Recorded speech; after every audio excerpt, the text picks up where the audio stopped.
Okay, well, welcome everybody, and thank you very much for being on time. And we're starting on the dot at 9, which is unusual for me, and we brought the June weather for you all, for anyone who's not from London. So I just want to say a brief introduction. We are the UCL Movement Disorders Centre, and I'm welcoming you here today on behalf of the board, group of clinical academics here at UCL who specialise in movement disorders. And of course, the Movement Disorders Centre was established in 2017, and the aim really was to bring together what is a large critical mass of researchers across UCL who work on common and rare movement disorders. And this is some of them, not all of them. So if your face doesn't appear here and you want it to, please do send me your photo for next time. And a special shout out to our team, Angelina, Hannah, and Linda, who've really helped put together the symposium today. So what do we do? Well, back in 2017, we decided that we would try to have a vision for precision medicine, and that idea was rooted in trying to deliver the right treatment to the right individual at the right stage of their condition for both common movement disorders, such as Parkinson's disease, as well as the rare movement disorders. And here at UCL, we've got a large number of research programs that are trying to do this through diagnostics, biomarkers, cohort studies, drug discovery platforms, and clinical trials. But actually, the purpose of today is something a bit broader than that. And we know that we cannot work alone. And certainly for our translational efforts, we very much want to bring together the UK community of researchers, the global community, of course, as well, so that together we can unite some of these translational efforts and really try and bring about change and take so many of the discoveries that you're going to hear about today more rapidly to the clinic so that we can see benefits. I have to thank all of the sponsors and people who've helped us run this symposium today. We've made a brochure, so you'll hear about the work that we're all doing here, and please enjoy it. Okay, well, I'm really delighted today to kick off with Omotola. Omotola is the founder of Parkinson's Africa, and I first met her in March, just this year, when I was at an academic meeting, and Omotola developed Parkinson's disease at a young age, and her story really brought me to tears in the middle of this very stressful academic meeting. And not just because of the bravery and courage that she shows in her journey, but really because she has one of the most powerful voices that I've heard. And her voice really empowers other people, it inspires people, it motivates us all as researchers to do a bit better and also to do it all a bit quicker as well. So I'm just so pleased that Omotola is going to open our day today, and I'm going to welcome you to the stage.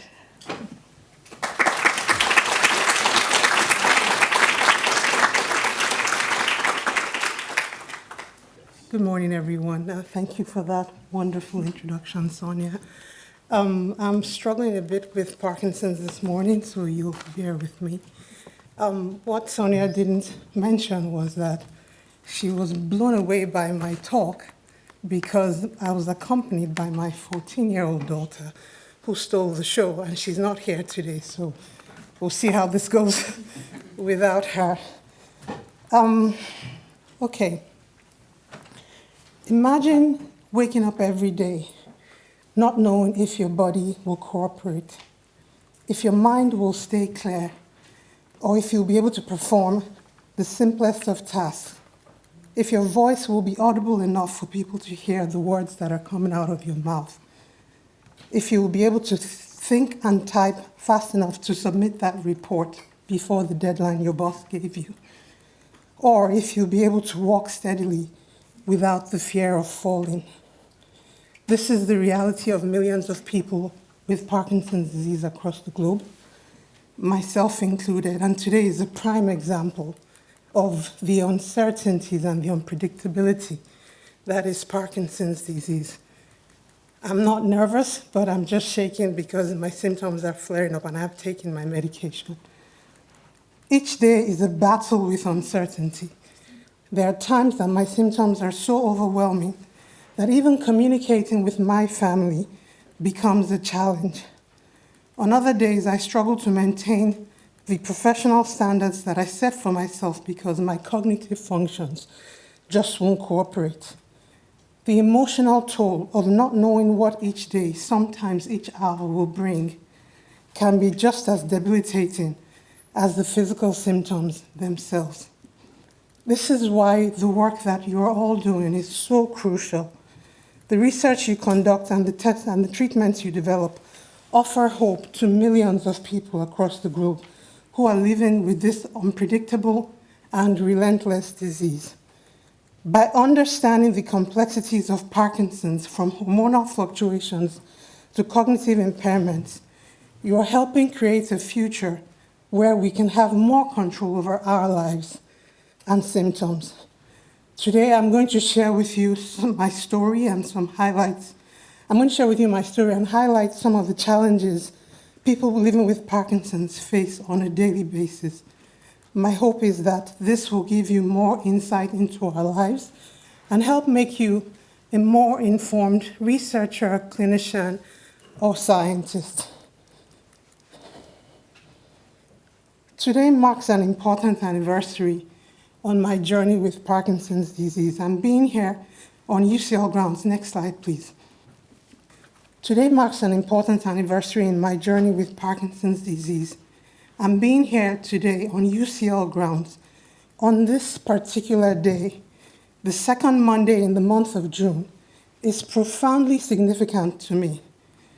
Now, the funny thing is, when I got invited for this talk earlier on in March, I didn't realize the actual significance of today's date. It turns out that exactly 8 years ago, this Monday, I visited Queen Square for the very first time.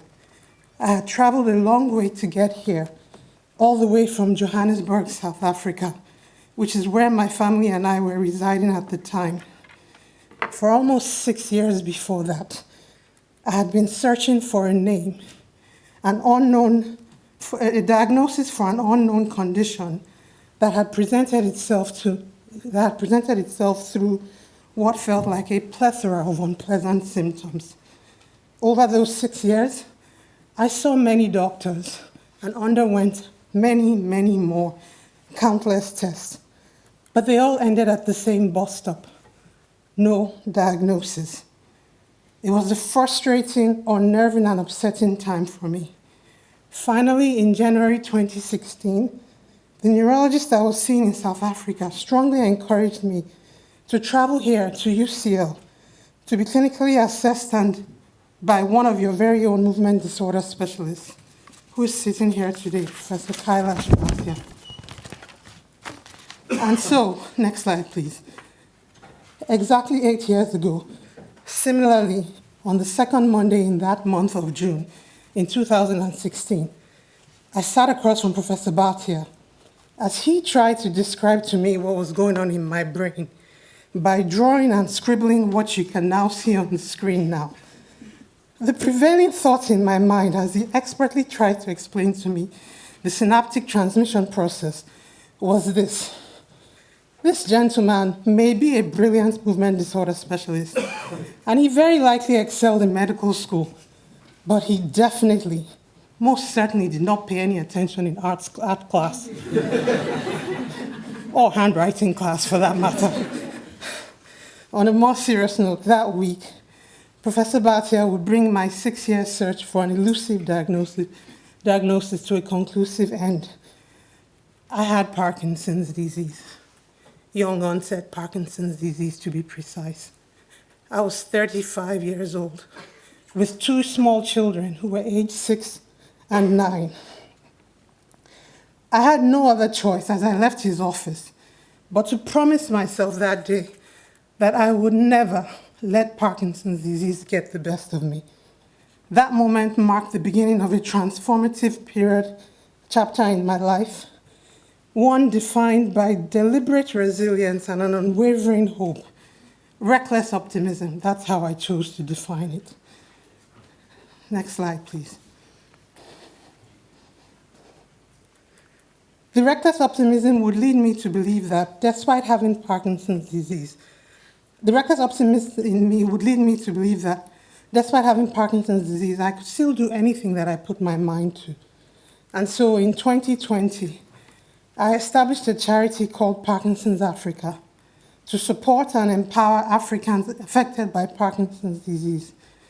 At Parkinson's Africa, our mission is to transform the landscape of Parkinson's disease across Africa, community by community, into societies where everybody affected by this illness has access to the resources, the education, the information, the support, the care, all they need to thrive. Our mission is to be able to ensure that we give them the access to that.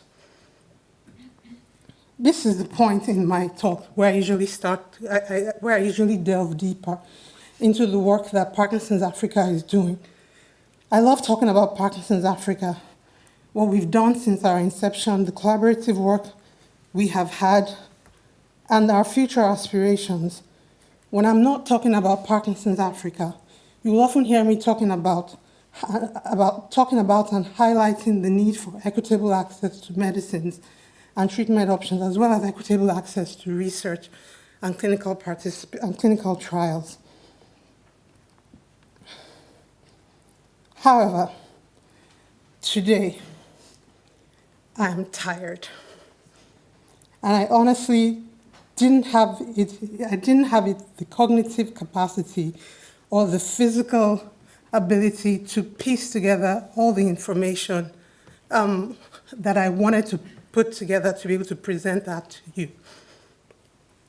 Things like emphasizing the importance of global participation and diversity in research, putting together information about properly articulating and about things like properly articulating the collaboration between Parkinson's Africa and our partner organizations like Newcastle, who are working with us on a large research grant, and we're working on the community engagement and involvement. We're working on the community engagement aspect of it. The unpredictability, I'm going off script here now, that occurs with this disease. One day, I'm done with the slides, thank you. One day you're fine and you're functioning at close to what you will be your full capacity. And the other day you have this. This is Parkinson's. And as uncomfortable as it is for me to stand here right now, I'm also glad that you get to be able to witness it in its true form. There's nothing I can do about it. I've taken my meds. I've done everything that I need to do. But I'm still experiencing these tremors. So today, I ask for your permission to take my advocacy hat off and the mandatory cape that sometimes come with it, as I come to you simply as me, Omotola Thomas, a person living with Parkinson's disease, not a Black person, not an African, not a female, not a young onset person, just a human being living with Parkinson's disease. One out of the many millions that have to deal with this disease across the world.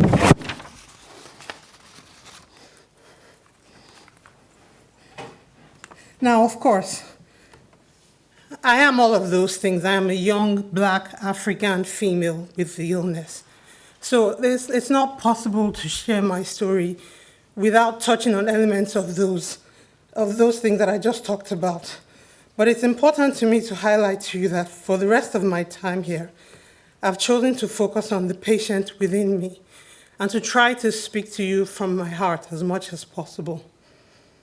So now I'd like to transition into discussing what I hope to see in terms of major advancements in Parkinson's disease research. I will start with respect to my being a female. And I put this first here, maybe I'll get to that in a second. As a female patient living with Parkinson's disease, I am keenly aware of the need for research into gender-specific factors that may influence disease risk, progression, and treatment into gender-specific, I'm going to put this.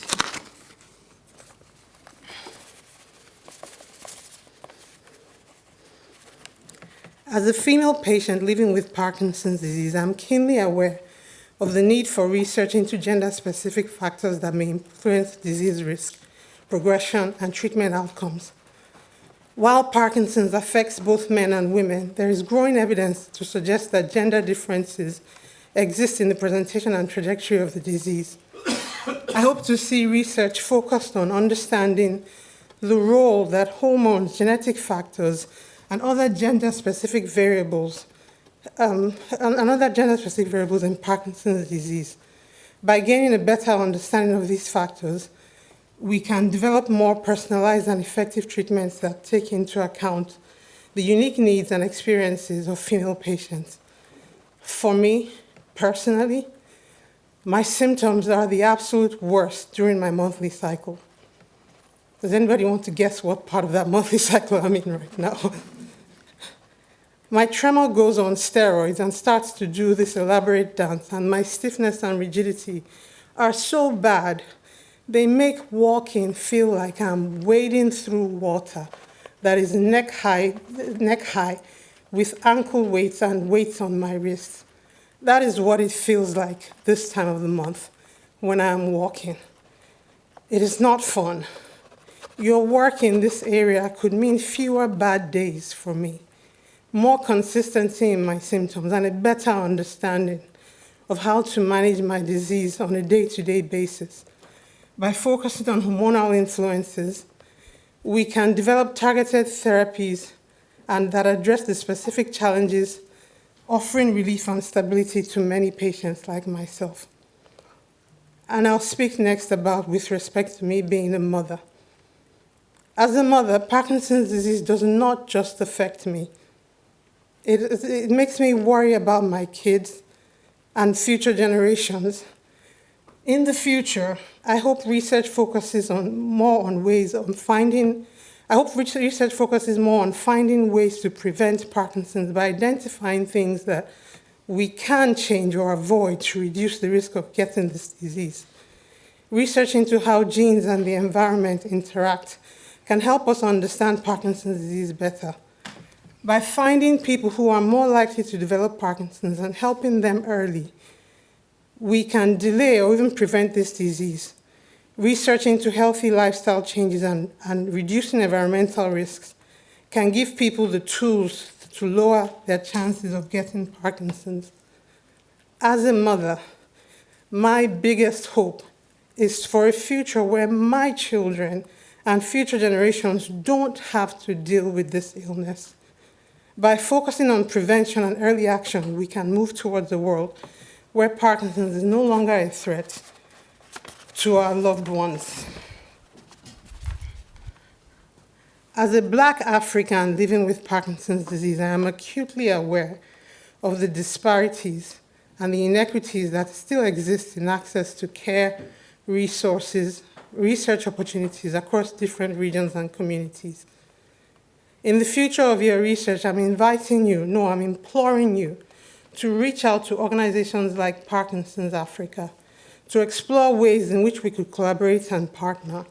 By fostering partnerships and sharing knowledge and resources across diverse communities, we can ensure that all individuals, not just a subset, that are affected by Parkinson's disease, regardless of their geographic location or socioeconomic status, have access to high-quality care, support, and research opportunities. And with respect to my symptoms, I think I will talk about my most debilitating symptom. I have tremor-dominant type of Parkinson's, and while that gets pretty frustrating at times, it's not my most challenging symptom that I have to deal with. The most challenging symptom that I deal with on a day-to-day basis is cognitive impairment. The cognitive challenges that I experience manifest in many different ways, from difficulties with memory and concentration to slower processing speed and executive dysfunction. These impairments affect every single aspect of my life, from simple daily tasks to complex decision-making processes. Imagine trying to carry on a conversation when your mind feels like it's swimming through a fog. struggling to grasp onto thoughts and to formulate coherent responses, or attempting to complete a task that once came easily to you, only to find yourself struggling to remember the steps involved or losing track of what you were doing midway through. Now, imagine experiencing these cognitive challenges while you are working.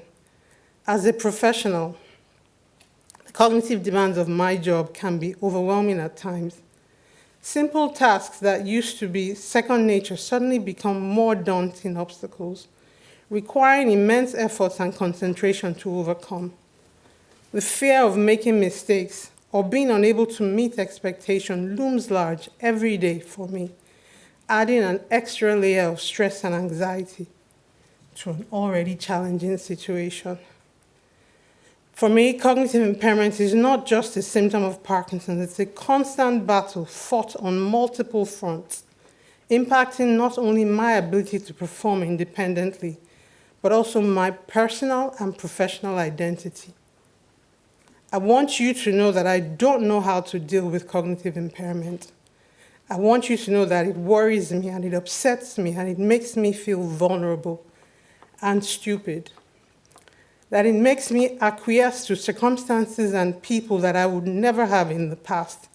And this makes me feel very weak. But it is this vulnerability that I want to highlight.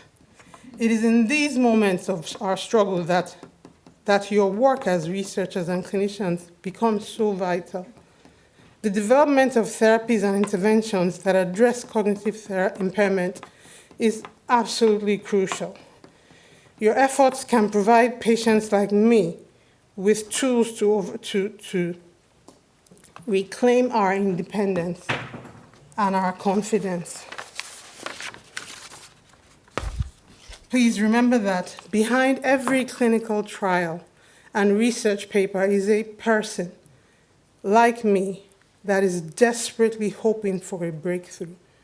Your work has the power to transform lives by alleviating physical symptoms, not just by alleviating physical symptoms, but by also restoring a sense of self and dignity. As I stand here today, reflecting on my journey with Parkinson's disease and the unexpected twist of fate that brought me back to UCL 8 years later, I am overwhelmed with gratitude and hope. Gratitude for the expertise and the compassion of the professionals at this institution who provided me with answers when I needed them most. Gratitude for the resilience and hope that has sustained me through the challenges with Parkinson's. Returning to Queen Square today feels like coming full circle, a reminder of the transformative power of hope and the remarkable journey that has led me to this moment. UCL holds a very special place in my heart, and not just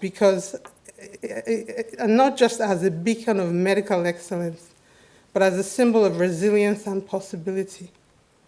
As I look to the future, I am filled with hope. Hope for the continued collaboration and innovation in Parkinson's research. Hope for improved treatments and support for individuals affected by this disease. And hope for a world where Parkinson's is no longer a source of fear and uncertainty and anxiety, but a challenge that we all overcome together. Thank you, UCL, for being a part of my journey. And thank you to all of you who are here today for your dedication and commitment to making a difference in the lives of those of us who are affected by Parkinson's disease. Together, we can turn hope into reality. Thank you.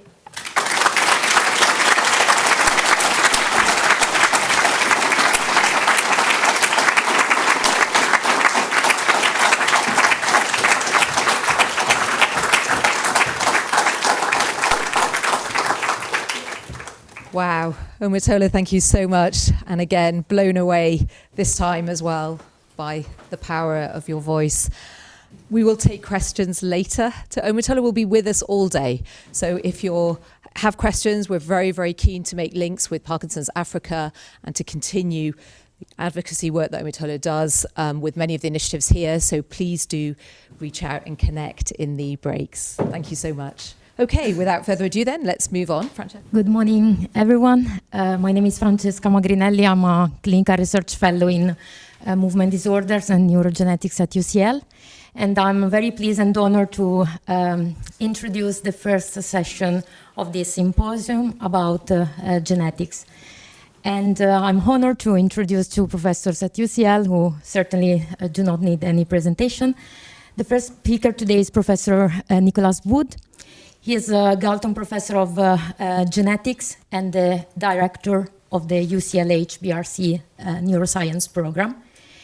He is an honorary consultant neurologist. He qualified in medicine in Birmingham in 1986 and was awarded his PhD in Cambridge in 1994. His primary research interest is in the genetics of neurological disorders with a emphasis in Parkinson disease and ataxia. He has been professor of clinical neurology and neurogenetics at UCL since 2001, and is going to present today the long 20-year journey of LRRK2 and PINK1. So, first off, I just want to reference the last speaker. I was at her daughter and her presentation a few months ago, and it was spectacular. Her daughter was truly amazing at 14 years old, but I just thought that was as powerful as the one I heard a few months ago. And I don't know, I'm not going to ask people to put their hands up, but when she was saying, and the symptom that bothers me most, as a neurologist, we like to solve problems, that's why we go into neurology. And I was thinking, no, she's going to say this, she's going to say that, and I was wrong. I thought it was going to be rigidity, I thought it might be a bladder, it might be something like this, right? Something we kind of half recognise and half do something about. But for a lady who just stood up in the midst of quite prominent tremor, as she said, and to give such an eloquent talk and still talk about cognitive impairment and how it impacts her personal and her professional life is very powerful for us to really listen to the patients, to the symptoms. And I don't think we've done a good enough job of that over the decades. So I thought that was an incredibly big message for me, at least. All right, so ignore the title of that. Anyway, so I was thinking, I mean, you worry about your stage of career when you start giving historical talks, but this is a slide I took from, not the title, the slide's about 20 years ago. This is what we knew, or thought we knew, back then. Is there a pointer there, is there? We knew it was a disease that we got as aging. We knew that smokers seemed to get it less for reasons we still don't understand. We knew there was something in the family history, and a couple of genes had emerged by the turn of the century.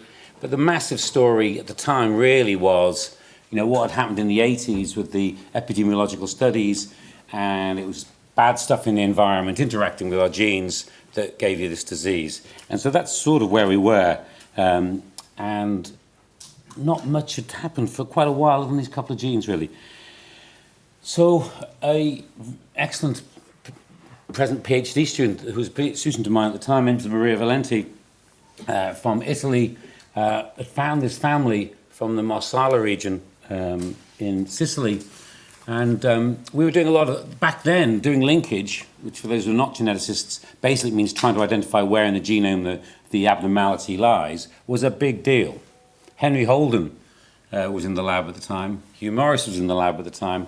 A bunch of people who are now still working movement disorders in there, all doing their own family studies, largely failing to find things. Isn't that right, Hugh? No, but so Enza Maria got this family. She started work on the Wednesday, and by Sunday afternoon, she emailed me and said, I think I found where the gene is.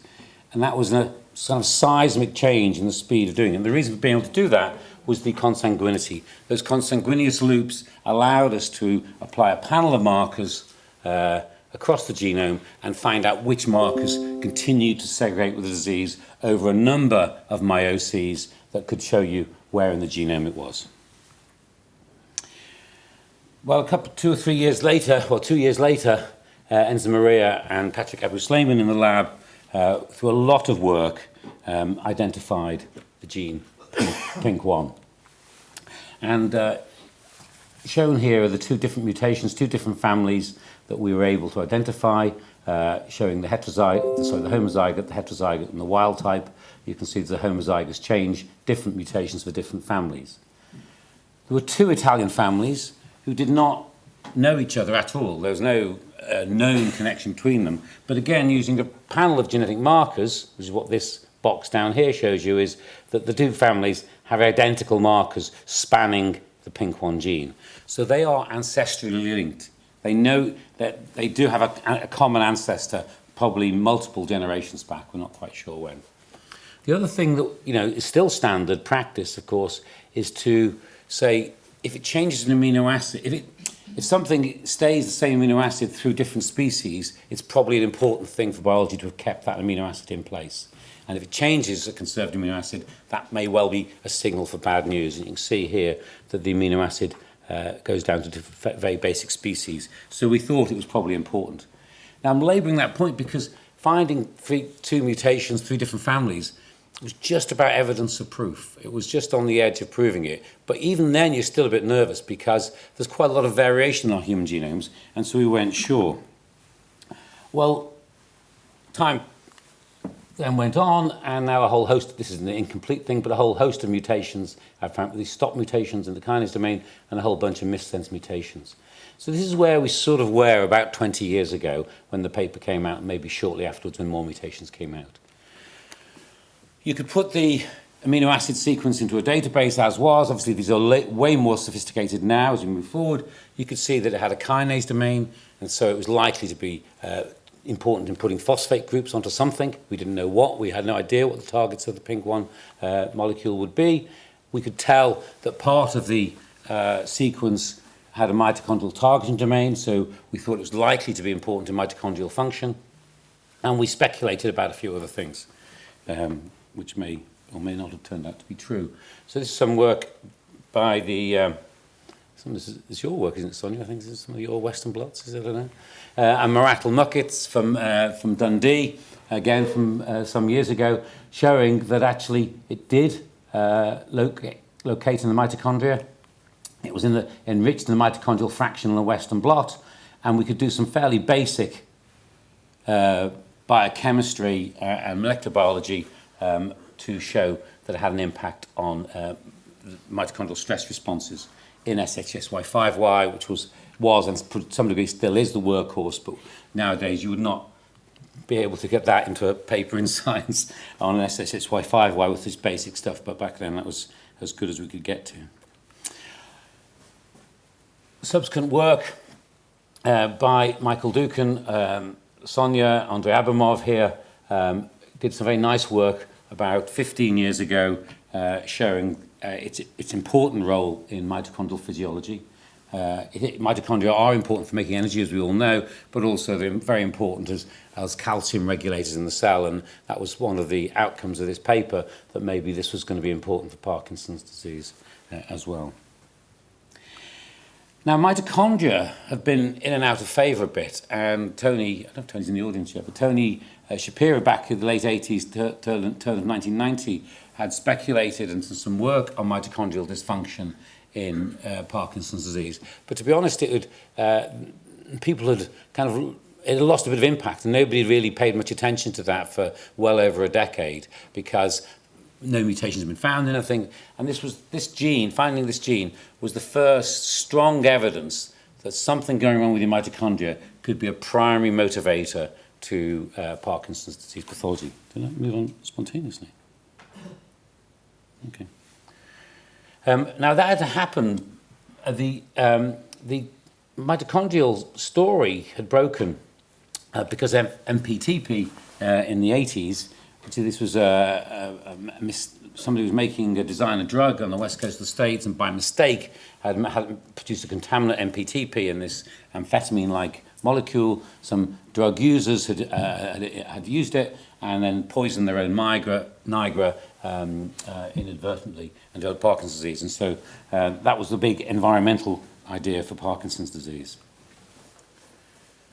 I think I'm going to talk about two papers that came out back-to-back in Nature back in 2006 that I thought were and still are impactful. Partly it shows the power of animal models, and this was a fly model, two different labs doing different fly models. And what these guys had shown here is that if you have a PINK1 knockout fly or a Parkin knockout fly, they had some distinctive EM abnormalities. And so because they had distinctive EM abnormalities, they basically said what we would say if we were pathologists or clinicians, have they got the same disease? But as they were molecular biologists, they asked the slightly more insightful question, which is it the same pathway?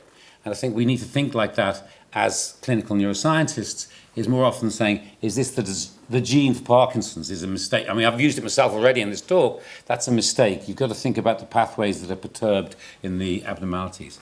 So they're asking here, well, here's two genes. Parkin was known to cause recessive Parkinson's disease, and PINK1 a couple of years earlier had been shown to cause recessive Parkinson's disease, and they had these EM abnormalities.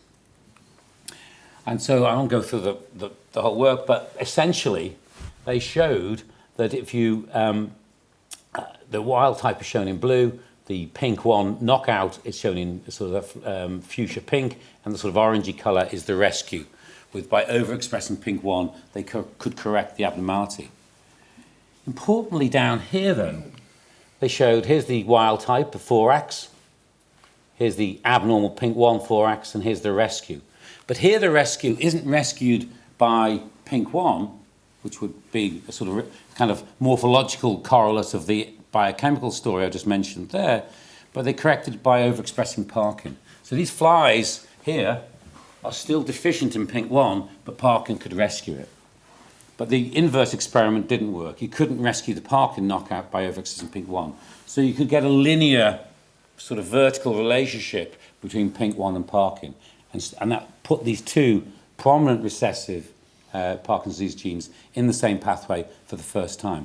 Because until then, everybody, including myself, knew, inverted commas, we did not know, that Parkin was an E3 ligase, and therefore it was, and alpha-synuclein was known about, it was all to do with protein mishandling. It was going to be bad protein was alpha-synuclein, bad protein handling your E3 ligase, and that's what causes Parkinson's disease. And then this raft of experiments showed us we should think a bit more broadly. So work done by Richard Ewell and Hélène Plum-Faveur here at the Institute of Neurology summarises this work, some of the work here. So here's your mitochondria. PINK1 is shown in orange, it gets cleaved. This is mitofusin. Here you've got another recessive Parkinson's gene, FBXO7, and here's Parkin. This is a rather simplified thing. You get damage to your mitochondria, and we're damaging our mitochondria all the time, of course. That produces decreased cleavage of PINK1 for reasons I'm not going to have time to go into. You get accumulation of uncleaved PINK1. That then in turn recruits FBXO7, which helps recruit Parkin itself. And then you get ubiquitination of mitofusin, and that then disappears, and then you do not, you have problems with mitophagy. And you're going to hear later from the current chair of this session whether there's a role for a new gene that she's found as to whether that fits into the pathway as well. So over the last 15 years, we're starting to see much more sophisticated views about how molecules involved in the mitochondria act. This is a schematic.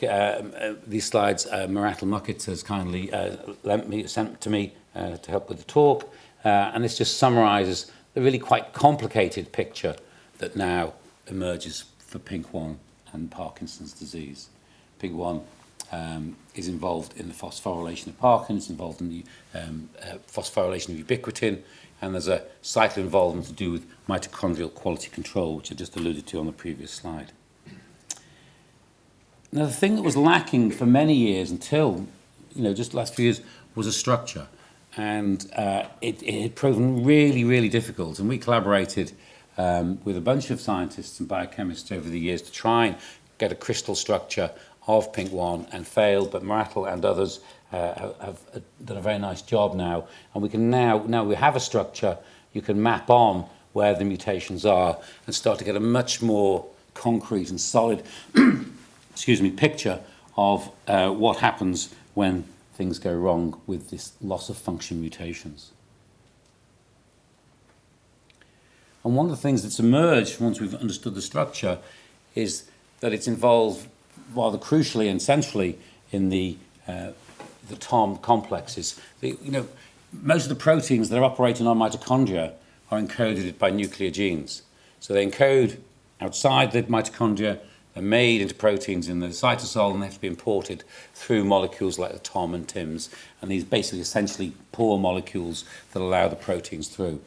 And so now you've got not just a kind of phosphorylation ubiquitin story, but you've got an idea of transport of proteins through the mitochondrial membrane that we need to build into our thinking about how it causes disease. But once we've now got a bit more of a pathway, we can start to think about how we might want to interfere with that pathway. So here's a fairly basic schematic. Again, Murat's let me the slide. We can think about whether we can activate PINK1 or we can activate Parkinson, because these are loss of function. These are recessive mutations. So you're losing PINK1 activity, you're losing Parkinson activity, so you want to activate them. And for those who are in biopharma, know about biopharma, it's much harder, I'm led to believe, to understand, to produce activators than it is to produce inhibitors. But we can also sort of think about more downstream and how it acts on some of the other molecules the targets of PINK and Parkin that have been discovered that we might need to think about how we can inhibit.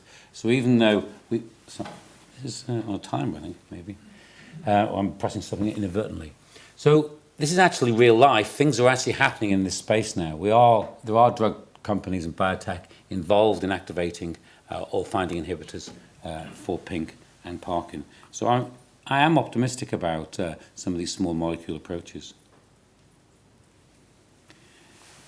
It was around the same time that Enza Maria was linking that gene in 3.5 days that we were trying to do another family we had. There's been a downtime of news, sort of summer period, and a PhD student at the time, Nahi Khan, she ended up being on Radio 4. For those who are not from Britain, that's a big deal. It's a big news show in the morning, and talking about familial Parkinson's disease. And we were inundated with families or potential families of Parkinson's disease, one of which, that square family who are not from the North Sea, Doggerland. That's Doggerland, where when we were connected to Europe physically, of course, we're now connected to Europe in all sorts of emotional ways, thanks to Brexit. But that square actually should be down here. I moved the map. Anyway, we found this large family, and as opposed to a recessive, you can see there's. We've put the diamonds in for an anonymity, but there was male-to-male transmission. So we're talking about dominant Parkinson's disease. We'd done some PET scans to show that they had some dopamine dysfunction that was a bit asymmetrical, and there was pathology on one case showing they had Lewy bodies. So this looked to all the world like Lewy body positive, DAP positive, autosomal dominant Parkinson's disease, and we were trying to find linkage. It took much longer, it took about 2 or 3 years to find linkage for chromosome 12 for this, and then in collaboration with Andy Singleton at NIH and Jordi Perez-Tour, we had a bunch of families from our own family and some from the Basque region, and that ended up being the gene LRRK2. We called it Dardarin. The name never caught on. Dada, I'm told, is the Basque word for tremor, and the Basque, who had 2 or 3 families, they wanted to recognise that and call that, but it's never caught on. LRRK2 is the non-catchy name that did catch on. I was talking about the speed of linkage. This is the quickest paper I've ever published. We submitted this to Neuron on Friday evening, and it was published by Thursday the following week with the reviews. And this was before I don't mean online, bioarchive, this is one of the days. It'd been out for peer review and came out within in less than a week, and that was it's never happened to me before or since, or likely ever again, I think, in that speed. But it was quite nice. Although, to be honest, it was nice, but I wasn't quite nervous because we only had about 3 families, and it was a big, complicated gene, as you can see all these mutations now. And, was this really an important, was this a mutation causing disease? It sounds obvious now, we all know LRRK2 is, but back then you weren't sure. So I was a bit nervous that it had gone through such speedy review. So although I'm laughing about it now, at the time I did actually worry about it. Anyway. Anyway, as you all know, it's a massively important gene. It's clearly the most common and important dominant Parkinson's disease known in Parkinson's disease, and there's a huge number of mutations. And a lot of biology and biochemistry has gone on trying to understand how it causes disease. And one of the things that we did early on, and we found this in not only familial disease, but we found it in sporadic disease, first to report it in sporadic disease. And we found it, because, and everybody else found it, because it's common, and it's so-called the common mutation. Well, it's common in this part of the world. It's not common if we'd studied East Asians. And coming back to the first speaker, there will be things that we think are common because they happen to be in Northern European genomes, but have just not yet been discovered because we've not yet looked in non-Northern European genomes. So there's a lot of discovery, let alone the moral imperative to do the right thing across the world, and equity, which was touched on the last speaker. We've got a scientific imperative to do something about genomes from around the world. So once we'd found it in about 1.6%, I've got a review. We sent this off for review, and one of the reviewers, I think I know who it is, I'm not going to name who it is, but he's a friend of mine.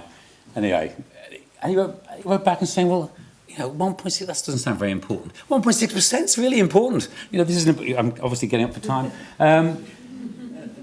This is a sporadic disease. Somebody walks in the door and you've got a 1.5% chance of finding a single base pair change. I mean, that's a massive change. And it allows us to think of penetrance and do a genetic test. It's now the most widely available genetic test. The important thing is, one of the important things is, it's a GWAS hit too. So it's not just rare variation in Parkinson's disease that contributes to disease, it's common variation too. Which means, if you're a biotech or biopharma, there's a real strong motivation for discovering drugs for it, because the impact may well beyond the rare diseases. So, a bit like for PINK1, there are a range of approaches to it. This is the main mutations appear to basically work by increasing kinase activity by one way or another. So again, kinase inhibition may be a pathway of utility. There's some growing, this is not speculation, growing theories and work to maybe start to link both the recessive mitochondrial forms of Parkinson's disease and LRRK2. I think there's still a lot of work more to be done on that. And then finally, I just want to flag up there, where Marathel, myself and Ellen Plumfover from here are arranging a PINK1 meeting with a range of international speakers in late November this year. And so register if you've got your interest. I'll stop there. Thanks very much.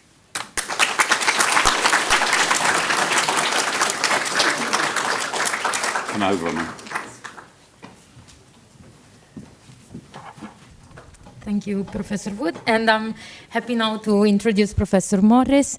He's a professor of neurology and neurogenetics at UCL and honorary consultant neurologist at the Royal Free Hospital and National Hospital for Neurology. His main research interests are neurogenetics, movement disorders, and dementia. He is the leader of the UK broad research network on atypical Parkinsonism, an UK-wide research project in familial Parkinson, and he leads the cohort group of the GP2 at UCL. He studies genetic determinants of progression and variation in Parkinsonian disorders to help to define new treatments, and we are going to listen to his talk about understanding Parkinson's progression. Thanks, Francesca. Well, it's a great pleasure to be here. Actually, I'm slightly regressing my title because we don't really understand Parkinson's progression, but it should have been exploring Parkinson's progression. So in my talk, I'm going to just briefly say a bit about why we think studying progression is important, and why that's a really important sort of mode to try to develop new treatments, understand what treatments we can give patients to improve the outlook for patients with Parkinson's, review what we know about Parkinson's progression at the moment, and then talk about an integrated approach using both genome-wide association studies or survival studies, looking at genetic variation and how genetic variation influences progression in Parkinson's, and trying to integrate that into a multimodal sort of framework for understanding Parkinson's progression and developing new treatments. So obviously Nick gave a great overview looking at some Mendelian genes for Parkinson's, and also alluded to genome-wide association studies. Genome-wide association studies involve looking at variants across the genome, and the workhorse of this has been case control analysis, so looking at the differences between people who have Parkinson's disease and people who don't have Parkinson's disease in the general population. But actually, the different facets of Parkinson's over the lifetime of someone with Parkinson's that can be studied. So, of course, we know that there's a prodrome before people develop Parkinson's, when they often have non-motor features. And people develop Parkinson's at different age of onset. So the age of onset of Parkinson's, and presumably the duration of the prodrome, is a tractable outcome that you can analyse with genetic studies. We now have this tool, the alpha-synuclein seed amplification assay, which you can hear more about later. We know that people are positive for seed amplification assay. They have biological evidence of abnormal synuclein before they develop both non-motor and motor features. So we can explore that with both biochemistry and the age of onset. We've then got case control studies. We've then got progression, so how people change after being diagnosed with Parkinson's. And we know that people change both in terms of their motor outcome performance and their cognitive outcome performance. And patients with Parkinson's may then die as an outcome of the disease course, particularly older patients with Parkinson's. So we can look at age of onset, case control status, and progression. In terms of what we know about progression in Parkinson's, these are sort of data sets we've been working with. So this is a composite of two very large longitudinal UK studies funded by Parkinson's UK, tracking Parkinson's Oxford Discovery, the PPMI cohort funded by Michael J. Fox Foundation, and this includes data from Queen Square Brain Bank. So this is approaching 4,000 people with Parkinson's with longitudinal outcomes. We know that the mean survival for this cohort is 16 years. And if we look at outcomes like mortality, loss of balance, that Honig of greater than 3 or greater, or cognitive impairment, at 8 years after the onset of Parkinson's, about 8% of people have died, 25% of people have lost balance, and about 25% of people have developed cognitive impairments. So there's obviously huge variation in this. So we know that after, with some of our Parkinson's patients, after 20 years, sometimes people are very active, playing sports, working full time. Sometimes people develop a lot of problems with Parkinson's 1 year after onset. So there's a huge variation outcome in Parkinson's. We're really interested in the biology of that and trying to use that to develop new treatments. In terms of what we know currently about Parkinson's progression, we know that risk factors for increased progression include advanced age. Obviously, people in their 60s and 70s who develop Parkinson's progress more quickly, develop more problems than people who develop young onset Parkinson's. Male gender, people who have the non-tremor dominant phenotype, so people who develop primarily bradykinesia and gait disturbance at the beginning have a more rapid progression as opposed to people with tremor dominant disease. People's baseline severity determines their future progression, so people who are more severe at baseline. And people who have a very short disease duration, so people who have symptoms for 6 months and then present to their doctor and then have a faster rate of progression. So that kind of pre-diagnosis rate of progression predicts future progression. So all of these things are determinants of progression. One thing that we're very interested in that Omotola has obviously alluded to is difference in progression in different populations. So this is work that's done by Sandra Gray-Rodriguez and Raquel Real. So this is comparing the rate of progression in European, non-European ancestry populations. So this is a composite outcome of progression. So you see the green is the European ancestry population, the time to an unfavourable outcome, the median time, 50% on the Kaplan-Meier curve, is about 8 years, with much more rapid progression for African and South Asian populations. So obviously there are a few things from this slide. So one is, if you look at the numbers along the bottom, the numbers of people from non-European ancestry populations recruited to the studies I alluded to is quite small. So we have under-recruitment of patients from non-European populations. Secondly, the reason for this, of course, we don't know. And this may relate to how people are recruited to studies. It may relate to equity of access to healthcare and support for people from different populations. It may relate to biological differences in terms of genetic factors in different populations, and it may relate to comorbidities. So we know that South Asian people have higher rate of diabetes, and we know that Sonia, Tom, Dylan have shown that diabetes predicts unfavourable prognosis and progression in people with diabetes. So it's quite complex understanding the reasons for differences of progression in different populations, certainly not solved in this slide, but there are differences which we think are very important to understand and discover. We also know that there are differences in progression in monogenic forms of Parkinson's. So Nick's been talking about his discovery at LRRK2 and PINK1. This is looking at, again, composite data. This is actually all data from the PPMI dataset, looking at the rate of progression in people carrying different gene mutations. So the purple line here is patients with sporadic PD who don't have a defined mutation. People who are LRRK2 carriers are on the green line. You see their time to an unfavourable prognosis, the 50% line, the median time to unfavourable prognosis is slower than patients with sporadic Parkinson's, whereas people with both synuclein mutations and GBA1 mutations progress more quickly. So we kind of have already a biologic model for something that might be influencing progression based on monogenic causes of Parkinson's disease. Similarly, both Parkin and PINK1 lead to slow rates of progression. This is work that we've done both in the ProBand study and in Parkinson's Families Project, looking at the clinical features of patients with different forms of Parkinson's. One of the things we do actually is when patients progress, we do a motor score, MDS-UPDRS.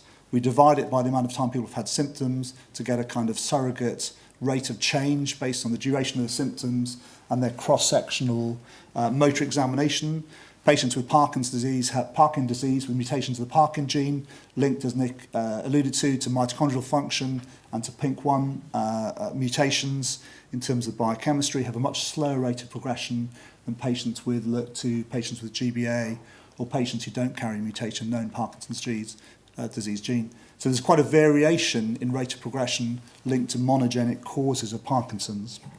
So what we've been interested to try and do, and this is the ASAP funded program grant led by John Hardy, known as Team Hardy, is to look at different aspects of progression and really try to link together genetics of progression, link this together with both neuropathology and gene expression, the cell biology of genes involved in progression, and mouse models, try and put this together into an integrated model of progression that we can use to try and define new treatments for Parkinson's. Our part of this is to look at DNA, RNA and protein variation to link that to progression and then link it through to neuropathology, gene expression, cell models, animal models, ultimately, of course, to define new pathways that will be tractable pathways and drug targets to develop new treatment approaches. So this is a paper that was published last week in Nature Parkinson's. This is a genome-wide association study looking at mortality in Parkinson's, asking a pretty simple question, just going to go through each SNP or LD block in the genome, look at whether that element of common variation in the genome influences the time to mortality in patients with Parkinson's. On the right-hand side is all of the different cohorts involved in the study, and forest plot showing that we get very consistent effects for this variant across the genome. Each dot here is a SNP, and if it passes the blue line, it passes genome-wide significance. So we actually have three signals that determine the time to mortality in patients with Parkinson's. Overwhelmingly the top hit is ApoE, so the ApoE E4 allele determines mortality in Parkinson's. Second is variation around a gene called LRRP1B, and the third is variation around the CYP10 gene. In fact, we know a little bit about, of course, these genes and what they do. So we know that ApoE is involved in amyloid pathology, and as I'm going to come to, may also drive Lewy body pathology. This gene, this is the mortality GWAS rather than the dementia I was going to come on to. The second gene is TBX1, which is a platelet aggregator, and the third is CYP10, which is involved in IGF release and calcium-based exocytosis of petrogenic vesicles. So for mortality, there are three pathways that we have some preliminary evidence from this GWAS. So one is amyloid pathology, the second is platelet aggregation, and the third, actually, IGF-1 release relates to insulin signaling in the brain, the possible trophic effects of insulin signaling. And there are actually three therapies which may link to this: anti-amyloid therapies, aspirin, which may be relevant to modulating Parkinson's progression, and GLP-1 agonists, which we will hear more about later. So this is the second GWAS for dementia in Parkinson's, looking at variants that determine rate to dementia. So the top variant, again, is APOE, which determines the rate to dementia. The second variant is this gene LRP1B, and the third is BBS9. So this is the Kaplan-Meier plots for APOE and LRP1B, showing they have a hazard ratio of 2.4 and 3.2 for the time to dementia. So if you carry these variants and you have Parkinson's, you have an increased rate of progressing to dementia, which obviously gives us clues into the biology underlying the disease process.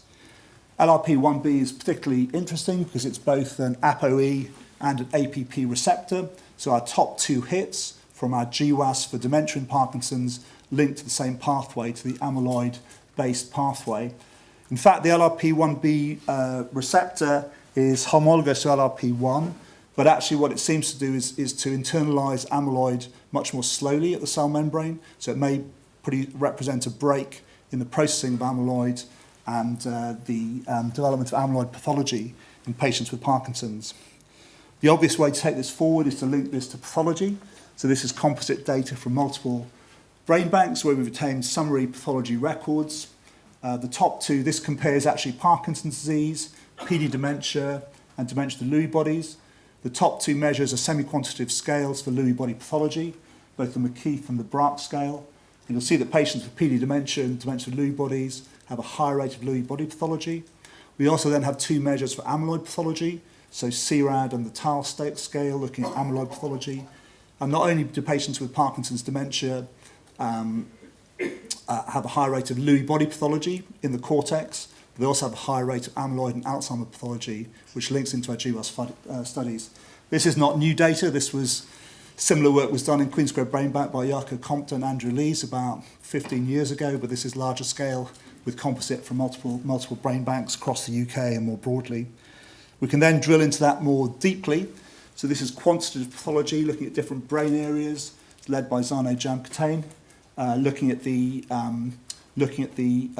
quantitative pathology through different brain areas in gene carriers. So this is now trying to explore the results of the GWAS with quantitative pathology. You can see that APOE4 carriers have higher rates of both Lewy body pathology and amyloid beta pathology measured by very sensitive quantitative measures looking at the amount of pathology in different brain areas. So we have a pathological explanation in part for the GWAS signals. We can also turn things the other way around and actually ask what the genetic drivers of the pathological signal. So actually this is a GWAS, a genome-wide association study, where the outcome measure, rather than being dementia, is of cortical Lewy body formation.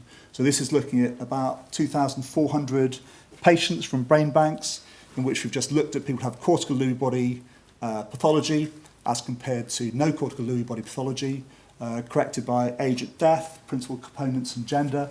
And again, APOE is a driver of cortical Lewy body pathology. So it seems to have an effect both on the formation of Lewy body, synuclein pathology, and of amyloid pathology, taking a genome-wide association study approach. So in summary, what I've said is that Parkinson's progression is variable, that we can use these large cohort studies to try to study the biology of progression.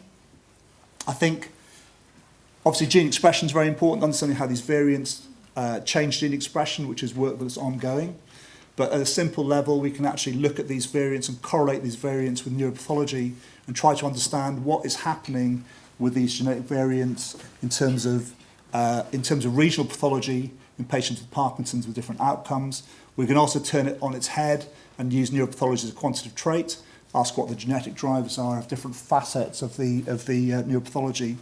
The slight glitch with that is that the neuropathology staging systems are relatively crude in terms of difference between Braak stage 4, 5 and 6, and actually we need digital pathology techniques to get much more sensitive measures of pathology in brain. We think that this is going to be an attractive approach to identifying drug targets, therapeutic trials. We know that many of the successful drugs that have gone through trials have some genetic support for them. We think that understanding Parkinson's progression is going to be a good way of determining potential drug targets. I've mentioned possibility of both aspirin, obviously all the amyloid APOE work suggests that potentially some patients with Parkinson's may be appropriate for amyloid monoclonal antibody therapy, so things like lecanemab and donanemab that are being used for Alzheimer's may also be useful for some patients with Parkinson's. I haven't talked about this in detail, but some of the other GWAS that we've done have suggested that phosphodiesterase 5A, which has already been known to be involved in striatal pathology, is also a signal for progression in Parkinson's. And there's a licensed PDA5 inhibitor, sildenafil, which could be used in a drug trial.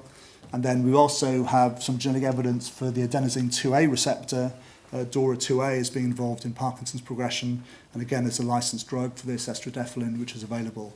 So we have none of these things, of course, prove that these drugs are going to be effective with Parkinson's, and these need to be trialled in well-powered, randomized controlled trial. But nevertheless, we're trying to build genetic and biological evidence that will support these drug targets to try and improve the outcome for patients with Parkinson's.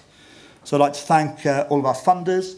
I'd like to thank our collaborators, of course, all of the patients, their families who've been involved in these very demanding, large-scale studies of Parkinson's disease, and of course everybody who's done the work that I've presented today. Thanks.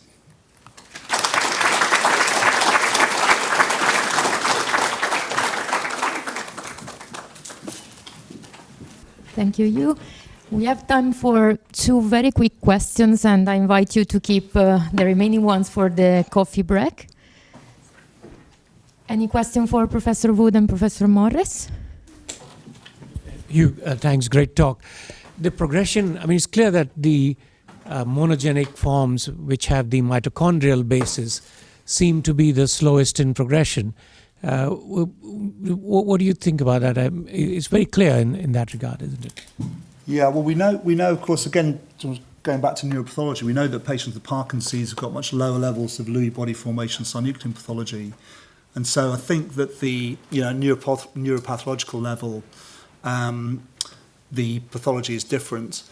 I think that one would assume that mitochondrial disease primarily is affecting the substantia nigra, and we know like MPTP is an exquisitely sensitive mitochondrial toxin.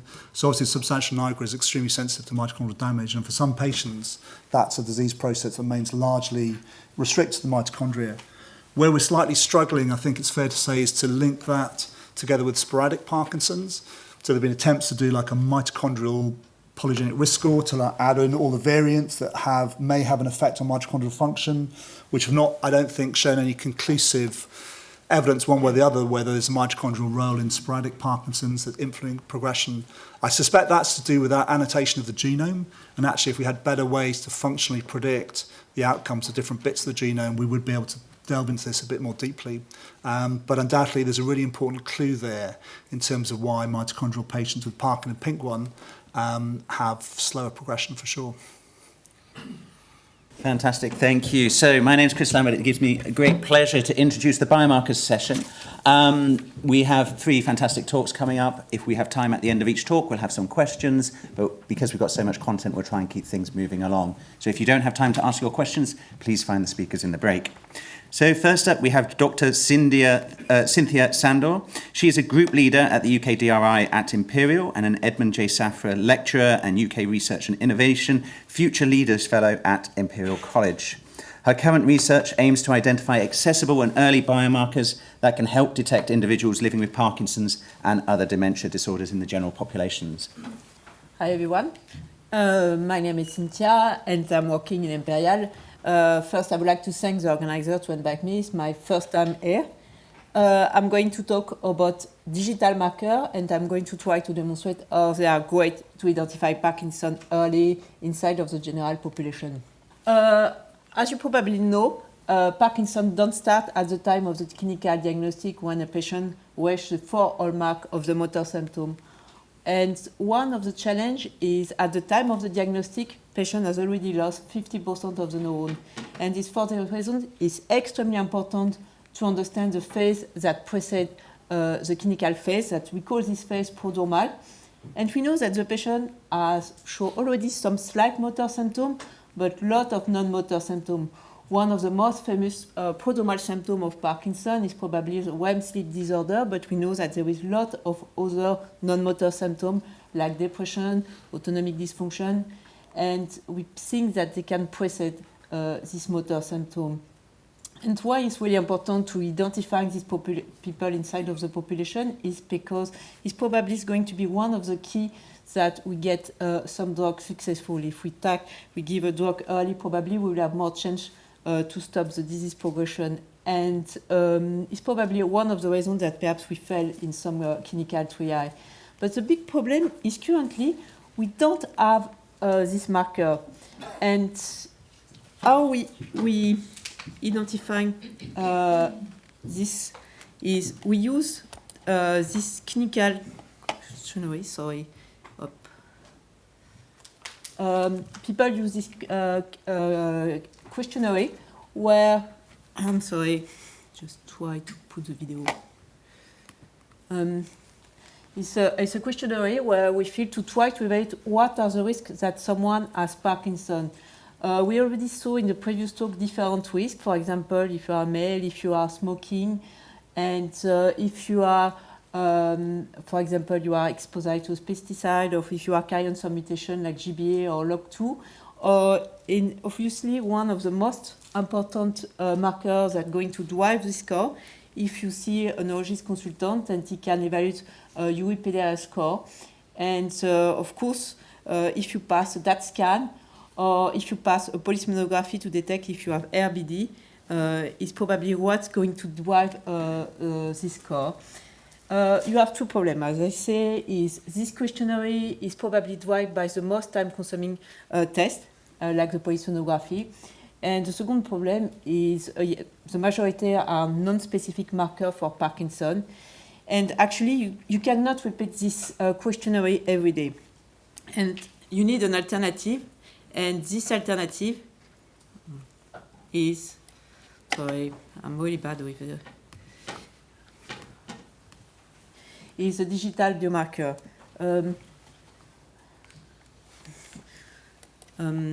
Sorry, how do you use? So it's just, could you just show me one? Yeah.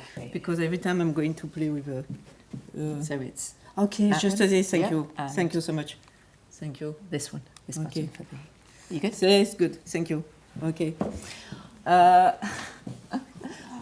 Okay. An alternative.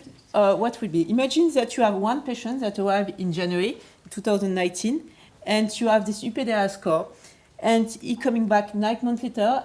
And as you see, for the moment, the black horizontal line represents that the threshold when you consider that he has Parkinson, and he's still under the line. But imagine that now I have access to all the data that are in the smartwatch digital biomarker. And as you can see, it's a very noisy data set, but sometimes it passes above the line, and you can see clearly there is a trend.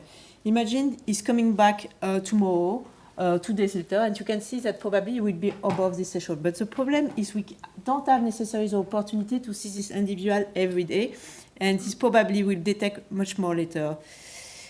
What are the advantages with the digital biomarker? We can track this progression, but the digital biomarker can give you a lot of information, not just on the physical activity, but on sleep measure. If you open your Apple Watch application or in your Android application, you can measure, for example, the time in the sleep and different vital signs that are extremely important. All we did to identify Parkinson early is we use UK Biobank. UK Biobank is a very unique data source in UK. We have recruited 1.5 million of individuals between 2008 and 2010. And they are, at the time where this individual has been recruited, we have 1,000 individuals. And in 2021, when we did this study, we have 4,000 individuals. The incidence is very important in UK Biobank because it's due to the age of the participant. UK Biobank only recruit individuals between 40-year-old and 70-year-old. And there is different data modalities that have been collected, but one of the most interesting for us that work on Parkinson, it was this accelerometry study that had been on between 2013 and 2016.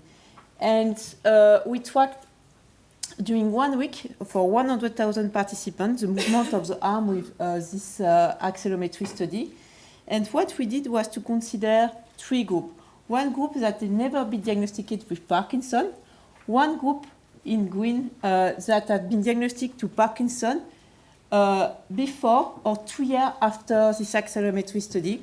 Why we consider this delay is because we think that there is some delay inside of the report of the disease inside of UK Biobank. And finally, we consider a group of prodromals that have been diagnosticated, that we have received a diagnostic of Parkinson study after 2 years with this accelerometry study. And now is probably the most important part of my talk. After you can look on other things, you can look your computer, is this plot. We summarize 24 hours in 1 week in 24 hours.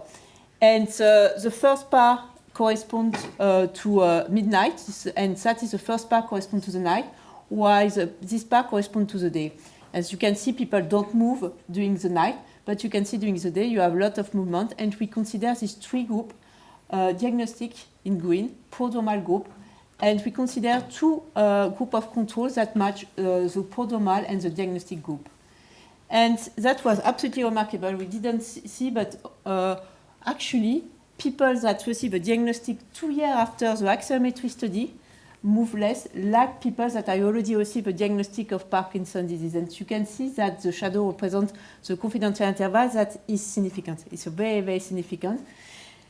The question now is, can we see the same for some other disorder, or is it just specific to Parkinson's disease? And we represent the same plot by using a box plot. It's really the summary of the previous plot. And as you can see, the blue represents the control. This time we don't take a matched control, but we take all the controls that never receive a diagnostic of Parkinson or another disorder, and we adjust for some covariates. The reason we have more control here than the previous slide. And you can see we find a significant difference between the prodromal and the diagnostic group. They move less. When we are doing this for some other disorder, on the right part I will say it's a movement disorder, while on the left part is other dementia disorder. We see that, and also we exclude people that have some depression symptom for all this disorder except for the depression. And you can see that Parkinson's disease is the only disorder where we can see that people are moving less during the prodromal phase.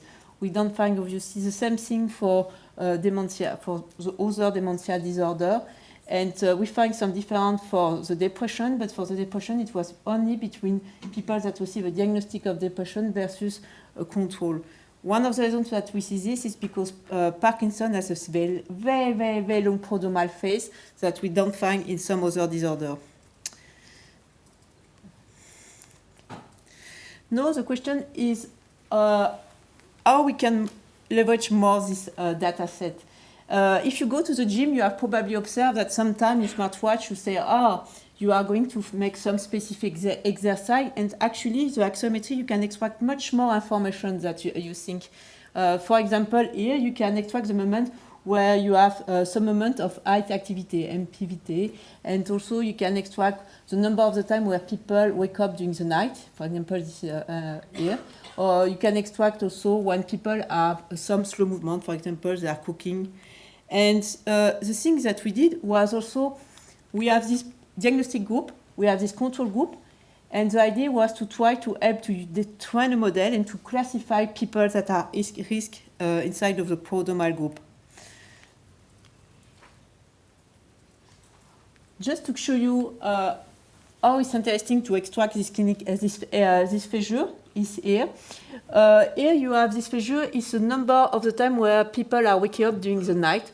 And you see that this time we also observe that the quality of the sleep is altered inside of Parkinson. It's already happened, for example, for all the causes of dementia, and you have also this for the depression, where in the diagnostic group they are wake up more. You have also the number of the time where people nap during the day. And for a lot of disorder, we find also that the sleep activity is also altered. But you see that it's more happen in Parkinson's disease. That the sleep is also very informative for Parkinson. I didn't mention, but there is a lot of data modality inside of UK Biobank. It's a very, very particular data source. You can have, you have a lot of genetic data. if you're interested by UK Biobank, now you can access to the whole genome sequencing data for 1.5 million of individuals. You have all the progenic score. You have also some reports if people have some family history of Parkinson. And you have also blood biochemistry for all the participants for 28 fissures. We know that the vitamin D is associated with the risk of Parkinson. The level of vitamin D is associated with the risk of Parkinson. You have a lot of information of the lifestyle, 15, and you have also you have some information of some prodromal symptoms that are very important for Parkinson. And here is all the extracting fissures that we get from the accelerometry study. We have 101. And what we did was relatively simple. The idea was to try to compare what are the best modalities to predict Parkinson. And we try to measure the performance of our model. More your model is close to 1, more is good. More is close to 0, more is not good. And the thing that we did is to compare with models that have no skills. That means you are just giving the age and the gender. And we try different type of control data sets. We start first with this model, where we consider that the control are matched control. It's like my first slide, where we take people that really, really match in terms of their the physiological clone, if you want. And that represents the performance of the model and for the different model. And the bars that you must pay attention correspond to the confidential interval. If there is an overlap between the bars, that means that the model performs as well. You have no differences equals. And as you can see, the 3 models that perform the best are the prodromal model, the models that where you have only the accelerometry fissure, and you have the combined model where you take all the modality. But you see, you don't have necessarily an improvement by combining all the information. You see that the green model don't perform better than the baseline model. The lifetime is not necessarily more informative, just to take the gender and the age. When you take this time, you take the control. This time they are unaffected. You play much more in the design of the genome-wide association study, if you want, where the control are unaffected by no disorder. And this time you can see that the best model is the accelerometry study, and we don't find that there is an improvement about by combining all the modality. The prodromal models perform still well, but less than the accelerometry. And the last time, that is the ultimate test. Instead of to consider controls that are unaffected, we consider controls that can be anyone in the population. And that is really the ultimate test. And you can see that the only model that perform well to detect people inside of that have Parkinson is the models that combine all the accelerometry data set. And you can see you don't have an improvement by editing the genetics, the lifetime, and all the prodromal symptoms. I want to highlight 2 things. First is just for Parkinson. It's not necessarily going to work for Alzheimer. And second thing is the scale. As you can see, it's relatively small because we use a precision curve. That means that our test is relatively sensitive, but not necessarily specific. We have a lot of false positives. And I want to highlight also that it means that we are not going to develop a test with a smartwatch to decide replace a clinician to say you have Parkinson. That's also very important to highlight here, but it can serve like a first screening tool. The thing is interesting is we didn't use a black box in terms of machine learning approach. We use a lasso logistic regression, and we are able to identify what are the most important fissures inside of our model. And the thing was really interesting is we find that the accelerometry fissures that explain our model was mean acceleration during the light was actually probably a slow movement during the light activity. I want to show you again here in another way this slide where actually you can see that in the Parkinson and the diagnostic group and prodromal, people are moving less during this light activity. We observe this also for the osteoarthritis between the diagnostic group and the control group, and also for all causes of dementia. That means that really extracting the fissure, you can have some gain in terms of information compared just to consider the raw accelerometry data. But you can go further. If you want, instead of just to predict who is going to have Parkinson, you can predict when someone is going to have Parkinson. And here we use what we call surviving model. Normally you use a Cox regression, but the problem with the number of lesions that we have, it was not possible, and we use random forest approach. And here I represent two individuals. The first is one prodromal, is the probability with our model to have a diagnostic to convert to Parkinson, and that is a normal individual. And the vertical line represents the true moment where this person receives a diagnostic of Parkinson. And we consider that someone receives a diagnostic of Parkinson when he passes under 0.5, that's this horizontal line. And the thing we try to see how we are close to the time of the diagnostic. And here, the thing we find again is when we play with our different data modality and we try to evaluate the prediction, we find that actually it was accelerometry that performed better. I'm really sorry, I've been slightly late. I just want to say that we keep going in our study where we use, instead of to use all the accelerometry, we use 1.3 years of smartwatch data.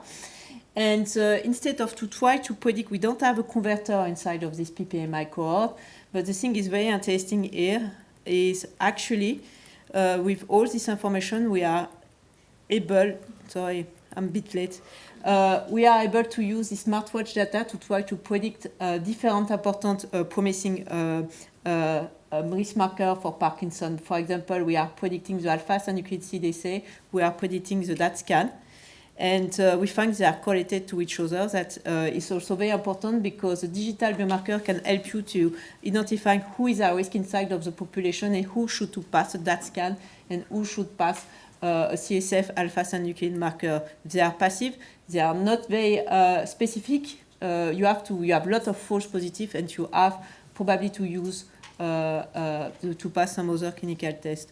I already give. If you are interested, we have already published this study last year in this paper, in the left paper, and we are all the data set relatively to the smartwatch data that have been published in this paper that been published 2 weeks ago, and we have also a preprint for the last part.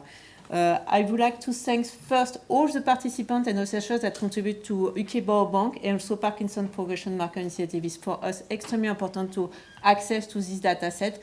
The person that lead all this study is Anne-Catherine Chatgun, that was a PhD in my lab. I would like to thank all the effort of the people that work with me. Catherine Pease is a neurologist consultant, Valentina Escop-Price, that is a mathematician. I just moved from Cardiff to Imperial, and I would like to thank all my collaborators in Imperial, Professor Payam Bernaghi, Professor Paul Matthew, and my new student, Mariana and Anastasia. Thank you very much. Sorry, I've been late for the last part.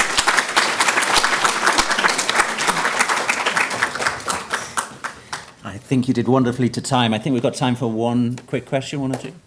So great talk. Just wondering what the effect of starting treatment was on the accelerometer data, starting levodopa treatment, when you could see a notch in the accelerometer data after people started treatment. It's a good question. For the PPMI cohort, the thing is a problem. We don't have probably this information. We have a big problem. In UK Biobank, the information is relatively sparse in terms of information for the treatment. It's actually very interesting because only 5% of the people that have Parkinson are reported to have a treatment for the L-DOPA. And for the PPMI, if you see on my slide, one of the problems is the smartwatch data has been very late. That means all the patients has been on the L-DOPA treatment. Sometimes I think they come off treatment, but yes, we didn't have a look exactly what's happened with and without the treatment. If there's no questions, quick one from me. Why do you think the accelerometers and the prodromal markers don't work in terms of your models? The accelerometer very, very predictive, prodromal markers don't really predict it. The problem is you need to have a specific marker of Parkinson. When you take, for example, the constipation, yes, it's working. If you take a clinical study, you take your clone. Physical clone, it's worked very well. But when we start to say, okay, I'm going in the general population, the constipation is absolutely non-predictive of echostasis. Perfect. Thank you very much.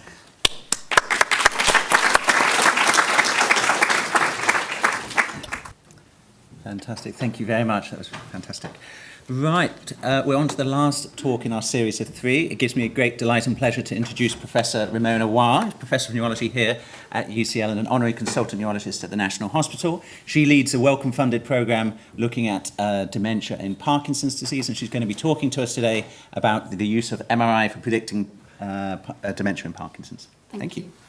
Thank you so much. Thank you for asking me to speak. So, yes, as Christian said, I'm a neurologist and I run a weekly clinic looking after people who have Parkinson's, dementia and dementia with Lewy bodies. And I'm going to show you some work that we've been doing using different MRI techniques so that we can try to predict dementia.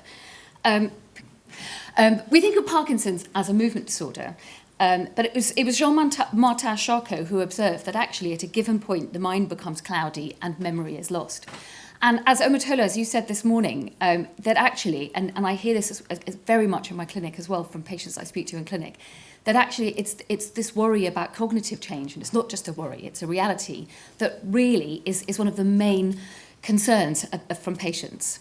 And actually dementia is very common in Parkinson's. And Caroline Williams-Gray, who's going to be presenting this afternoon, I think, has shown in her really sort of brilliant work looking at people who have recently been diagnosed with Parkinson's, that actually dementia can affect people, nearly 50% of people within 10 years of their diagnosis. But a lot of what we've been hearing so far this morning is about progression and predicting and variability. And really that's one of the challenges, that there's wide variability in the timing of onset and the rates of progression between people. So some people can have Parkinson's for many years and really not have any trouble with dementia until maybe very late on, or perhaps not even at all. And other people, represented in the hot colours, may have a much more rapid decline to developing dementia. And those are people that I see regularly in my clinic. So the question that we've been looking at in our group is, well, how can we predict progression for individuals? And could we do this using imaging? And what we found is when we talk to people with Parkinson's, actually people do want to know. And actually now with new treatments emerging, and as Hugh has been mentioning, actually some of the, for example, some of the anti-amyloids could be really relevant in this group.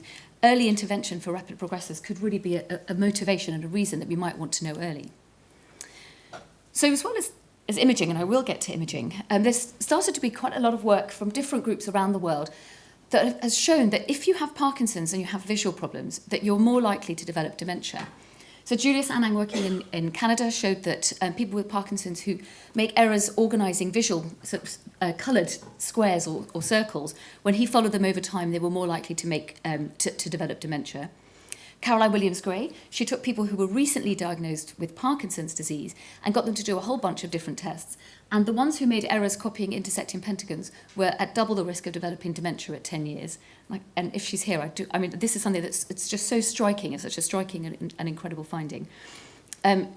Nico Bonin, working in Michigan, did FDG PET imaging and showed that people with Parkinson's who at baseline, when he looked at them at the beginning, had hypometabolism in the occipital cortex and the visual processing parts of the brain. When he looked at them 6 years later, those patients were more likely to have developed dementia. And now also from neuropathological studies. So this is work from John Toledo, working with John Trojanowski. And it's survival curves of people who had died of Parkinson's dementia. And in red, if you just look at the red curve, those are people who had Lewy-related pathology in the occipital parts of the brain, in the visual parts of the brain. So this is something that we looked at in our group, and we set up something called the Vision in Parkinson's study. And we invited 100 people with Parkinson's and 40 controls to come along and go through a whole bunch of different tests. We did some vision tests, and some of them are just a straightforward vision test that you would get if you go to the optician, but I'm going to tell you in a bit more detail about some of the other visual tests that we did that tell you more about brain organisation, higher order vision. We put them through very detailed neuropsychology and through 5 different cognitive domains. We did retinal imaging. We took samples for plasma, and so we have genetic information. And then we did different MRI sequences that can tell us different information about brain tissue in people living with Parkinson's. So for the vision test, so one of these tests was a test that our patients called the cats and dogs test. They were not being complimentary. It's quite boring to do. We showed them pictures of cats and dogs that were distorted. They were stretched along the horizontal axis. And we could vary how much they were stretched, so that when they were really stretched, it was very hard for anybody to tell what they were seeing. And when there's just a little bit of stretch, it should be more easy. And by varying that amount of stretch, we can work out just how much stretch different people can tolerate before they can't tell if they're seeing a cat or a dog. We also did this other task that's a biological motion task. So what it involves is we show people dots just at the joints, the major joints of a person. And you should be able to see that there's a person, looks like a man, jogging towards you, even though all I'm showing you are dots moving. And we can make that more difficult by adding more and more dots. And then we can ask people, are you seeing a person moving or are you seeing just scrambled up noise? Now, we really wanted to get the people who were worse at the vision. So what we did is we took anybody who was worse than the median score in both tasks. And that gave us a 70-30 split to people who were bad at the visual tasks when we tested them, and people who were good at them, the high vision. They were well matched on age. There's actually more men, perhaps unsurprisingly, in the low vision group. But they were matched at this point on cognitive tasks, on their MOCA, on their movement scores, disease duration, and on their levodopa equivalent dose. So what we found when we followed these people up over time is that by 18 months, the people who were bad at these visual tasks at baseline were more likely to develop mild cognitive impairment, and they were more likely to drop their cognitive scores. And then we've now got data, we followed them up for 3 years, and we found that in blue are the people who were good at the visual task at the beginning, and in salmon is the people who were the poor visual performers. When we looked at their all-cause survival of developing dementia, being too frail to attend for follow-up, or dying, you were much more likely to have those poor outcomes if you were bad at these visual tasks at baseline. So it seems to be quite a useful predictor. So this has given us a kind of risk group of people who are more likely to develop dementia in people that we can then test. So what about what's happening in their brains? Now, Parkinson's is common, as we've heard, and loads of centres have got MRI scanners. So there have been quite a lot of studies looking at MRI changes in people with Parkinson's and people with Parkinson's disease dementia. But they've shown different findings all over the world in all different studies, and really they've just not been consistent.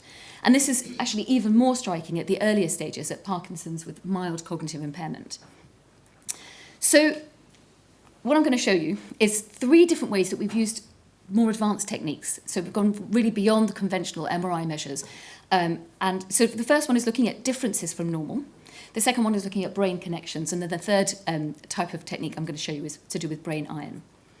So differences from normal, what do I mean by that? Well, the conventional studies that I showed you, that all show different findings. If you want to do a conventional MRI study, what you'll do is usually you'll look at brain atrophy, and you'll take one group, so here the Parkinson's dementia group, and you'll compare them to people who don't have Parkinson's dementia, and you'll just average all the areas where they have dementia, where they have atrophy. But in a condition like Parkinson's, where I've already shown you that it's a very inconsistent and heterogeneous areas of atrophy, if you try and line those all up, it will all average out, and you won't see differences, or every study will show you something different. So we can use a different approach, and this is a technique that was developed by someone called Sage Rutherford. And instead, she didn't ask. She said, I'm not going to look at the group average. I'm going to look at how different an individual is from a population. She took a very, very large reference data set, so 58,000 people who do not have any disease. So didn't have Parkinson's, didn't have any disease at all. And she took 169 brain regions, and she then measured their brain volume in all those different regions. And what we can do is we can then take our MRI data and calibrate our data using our controls. And we can then say, so here, for example, in this particular patient and that particular brain region in orange, we can say, well, how different is that from this control massive data set? So for each brain region in each patient, we can get a Z-score. And we define any region that's under 1.96, their Z-score is under 1.96 as an outlier. And that's essentially 2 standard deviations from the norm. And what we can just do is we can just add up the number of outliers. So we're agnostic, we don't care, we don't mind where in the brain that there's atrophy, but we just want to know how many regions of that person's brain are outliers. And that gives a total outlier score. So this is work that my clinical fellow Rohan Bome did together with James Cole in the Department for Medical Imaging. And he took the conventional approach, just comparing people with our dementia risk groups. So they don't have dementia, they've got Parkinson's disease, but we're able to divide them by our visual scores. But when he compared the good vision compared to the poor vision groups, he didn't find any overall group differences in the conventional approach. So instead, he then took this approach where he looked at regional differences and how different they are from the group from very, very large data sets. And he found that indeed the people who have good vision had fewer total outliers in their brain region compared to people who were bad, who had the bad vision, the sort of the high risk group. And actually, when he plotted them over the brain, you can see that those regions are actually scattered all over the brain, which is why they don't line up. And he also found that when he then correlated this total outlier score with a relevant visual cognition test, so we used a test called a Hooper, where we show people pictures that have been cut up. So it's actually a pair of scissors that have been cut up, you might be able to see. And then patients have to say what that object is. When he correlated their total outlier score, he found an association between that and their higher order visual cognition. So that's differences from average. But then that's looking at grey matter. But actually, if we look at animal and cell models of Parkinson's disease, actually the earliest changes that we find are not in grey matter is really a measure of neuronal death. And actually the earliest changes that we find tend to be in the axons. And actually even with humans, the most vulnerable axons in people who have Parkinson's are the long, thin, unmyelinated axons in the dopaminergic, noradrenergic and cholinergic pathways. So if we want to look at changes in people living with Parkinson's, actually a more sensitive way, instead of looking at neuronal death and brain atrophy using T1-weighted scans, what we should be looking at is axonal change. So we can do this looking at structural connections, and the conventional approach to do this is to use a technique called diffusion tensor imaging, and it's just based on water molecules where they're sort of moving along axons. And when you do diffusion tensor imaging, if the axons are all lined up, or the fibres are all lined up, the diffusion tensor can get a very good estimate of the direction of the travel. But the problem with diffusion tensor imaging is that most of the brain is not organised or neatly like that. Most of the brain, 90% of the brain, is the fibres all crossed. And if you use this approach, diffusion tensor imaging, you can see they just get a blob. We can't estimate the overall direction of travel. So this is work that my then PhD student, now postdoc, Angelica Zarkali did, and she used a much more sensitive technique called fixel-based analysis. And what this does is it estimates the fibre orientation distribution function, but essentially it models the overall direction of travel. It's just as good when the fibres are lined up, but when they're crossed, that's when it really comes into its own. And she can get a really good picture of the structural integrity of the brain connections.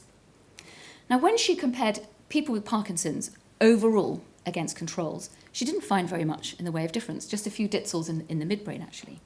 But of course, we've done all these visual tests, so we've got different risk groups, and we've identified a group where they're at higher risk of developing dementia.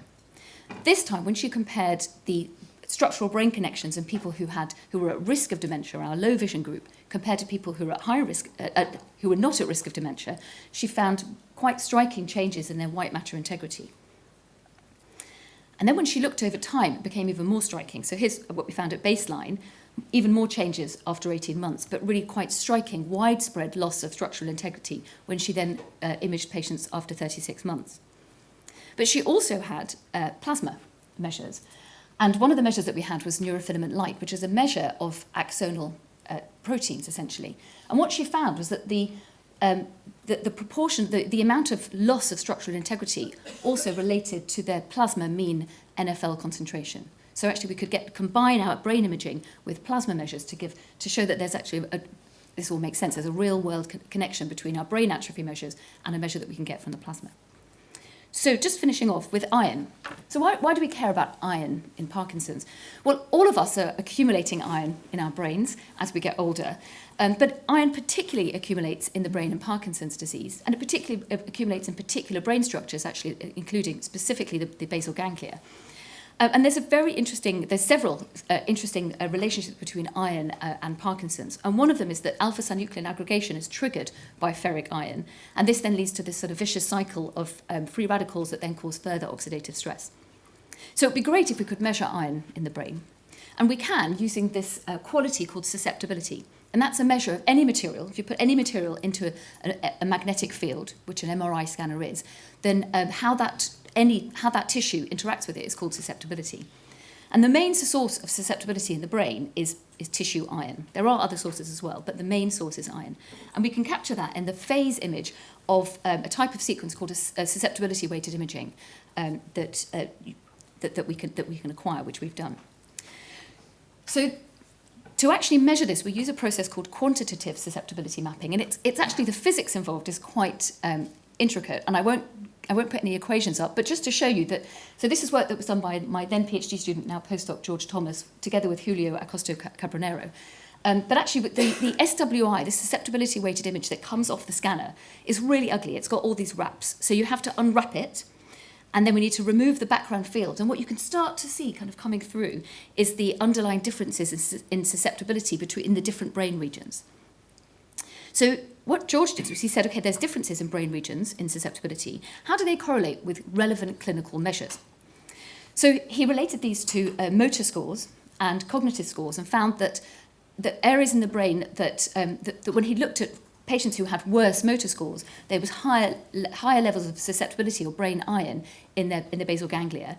And when he looked at patients with worse cognitive severity, there was higher levels of brain iron in the thalamus and the hippocampi. But he's now looked over time, and he's shown that this levels of brain iron at baseline actually predicts the motor severity when he followed them over time. So changes in the basal ganglia predicted what people's motor severity was going to be like after 3 years. And there was also brain regions that predicted cognitive severity after 3 years.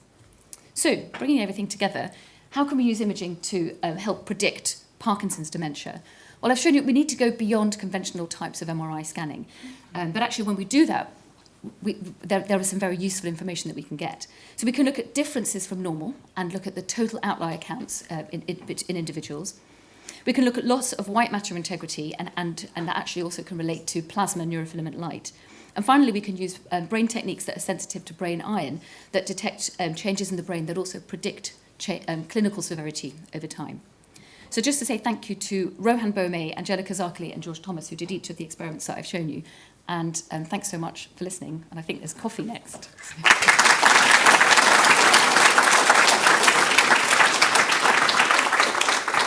Thank you very much, Rimona. Fantastic, as always, throwing in the coffee reference right up. Any questions at all for Rimona? Yes. Hi, just a really quick one. I think you said earlier that patients with bad vision had poorer cognitive outcomes. Was there anything that could be done about it?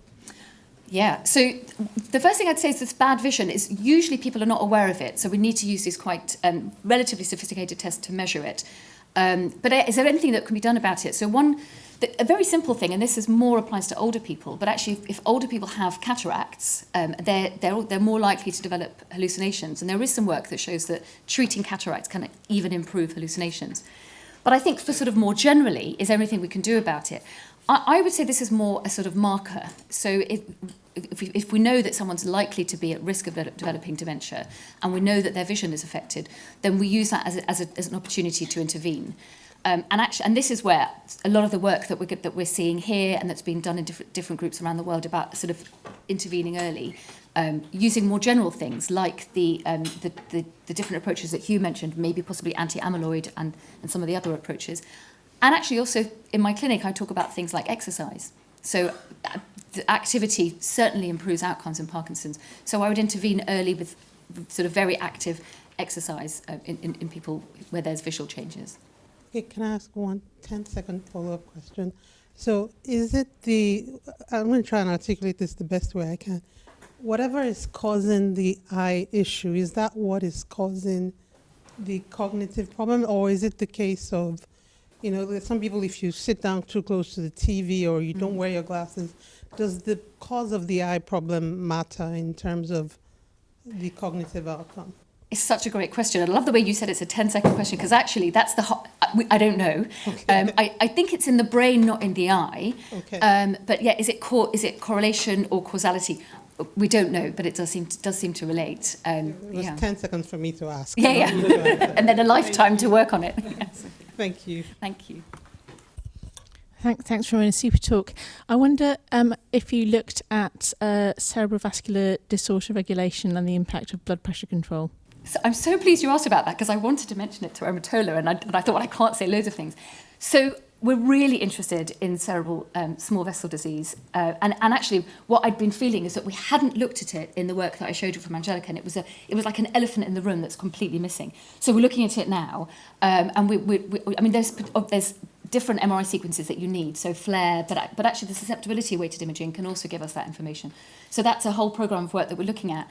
But actually, one of the things that we want to look at is more diverse groups, and particularly people from different backgrounds, because actually cerebral small vessel disease is more common in, for example, in Black African groups. So that's an area that I think would be that we're starting to look at, and I'd like to talk to you in the break about maybe something with Parkinson's Africa, because I think there's some really interesting questions that we can look at with that. So thank you. Fantastic. I think that's bring this session to a close. It's now time for the coffee break. I'd like to thank all three speakers for their fantastic talks. Well, good morning, everybody. We'll start the next session. If everyone would take a seat if they could find one. This session is on therapeutic targets. Next to Professor Francis Platt. Fran is the head of the Department of Pharmacology in Oxford. Her interest is in lipid biology and sphingolipids in particular, and she has in the recent past been undertaking some exciting work in the field of Parkinson's disease and the relevance of lipid biology to the etiology and progression of the disease. We are collaborators in the field of GBA, so it's a great pleasure, Fran, to invite you to give your talk on sphingolipid metabolism in Parkinson's disease. Thank you. Great, well thank you very much for the kind invitation. I'm afraid you're going to have to sit through a slight bit of biochemistry to kick off, so which I apologise. And also just to say that I don't have any conflicts of interest related to this talk.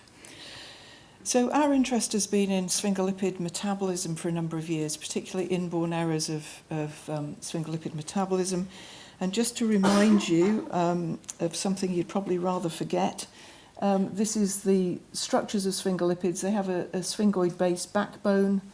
There's a fatty acyl chain which creates ceramide, and then they include things like the sphingomyelins and the lipids that you'll be much more familiar with, things like glucosylceramide that's accumulated in Gaucher disease and also is implicated in GBA Parkinson's. And I just want to draw your attention to this group of glycosphingolipids, which are the gangliosides that are very, very prevalent in the nervous system and can be multiply sialylated, conferring charge at the membrane.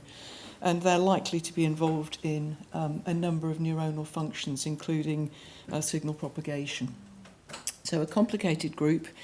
Their cell biology is also quite complex in that they're basically synthesized through the Golgi apparatus as glycosphingolipids, with one sugar being added at each step of the process. They reside out at the plasma membrane. This just highlights the four major brain gangliosides in vertebrates shown here.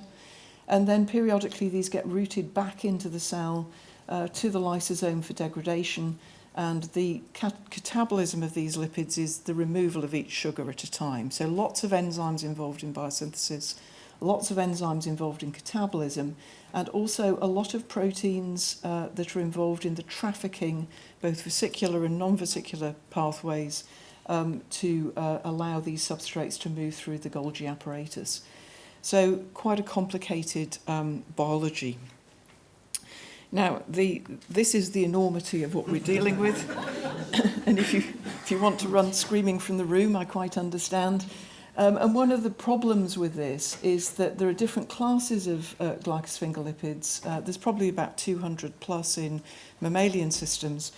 And when you measure them, you really need to be able to measure them in their totality so that you can look at changes in flux through different pathways and try and identify changes in disease. Now, the reason we believe that these glycolipids matter is because not only are they highly conserved, but also that in two biosynthetic diseases, these are ganglioside biosynthetic disorders that were mapped in the old Amish community by Andrew Crosby, and David Priestman in my lab did the biochemistry.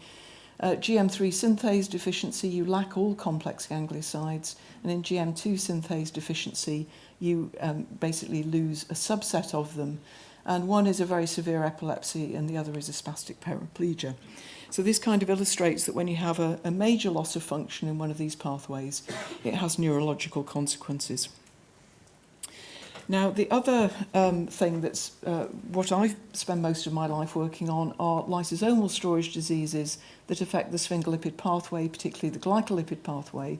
And these are things like Gaucher, Fabry, GM1 gangliosidosis, GM2. And this is the sequential degradation that I mentioned that goes on in the lysosome. And if you just focus down here, for example, Gaucher disease is the failure to remove glucose from ceramide, leading to the accumulation of glucosylceramide.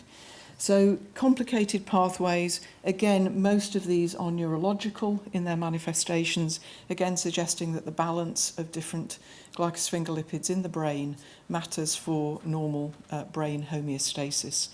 Now, obviously, these monogenic diseases are extreme, and the question really is whether or not this pathway is involved in Parkinson's.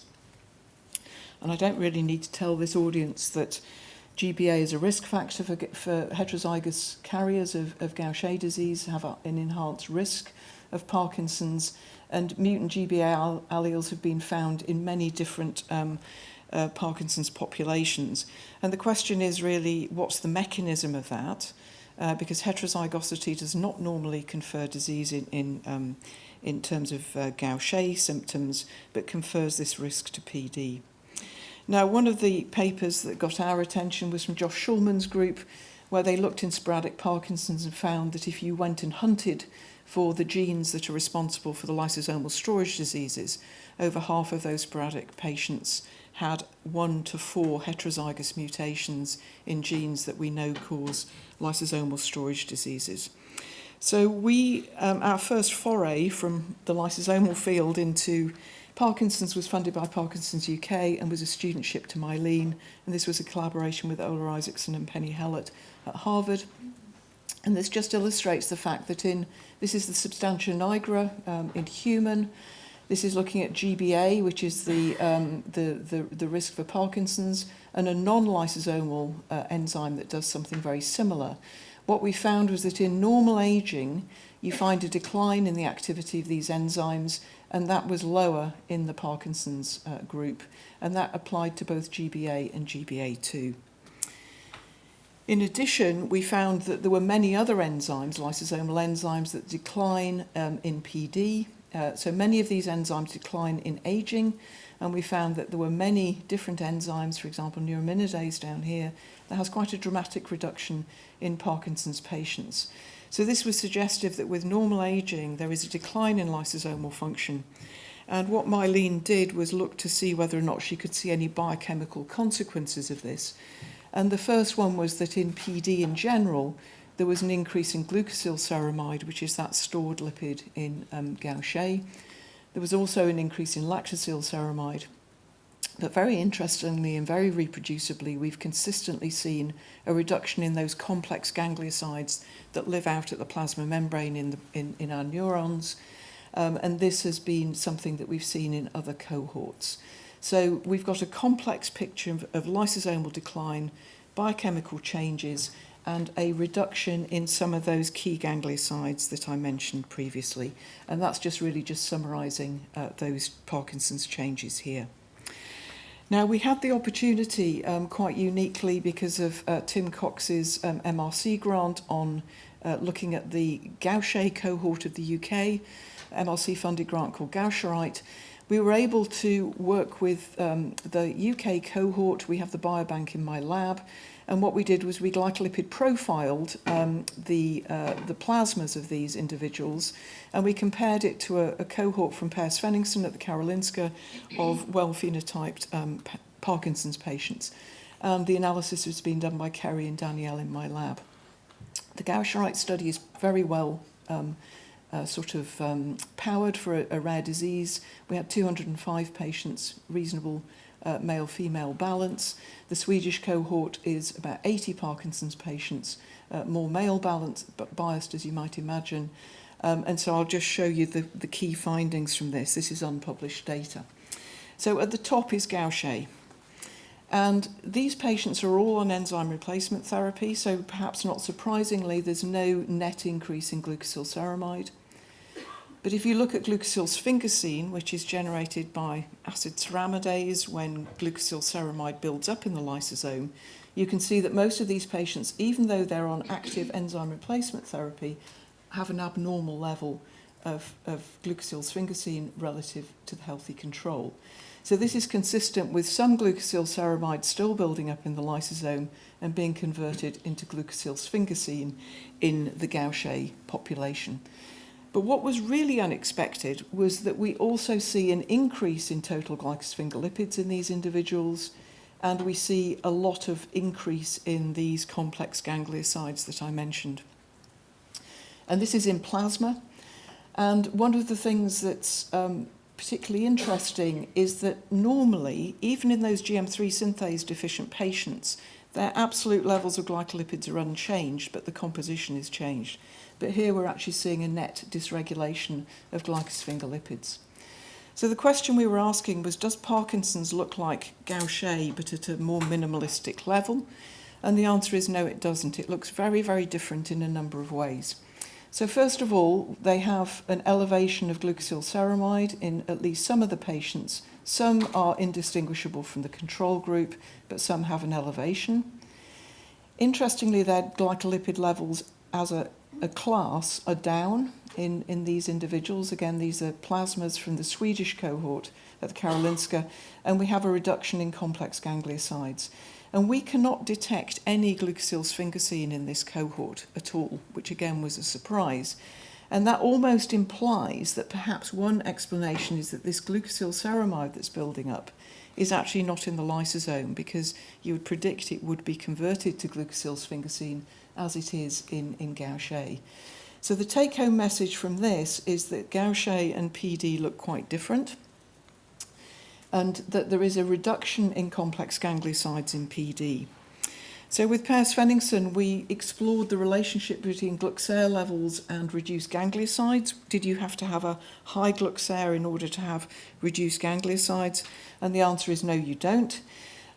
Essentially what we did was we stratified, I don't know whether we might be missing something on this slide, but I think we've lost the glucosylceramide, but what we basically did was took the Gluxer that was overlapping with controls and then the high Gluxer group, and it didn't matter which group you were in, you had these reductions in 3 gangliosides that we're just showing here. So this is suggestive that whatever's going on with the glucosylceramide is independent of the ganglioside phenomena. Now, another thing that we've observed, and this is now moving to introducing a second cohort, this is Biofind from the Michael J. Fox Foundation, and this is looking at gender, and this is Per's Swedish cohort over here. And what we're looking at here is males on the left, with the blues are controls, the orange are PD, and you can see that there is a very strong gender effect where we're seeing a reduction in glycolipid levels in males, irrespective of whether or not they're control or Parkinson's. And in fact, this was replicated in Per's cohort as well, where the females have higher levels, irrespective of whether or not they've got Parkinson's or not. And so I think what we're seeing here is a sort of a visualization of gender-based risk, potentially, with the males being more susceptible or higher risk of Parkinson's. And what we're particularly interested in is understanding what's going on in the Parkinson's females as to what the changes in their balance of these glycosphingolipids are that might give us some clues as to what the difference is in these profiles that is representing the real risk of PD, if indeed this represents risk. Now, another thing I just want to mention is that we went into this thinking from Josh's paper that there was a lot of lysosomal dysfunction in underlying Parkinson's. But the more we've looked at our data, the more we think that there may be an influence on the genes that are regulating biosynthesis as well as catabolism. And interestingly, in Josh's paper, one of the genes that they misclassified as a GM3 gangliosidosis, which it doesn't exist, so that was a catabolic disease that they'd misclassified, is actually that GM3 synthase gene, the one that causes the severe epilepsy in the Amish community.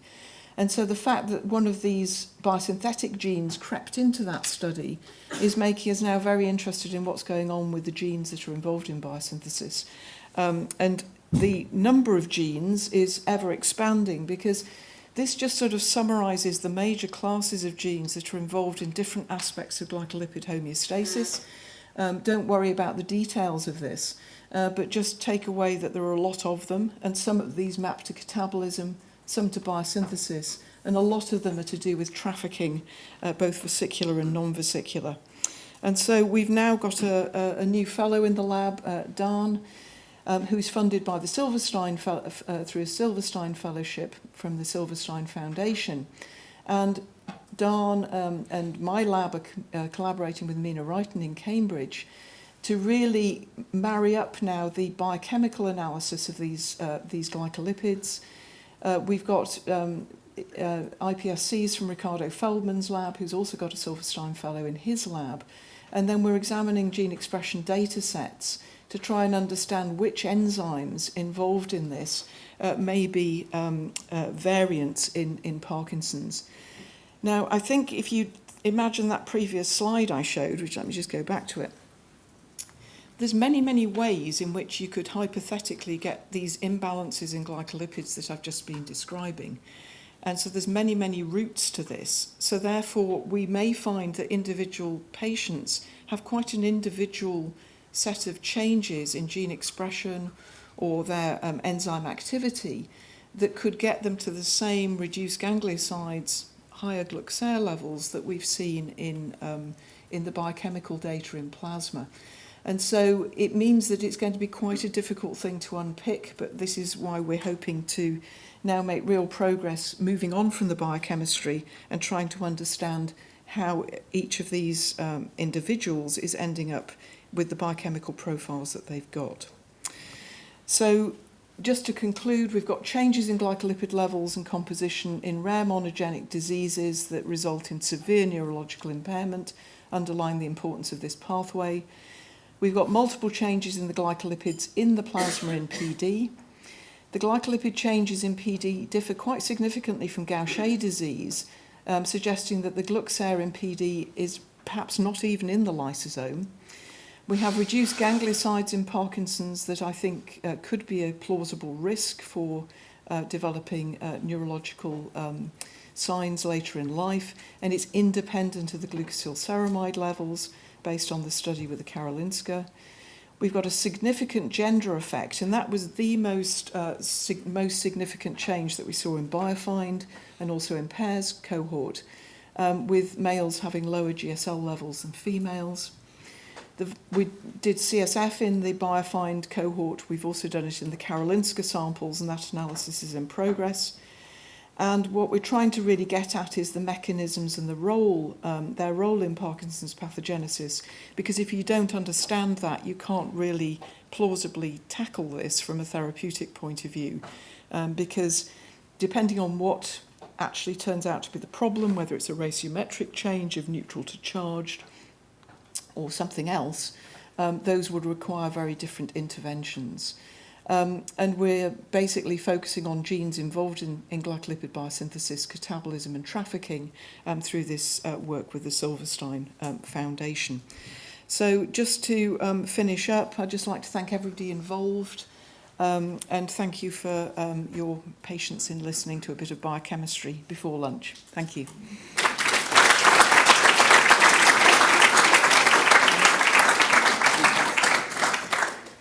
Thank you very much indeed, Fran, for that super presentation, really exciting work. We have some time for questions, so whilst people are thinking of some questions to ask you, let me begin. So the work, obviously, we're interested in GBA, and I saw that you had some data on GSLs in GBA, but also, obviously, in GD, quite comprehensive. And I was wondering, is there any relationship between the mutation type in GBA1 and the levels of some of these GSLs? Yeah, so in fact, it's a really good question, and I forgot to flag that the PD cohort that we've studied with PEAR has a very small number of GBA individuals in it. So we're actually in the process through the ASAP consortium of getting a GBA enriched cohort to map. We could not see any, when we've looked in the past, again underpowered, where the GBA1 mutation individuals map, they're not outliers in any sense in our cohort. So I think until we get more, I can't fully answer that. Right, okay. Any other questions?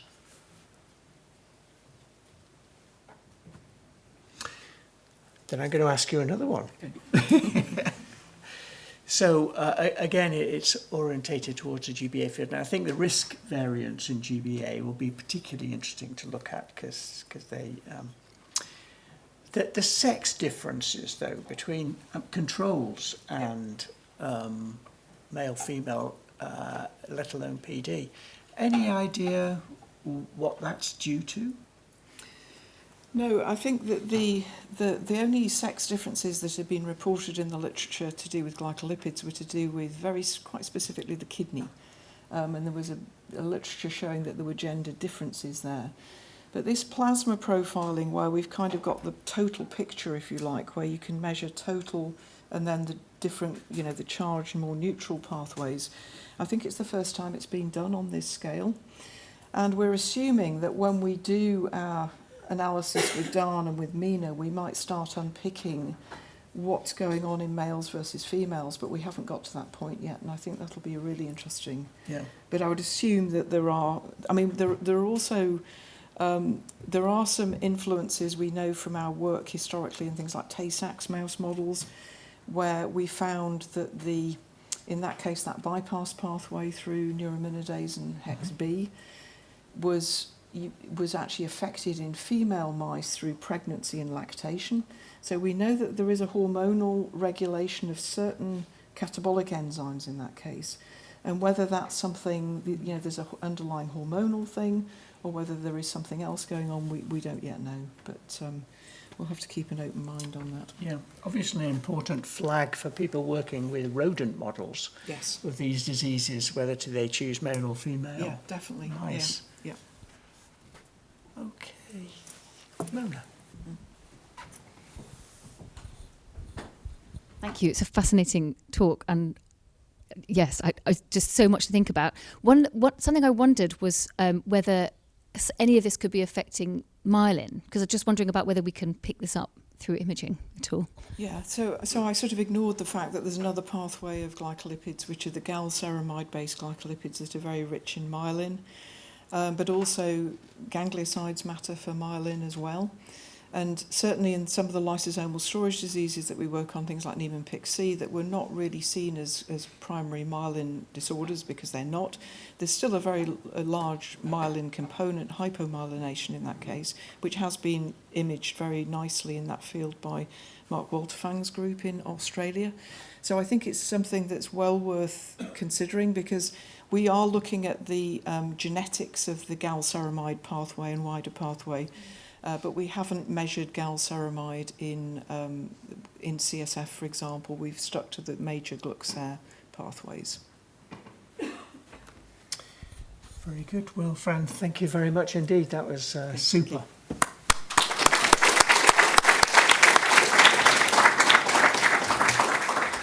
So finally in this session, it's a delight to welcome Esther Sammler to come and give her talk on LRRK2, kinase signaling in Parkinson's disease. Esther is based in Dundee, where she is a consultant neurologist and part of the MRC protein phosphorylation unit working with Dario Alessi. Esther, it's a great pleasure, and thank you very much. So thank you so much for inviting me, and it's a pleasure to be here. And I might just maybe start with a couple of words about LRRK2. We heard earlier that it's been 20 years since the discovery of LRRK2 when it was first published, here in UCL.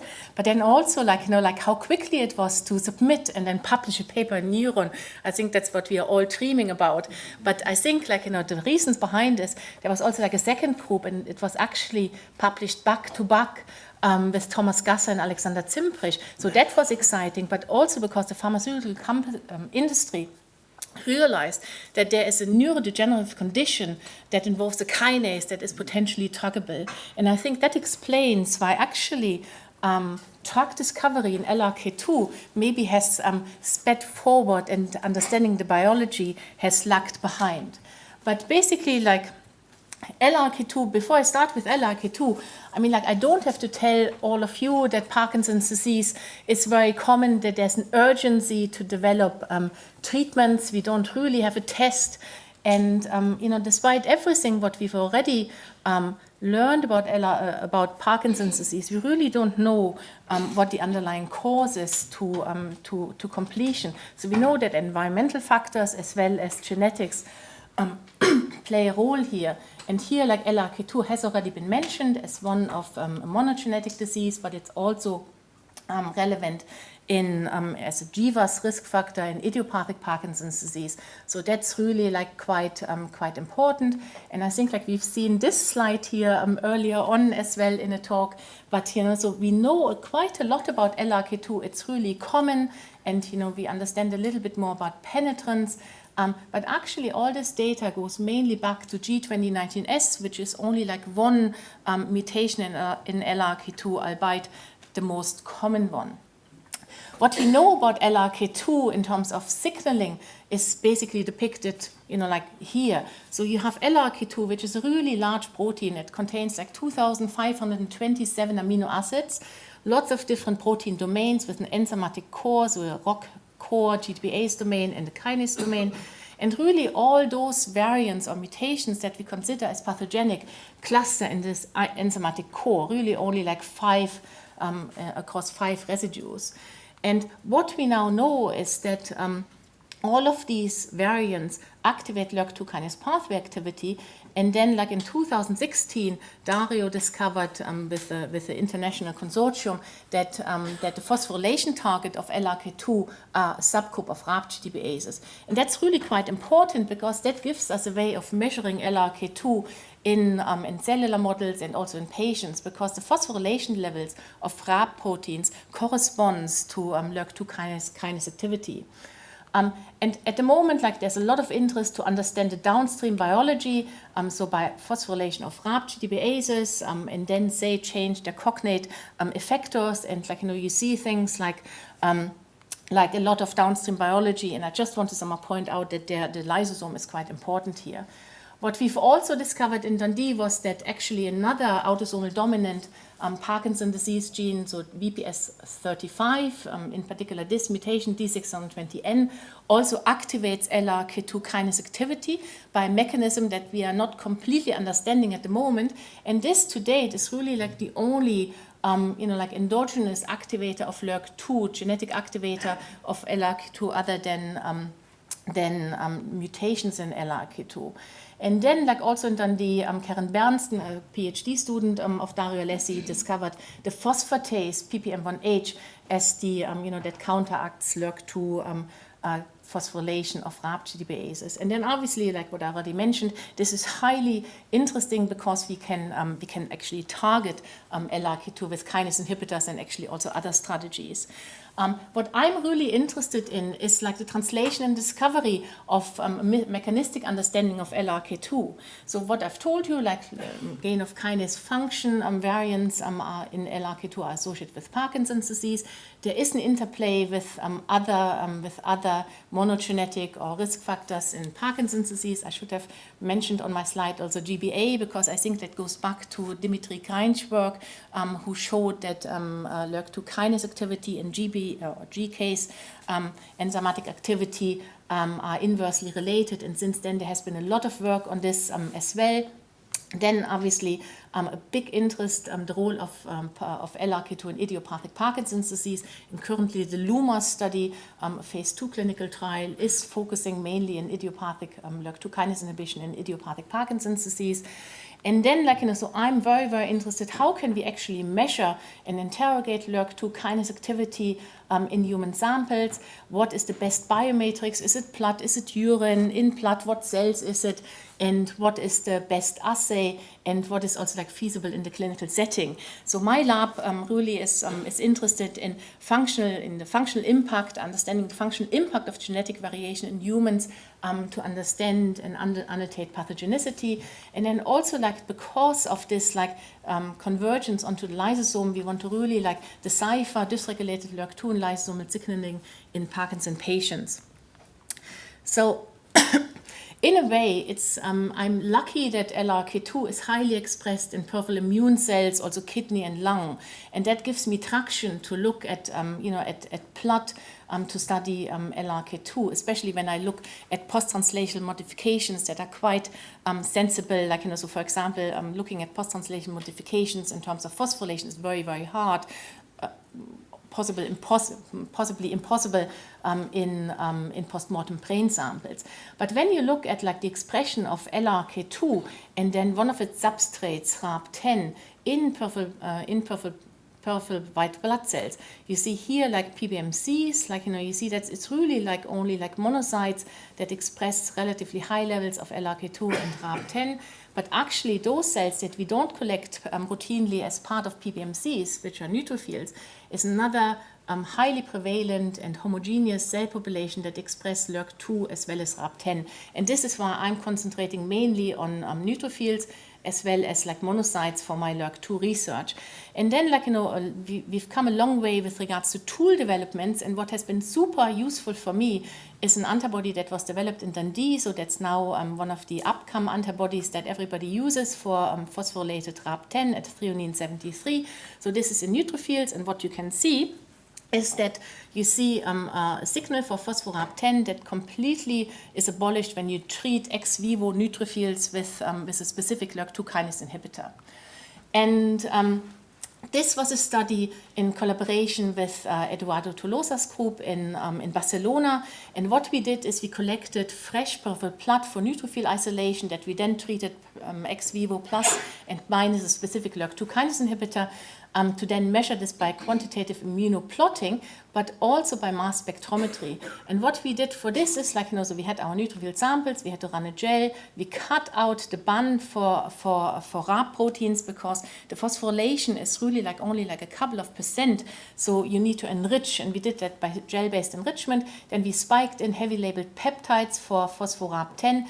And this is then the end result where we actually in the BASC mutation for LRRK2, so that's the R144G mutation in the ROC core GPase domain, there was a massive increase in phosphorylated RAB10 as a readout for increased LRRK2 kinase activity, irrespective of patients manifesting or non-manifesting, or whether people are manifesting or non-manifesting carriers for this particular mutation.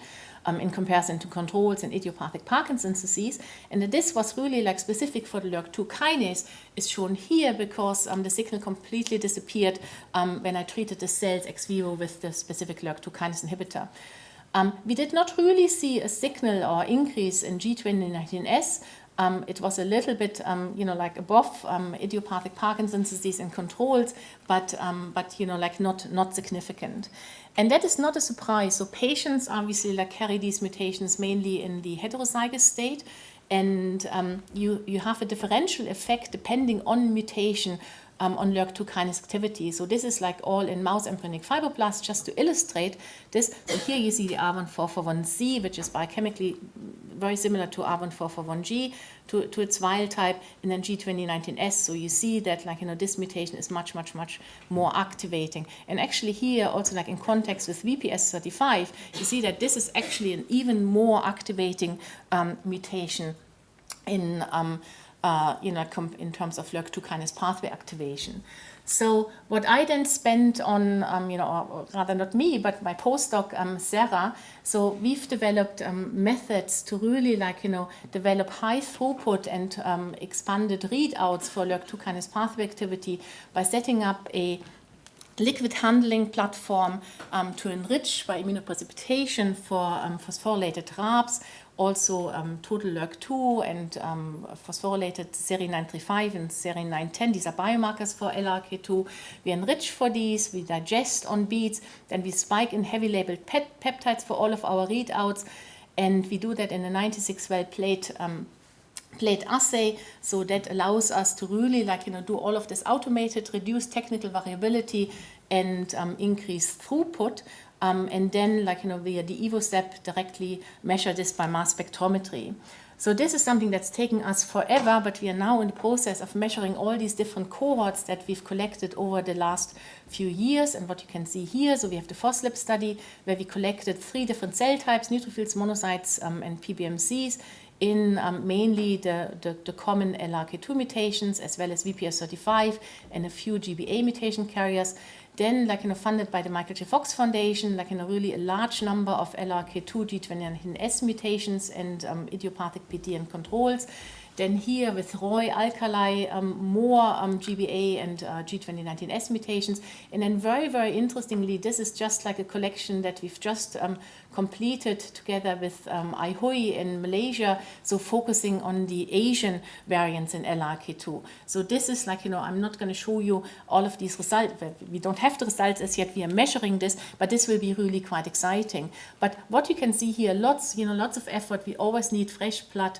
And it's a bit more tricky even than collecting PBMCs when you want to collect neutrophils and monocytes. But all this will give us an idea with regards to the differential effect on RAB phosphorylation and readouts of LRRK2 across these different mutations, idiopathic Parkinson's disease and controls, and also which cell type might be the most suitable for these types of assays. But what about when we have variation in LRRK2 beyond these handful of mutations? So I've shown you in the previous slides how we can interrogate LRRK2 kinase pathway activation in patients, but actually we also have a relatively simple assay that uses cells, so HEC293 cells, and overexpression of LRRK2 variants. So that's really biochemically extremely easy to do. So we express variants and as well as controls, so the wild type, and then we measure LRRK2 kinase pathway activity compared to the wild type. And we determined that everything that is above 1.5-fold in terms of LRRK2 kinase activity above wild type is activating. And this is what we've already published a couple of years ago, where we looked at 100 LRRK2 variants of unknown clinical significance that occur in Parkinson patients, and we already found many more than the few that are clearly pathogenic by looking at genetics alone. And since then, we've expanded our readouts to over 250. You can see here, from N-terminal to C-terminal, and everything in red, so each dot is a biological replicate in this cellular overexpression model. And what you can see is that there are many more activating variants here in the ROC, in the ROC domain, in the core B domain, the kinase domain, but actually spread across the whole LRRK2 gene. And I think this is an adopted slide that was also shown earlier that Dario put in one of his reviews, but we are now at number 52 of activating mutations. And obviously, some of these mutations are super, super rare. So we know that if a mutation is a variant, it's relatively rare in the general population, and if it's highly conserved, and depending on the region, I can probably now predict where I would say whether a mutation is activating or not. And what you see in bold is these are the mutations or the variants for which I have neutrophils or patient data here. And we got all of these variants mainly from Christine Klein and Katja Lohmann, and then lots of personal communications. And I just want to show you how the cellular assay compares to patient samples. So what you see here, so this is cellular overexpression of these mutants. So here the Y1699C, that's a clearly pathogenic mutation. This is a new mutation that we've reported in movement disorder last year. So in a dominant family with Parkinson's disease. So that's just juxtapositional to this known mutation in the ROC in the core B domain. And you clearly see that. So here this is the wild type, and you see that these mutations really have shown increased signal of phospho-RAB10. So this is the cellular assay, and when you then look here on the right, so this is a Western plot looking at neutrophils from these mutations. So here's a healthy control. Here's a non-manifesting carrier with the Y1699C mutation. Here are from the same family affected individuals, and then here is always the cells treated ex vivo with a LRRK2 kinase inhibitor, and here again the control, and here the FY1700L, the new mutation in LRRK2. And we really now develop an understanding based on the structure where you see, I can't really see anything here, but here Y1699C and F1700. So these are really in the core B and ROC interface, and these are destabilizing mutations. So what we're doing at the moment, we are integrating this functional data for variants of unknown clinical significance in the MDS gene database. And we got a grant with the Michael J. Fox Foundation together with Greg Kuttler and the MRC at the MRC Human Genetics Unit in Dundee, in Edinburgh. And what we are doing is we are doing a deep mutational scan for all possible LRRK2 missense variants, and that's in the range of about like 40,000 in terms of their impact on LRRK2 kinase activity. So that will be probably quite useful for annotating pathogenicity. I only have like 2 or 3 more slides because I just want to highlight the direction that we are now taking. So basically, like, there has already, like, all previous speakers have made it very easy for me. So there is a clear link between lysosomal dysfunction and Parkinson's disease, and probably even more so for LRRK2. And studying lysosomes is really, really difficult because lysosomes make up only like 1 to 3% of cells' content. So you have really problems with a signal-to-noise ratio. So again, like, we need to enrich for for the lysosome to be able to make any conclusions and study the disease and profile their content. So the method that we've developed goes back to the lysotarg. So basically, like, where you have the lysosome, you have the integral transmembrane lysosomal protein TMEM192 that's tagged with an HA tag, and then you can immunoaffinity enrich lysosomes from cells. So this is something that Monta Aburame, one of the Team Alessi ASAP members, developed years ago when he was still at MIT. And we've been working over the last few years to somehow apply this to the endogenous system because my patients do not express an HA tag. So we are now able to somehow use peripheral blood, fresh peripheral blood. We then perform this immunoaffinity enrichment within a few minutes, actually in 5 minutes in the cold room. And then you have enriched lysosomes that you compare to the whole cell lysate. And that allows you to do multi-omics and whatever else applications you want to do. And this is not Parkinson's disease, but I'll just show you the power of this method that we've developed, and for proof of principle decided to go for a lysosomal storage disorder. So this is the volcano plot of the metabolomic analysis between button patients, so children with CLN3 button disease, and then here the control, so the lysosomal enriched fraction. So you see here, like, these really like highly significant dots, and we were able to somehow annotate them to glycerophospho ester metabolites. And here, when you look at the targeted analysis, I need to somehow come a little bit around here. So what you see, I'm just illustrating here on the GPG.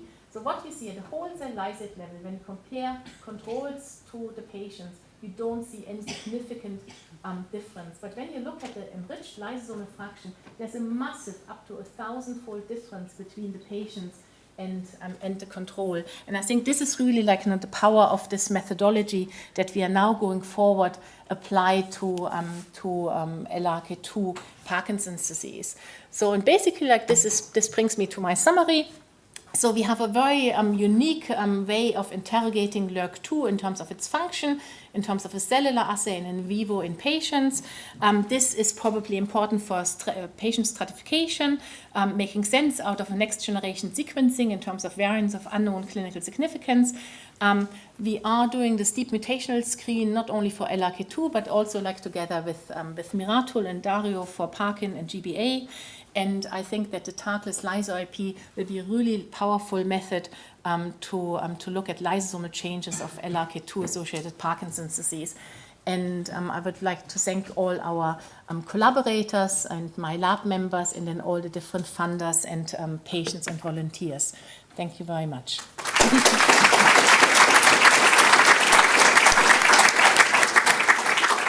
Thank you very much, Esther. That's a really wonderful talk. Thank you. Questions? Firstly, really nice talk. I was just wondering if these high phospho-Rab10 bearing monocytes and neutrophils actually had an immunophenotype. An immunophenotype, well, so I've not looked at this, because what I do is I collect, I isolate them by immunonegative magnetic isolation, and then I lyse them to maintain the phosphorylation status of those. So what we've not done is we've not looked at immunophenotyping of LRRK2 associated cells. I think like that would be. I was just trying to correlate with the prior talk. It would be kind of cool if that somehow contributed to PD pathogenesis, but yeah. Right, thank you. Any other questions? So, Esther, is there? Yeah, Arthur. Whilst the mic's going up there, the lysosome isolation is a really important contribution to the field. How widely available is that right now?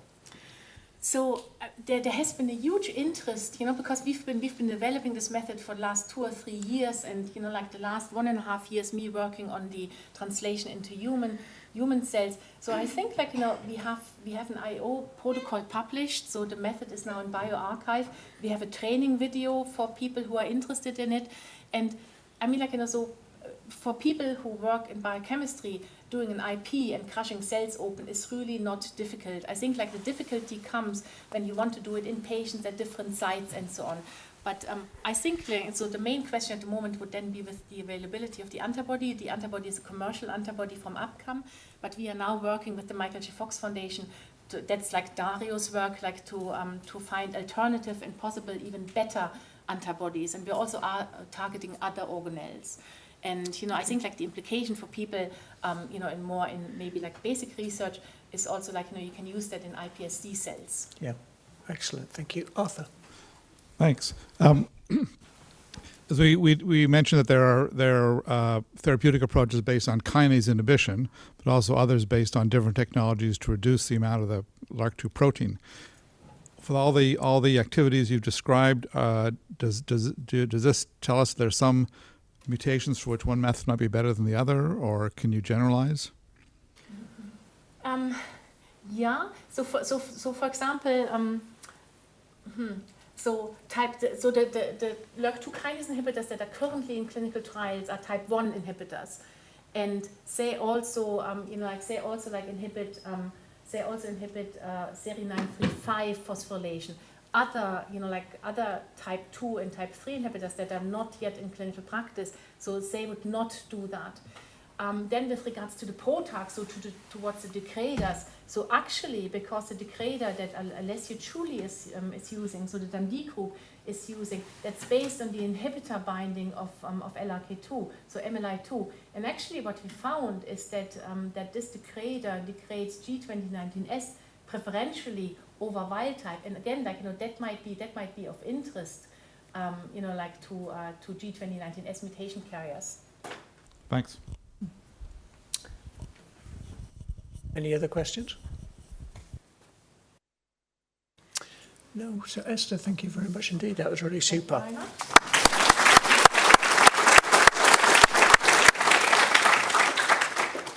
So we'll bring this session to the end. I thank the 3 speakers very much indeed for their excellent presentations. Welcome back, everybody. Thank you for returning from lunch on time. We'll begin this afternoon's sessions with an important presentation from Professor Jose Obeso. Jose's biography is being detailed in the brochure, and I do not intend to repeat it. Suffice it to say that Jose has been preeminent in the field of Parkinson's disease and movement disorders for over 30 years. It is a great personal pleasure to introduce him. He is a personal friend as well as colleague. It's fair to say that Jose has made enormous contributions to many different areas of movement disorders, from the neurophysiology and function of the basal ganglia through to therapeutic interventions. And in terms of the topic he will present today, understand the etiology and pathogenesis of Parkinson's disease, which inevitably we can all understand lays the basis for future therapeutic interventions to slow and prevent the disease. So it is a great pleasure, Jose, to introduce you and to welcome you to the meeting and to thank you for coming. And we look forward very much to your lecture.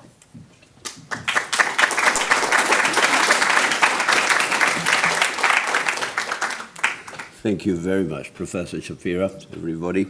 London is home, neurologically speaking, for me.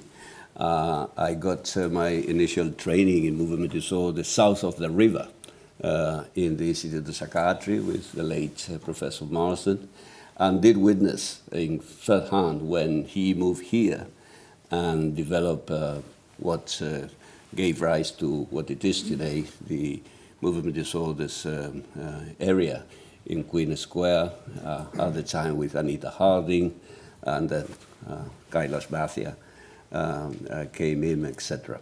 So it's a big pleasure always to be in London and to remember those very long ago years and be here. Now, I try to, I ask and reiterate to my juniors that when they see me talking publicly, repeating the same thing of 10, 20 years ago, or when I start talking publicly and stumbling and stopping, they should tell me, and this is it, this is the end. And in fact, nowadays, they give me a score. So I would be happy to hear from you later. The point is that to try to avoid, at the very least, not to repeat myself, one tries to be original, and that also leads to some difficulties, which is what I'm going to try to sort of round up this afternoon here. So this is a sort of declaration, and I was mentioning to Anita Schrack a minute ago. I align very much with Professor Andrew Lees here in London when saying, this is the Parkinson's disease that I still see and I still like to understand and move forward. The Parkinson's disease related to nigra, degeneration, to the cardinal clinical features, and to dopamine loss in the very early stage, quite confined to the posterior putamen and the contralateral to the most affected side.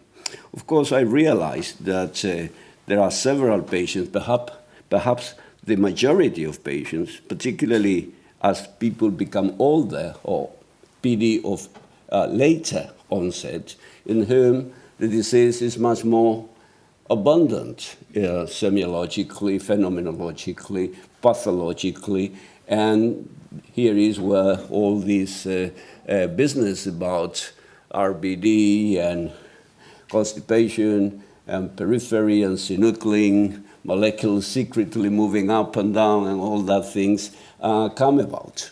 But I'm not interested in those, in the elderly. I'm interested in the younger.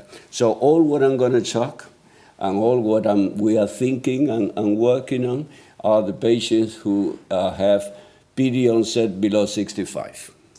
And because to me, they represent a much easier kind of inverted comma experimental model to try to understand the primary aspect of the disease. And as Glenda Halliday, referenced neuropathologist from Sydney, has pointed out, in the non-advanced, early onset, early evolution patient, the disease is relatively confined and focal. So thinking in that ventrolateral degeneration is also associated with the topography of this of the projection to the posterior putamen, which no wonders produces this loss of dopamine uptake, FDOP uptake, the denervation in the posterior putamen, and that makes it almost experimentally. If one takes a 58-year-old patient, let's say, with disease onset of less than 9 months ago, which is our average for our de novo experimental patients, it is almost like an experiment. Of course, some of them do have hyposmia. Of course, some of them have constipation, but they all score very little in all other non-motors and extra features.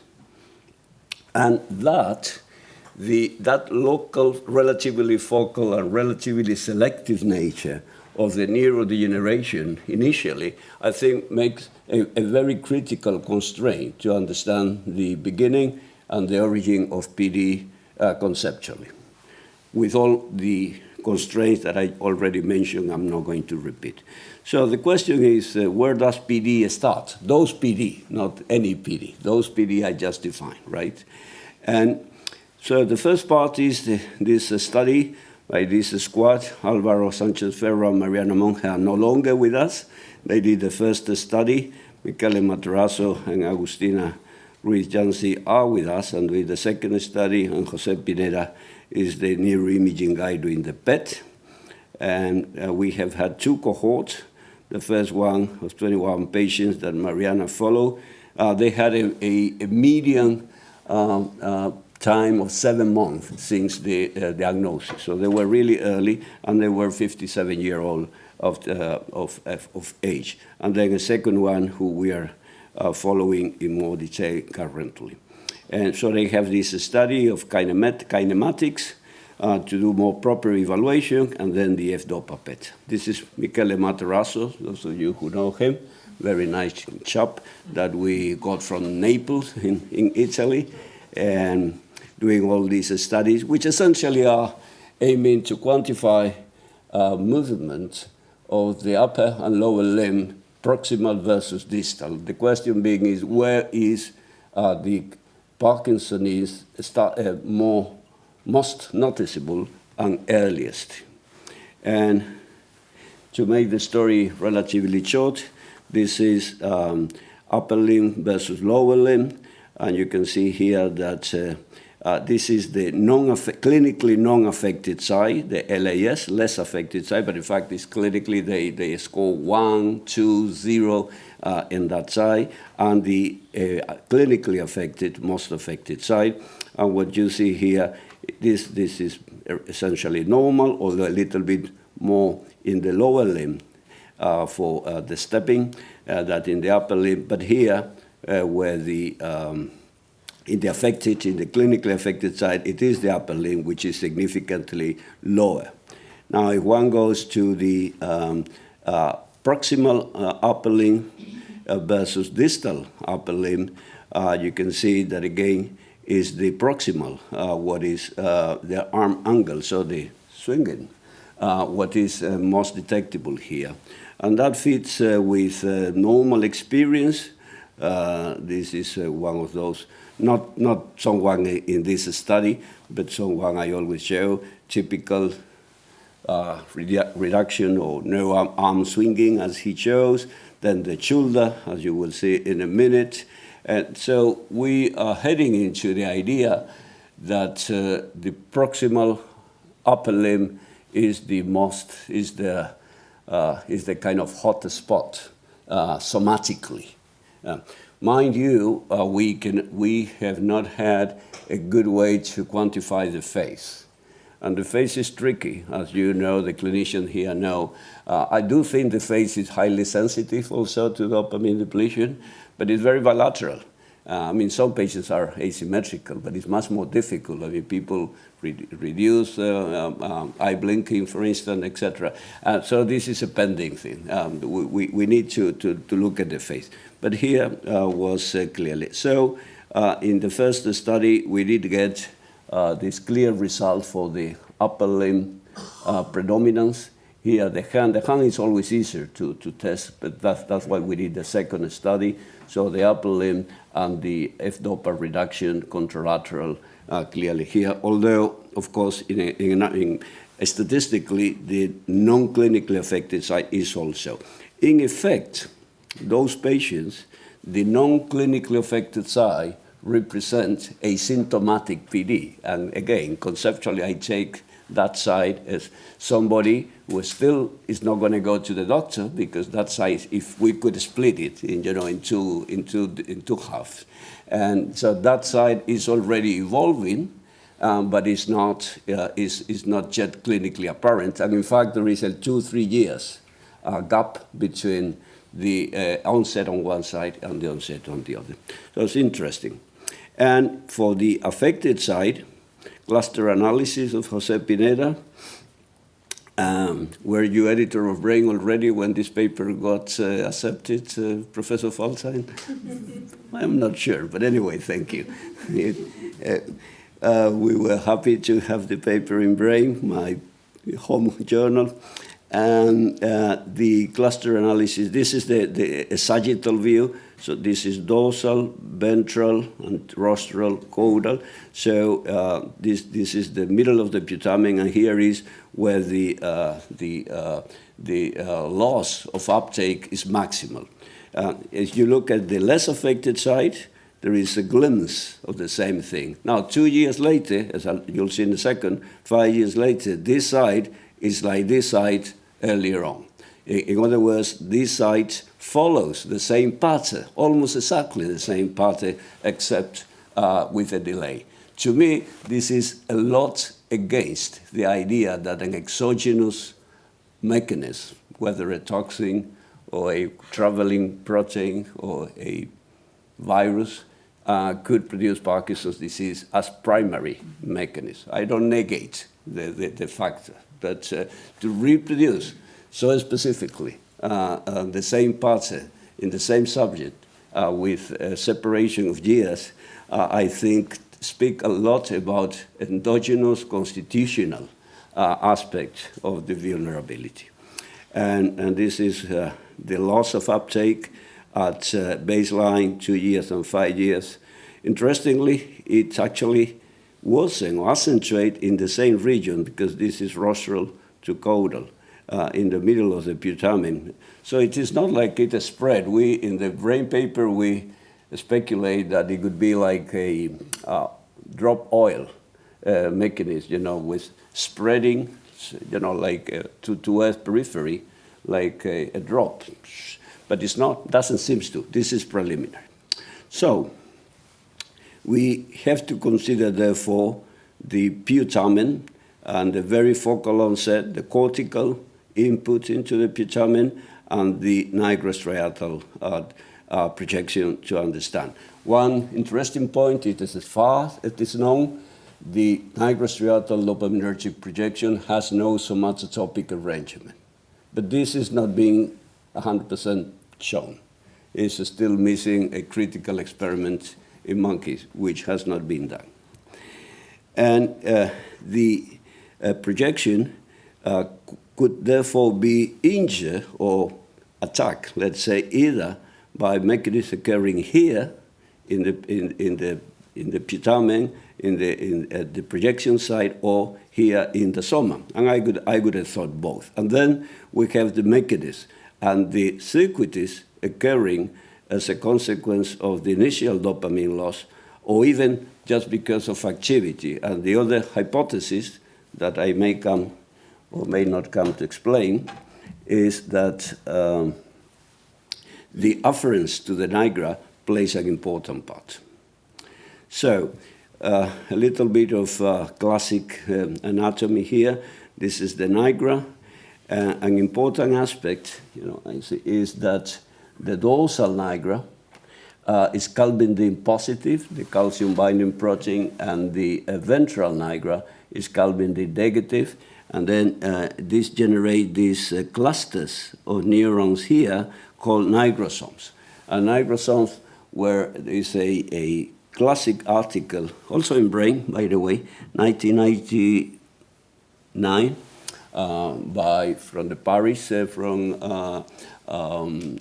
Etienne Hirsch, Guy Fagit, etc., with Anne Graviel, indicating that 5 patients, very advanced patients, they were not short disease evolution patients, but nevertheless, that it was here in those nigrosomes where cell pathology was occurring, and also it was shown that the projection from these clusters of cells in the ventral substantia nigra are divided, and the ones from here are the ones which really go to the putamen, whereby the dorsal nigra projects more to the anterior striatum, to the caudate.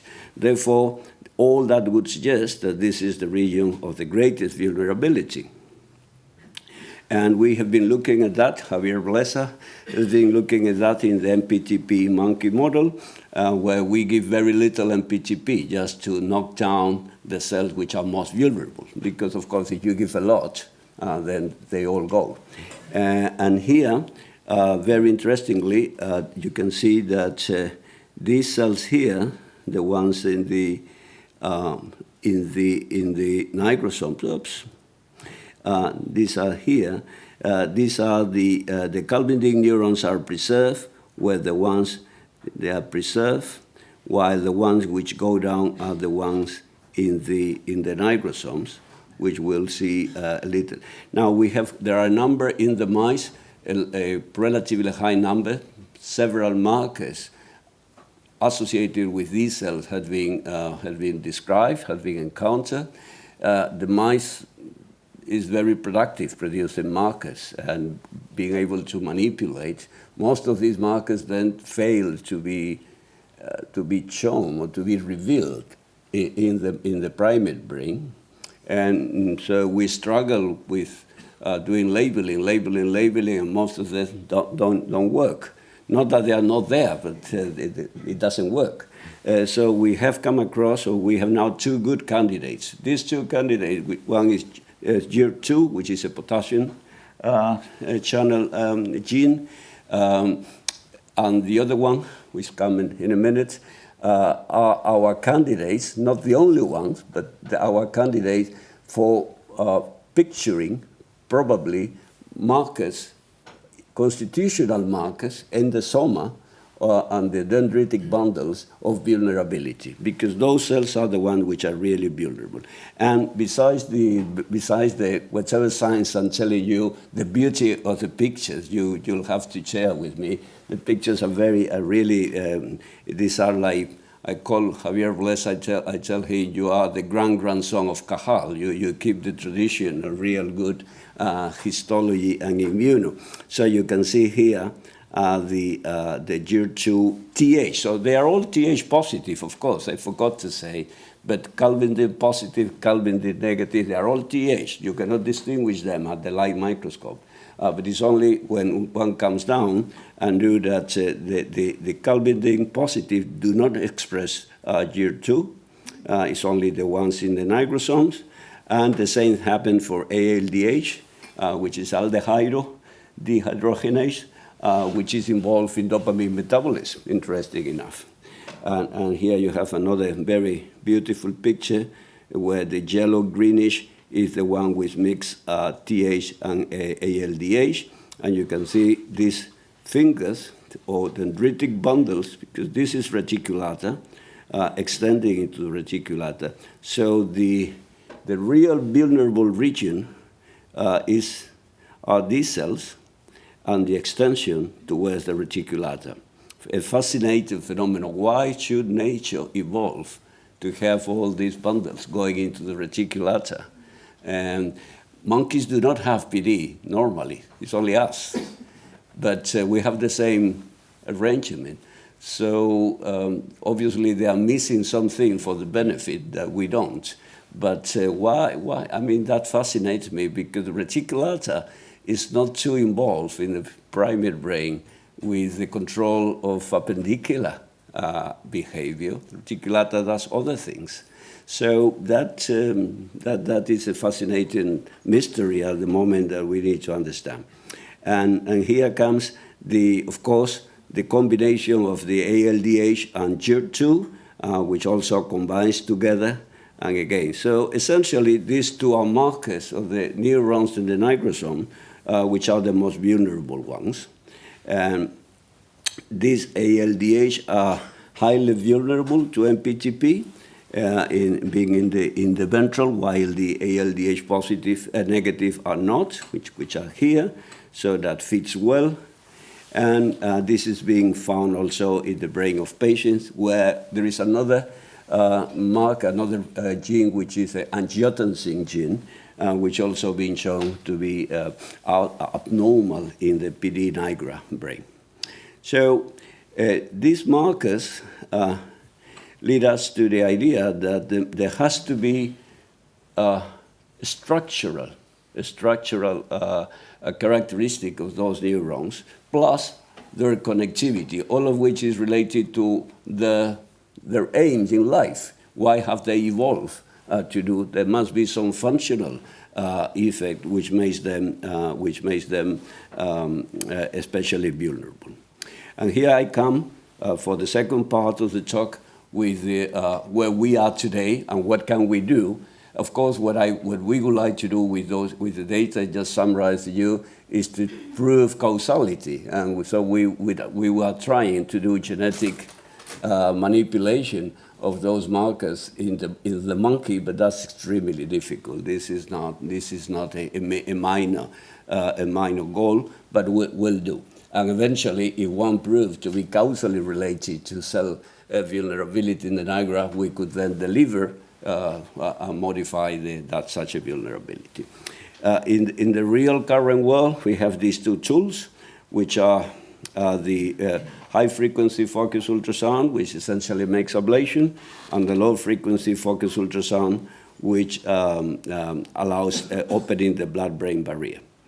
And our approach is that, on the one hand, one could reduce the abnormal circuitry abnormalities in the motor circuit in Parkinson's disease, approaching the subthalamic nucleus and ablating the subthalamic nucleus, and one could do open the blood-brain barrier to do focal opening and delivering of neurorestorative or neuroprotective molecules. The cartoon shows how it works. Ultrasound comes focally at some points. There is a contrast agent circulating in blood, which has these bubbles, and the energy provided by the ultrasound produces the bubbles to resonate, and the disruption occur. But going first with the circuitry, I guess you can see, yes, this is a cartoon made by Erwan Bessar in Bordeaux many years ago, and it shows this classic idea that the cortico-basal ganglia, motor, and other circuits going around like a go-through system. Of course, I'm here in part to commemorate Professor Rothwell's retirement during COVID, and he would always say, but nothing in the brain works like that. You are so stupid to think that things... of course, this is completely true. But the thing is that the model did pay off very well, because it did pinpoint to the subthalamic nucleus hyperactivity and other abnormalities in the circuitry, which are essentially linked to the mechanism producing or facilitating the motor features of PD. And just a 10-second tribute to Mahlon Delon, who just passed away recently, 2 weeks ago. And of course, he received a lot of credit for developing all these concepts and working hard, both in the monkey and in patients. So the dopamine-depleted brain is a hyperglutamatergic brain as well. Not only because of the STN hyperactivity, but also in the brain stem, the midline thalamic nucleus, and the motor areas. And to me, without having any special knowledge of biochemistry or anything, you have a neurodegeneration and then have excessive glutamate release. I think it's easy to understand this cannot be good. This somehow is going to enhance, at the very least, the mechanism of degeneration. And in fact, it's well known because of this metabolic network developed by Heidelberg first, and then tested and consolidated by several other teams, including ourselves. The Parkinsonian brain has a hyper metabolic state in many ways. Therefore, a long time ago, we did postulate this idea, and others, that the STN overactivity could cause or could facilitate neuronal death. And in fact, it's also interesting that STN lesion that is done today with focus ultrasound does reduce this hypermetabolism. I mean, in a very impacting way, and has a large impact towards restoring towards normal the metabolic pattern. Therefore, and just to finish this part, before going very clinical, just to round up, This cell here, which I show as the highly vulnerable one, with those markers and extending the bundles into the reticulata, they do receive afferent from other regions of the basal ganglia, and the soma, which is sitting here in the ventral compactor, does receive quite a bit of glutamate, perhaps from the SDN, perhaps from other areas like PPN, and also GABA. And then the dendritic bundles have more GABA than glutamate, but have both as well. Now, there is a last year paper in Nature from Sumayer lab in Chicago indicated that when these bundles, these prolongations from the soma of the ventral compactor, when this is lost, is when the mice becomes Parkinsonian. And in fact, in our monkeys, we also found that relationship. And that's why I said this is fascinating, because how could it be that losing somatodendritic dopamine release there could actually be so important to control basal ganglia activity and output? But at the very least, I do think that this continuous activity and afferent activity could actually be part of the vulnerability mechanism at the physiological level, not just at the molecular level. So here we go. The focus ultrasound ablations are very easy to do. We label 8 years ago when we began, we label the expression that all of our neurologist colleagues complain and criticize this heavily until they get the equipment. Once they get the equipment, they are delighted. And people, stop tremor and treat PD and stop dyskinesias, etc., because it's an easy technique. And it has a fundamental difference, which is not a surgical procedure. It doesn't matter, the importance of neurosurgery is unquestionable, but it's not a surgical procedure. So patients go out and within half an hour are drinking and eating, and in most places they go out in the evening. I mean, they're discharged in the evening, particularly essential tremor patients who are less problematic. So that gives rise to the possibility of using focused ultrasound ablation earlier in the evolution of Parkinson's disease, which is my point. Rafael Rodriguez Rojas, mainly a physicist working a long time in subthalamic nucleus, he has developed and depicted this parcellation of the subthalamic nucleus in relation with the cortex, doing functional MRI. So essentially, we could divide the STN motor region connected to M1 and the SMA region connected to SMA and area 6. And importantly, with PhD thesis of Jorge Mañez, a neurologist, it became clear that posterolateral STN lesions were actually most efficient in stopping tremor, hand tremor, rest tremor, whereas the better position for anti-bradykinesia were more rostral, all within the STM motor region, not rostral into the limbic region, where we are always into the more, let's say, relatively posterior. But there is a distribution.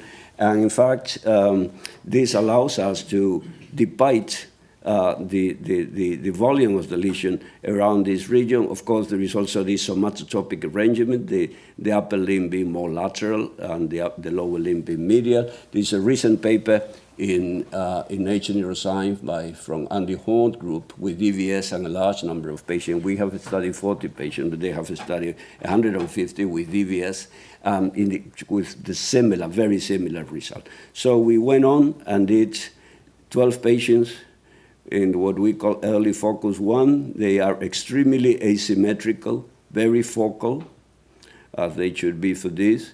And you're going to see a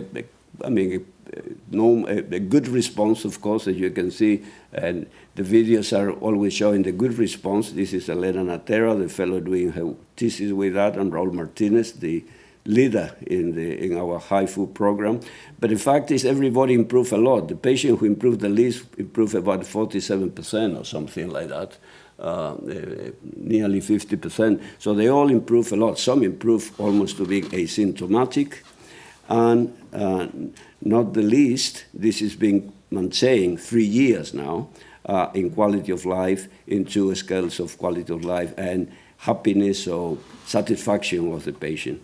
So treating this group of patients produce, as expected, a lot of benefit. Side effects, which we had a lot of difficulties when we published the New England double-blind study, but in fact is that as patients are followed, and up to 3 year side effects are very reduced and not very relevant symptomatically, neurologically, except weight gain, which surprisingly unilateral subthalamotomy does produce weight gain, not massive, but 7 kilos, similar to DVS, which is very interesting. So we plan to do this now in a multi-center study to show that indeed this will improve quality of life of patients at 3 years and therefore have at least this impact. Now, in 5 minutes, I do blood-brain barrier. Yes? Yes or not? Yes. 3 minutes? 1 minute? So the blood-brain barrier, of course, is thought to deliver. By itself, it only works in the mice. In the mice, it does a lot of things. But in monkeys and in humans, it needs a drug or a therapy. It needs a therapy. And as I said, it works with the bubbles in the blood. And now there are several reports with BBB opening in patients with Alzheimer's disease. Of course, it's also used for glioma, but in neurodegeneration for Alzheimer's, ALS, a recent study has begun now in Toronto, delivering an antibody for a protein in ALS. Parkinson's disease, we have done several studies, and this recent proof of concept study from RESI delivering the amyloid antibody in 3 patients and showing that it does reduce. So here is the target in the putamen. We always go to the posterior putamen because we are thinking to treat very early patients, as I showed. Here is the gadolinium to show that the barrier is open. Safe procedure, easy to do. It doesn't have any harm. The opening lasts for 24 hours, 48 hours, and then it closure. Here is in the monkey where we are more energetic, I think is the right word. We use a higher dose. And here is a beautiful gadolinium picture for the whole putamen, anterior and posterior. And here we show that a AAV9 gene delivery after the opening does show is transfection, is infected. Nature did this experiment for us. In 2 monkeys, we had antibodies against the viral vector, so nothing happened, but I was blind because we didn't know the monkey had antibody until retrospectively. And it was in the MPTP monkey as well, and the number of cells transfected is like 99% higher in the region where the opening occurred than anywhere else. So it's effective. It has to be improved. Now we have moved to do other targets like the cerebellum. Here you see a nice cerebellar opening, very nice in the one hemisphere. And you can see the transfection of another virus or the viral vector, also for GFP, showing very, very nice, very good actually transfection. And also we are trying to target the whole circuit with Professor Takada from Japan. So we open the motor cortex, the subthalamic region, and even the GPI at the same time. That can be done simultaneously. And here are the initials. I don't see here to show you. The initial, I can see here. I guess it's here. But there was enough transfection for this is JAD, which is being done in patients with surgery, and it's been done in mice, intraparenchymally. We tried, and that couldn't be therapeutic, or hardly could be therapeutic. So we're trying to show that the same concept works, but through BBB opening and gene delivery. And we think that targeting multiple sites is more likely to have an impact than just targeting on one. And that's what we are trying. And so these are the current projects, GDNF with Jeff Cordoa, the one I just mentioned, this one about neuromelanin with Mikel Vila, and in ASO from Second. So the question really is, and this is the penultima, and the last one in terms of the lecture, that we have all these diseases, also genetic disease. I think Huntington's would be a nice situation to do early delivery in specific regions of the brain and try to stop the Huntington accumulation. In PD, it's complicated because we don't have molecules, and it's difficult to convince pharma to be interested in this approach because that cannot be, it's hard to convince that this will be widely applied. Anyway, just for the youngsters, one of the two most important drug companies working with anti-synuclein antibodies currently admit, the scientists admit that less than 1% of the antibody access the brain, which is little. Of course, you may say that it's enough, a little, and that is well taken. But the other point is, if it's less than 1%, it's not only how much, it's also where it goes, obviously, because that 1% may be in the cerebellum or in the retina or in the occipital cortex, whereas we need it in early PD or in Huntington, specifically in some place. And so we'll work on this. This is the beach where I live when I'm not in Madrid. And this is the kid. Here is Javier Blesa, who I couldn't show a picture. Where is he? Here. This is Blesa with the person. This is the Cajal child. And the team, this is more recent. And this is the more recent one. And sooner or later, we'll get it here to start PD. Thank you.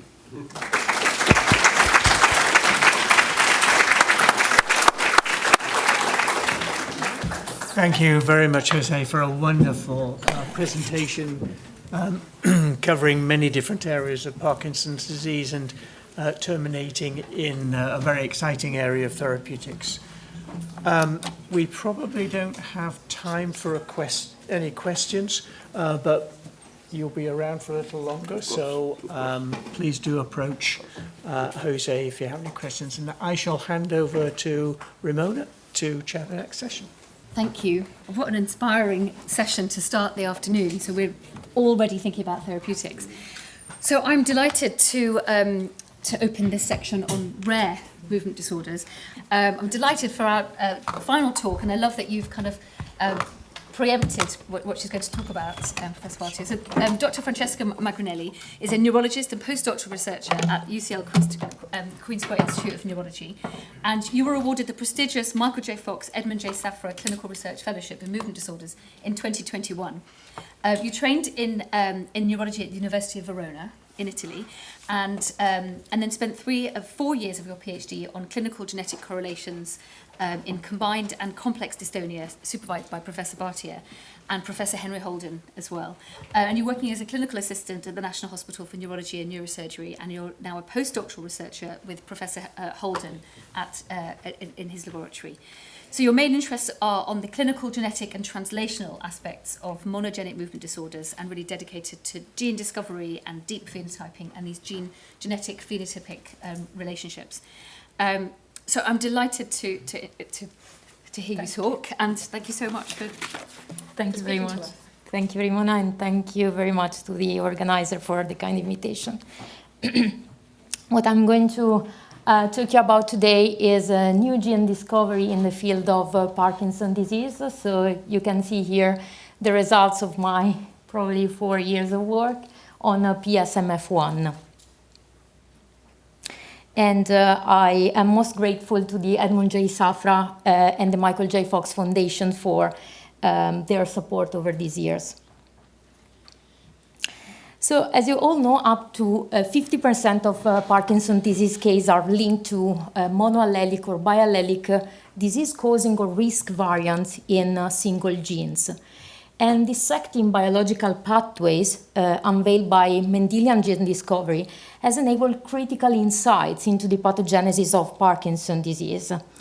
And this has revealed a complex neurobiological network involving alpha-synuclein synthesis and dynamic equilibrium, the homeostasis of cytoplasmic components and organelles via the autophagy and lysosomal system, proteostasis through the ubiquitin proteasome system, mitochondrial function, oxidative stress response, and neuroinflammation regulation. And disruption of these pathways at any location converts on loss of dopaminergic neurons in the substantia nigra, pars compacta, and clinically to Parkinsonism. So dissecting these biological pathways represent a fast track to identify druggable targets and biomarkers, and so develop disease-modifying therapies in the field of Parkinson's disease and neurodegeneration. So this story started in October 2020 when we first saw a patient here at Queen Square coming from Serbia.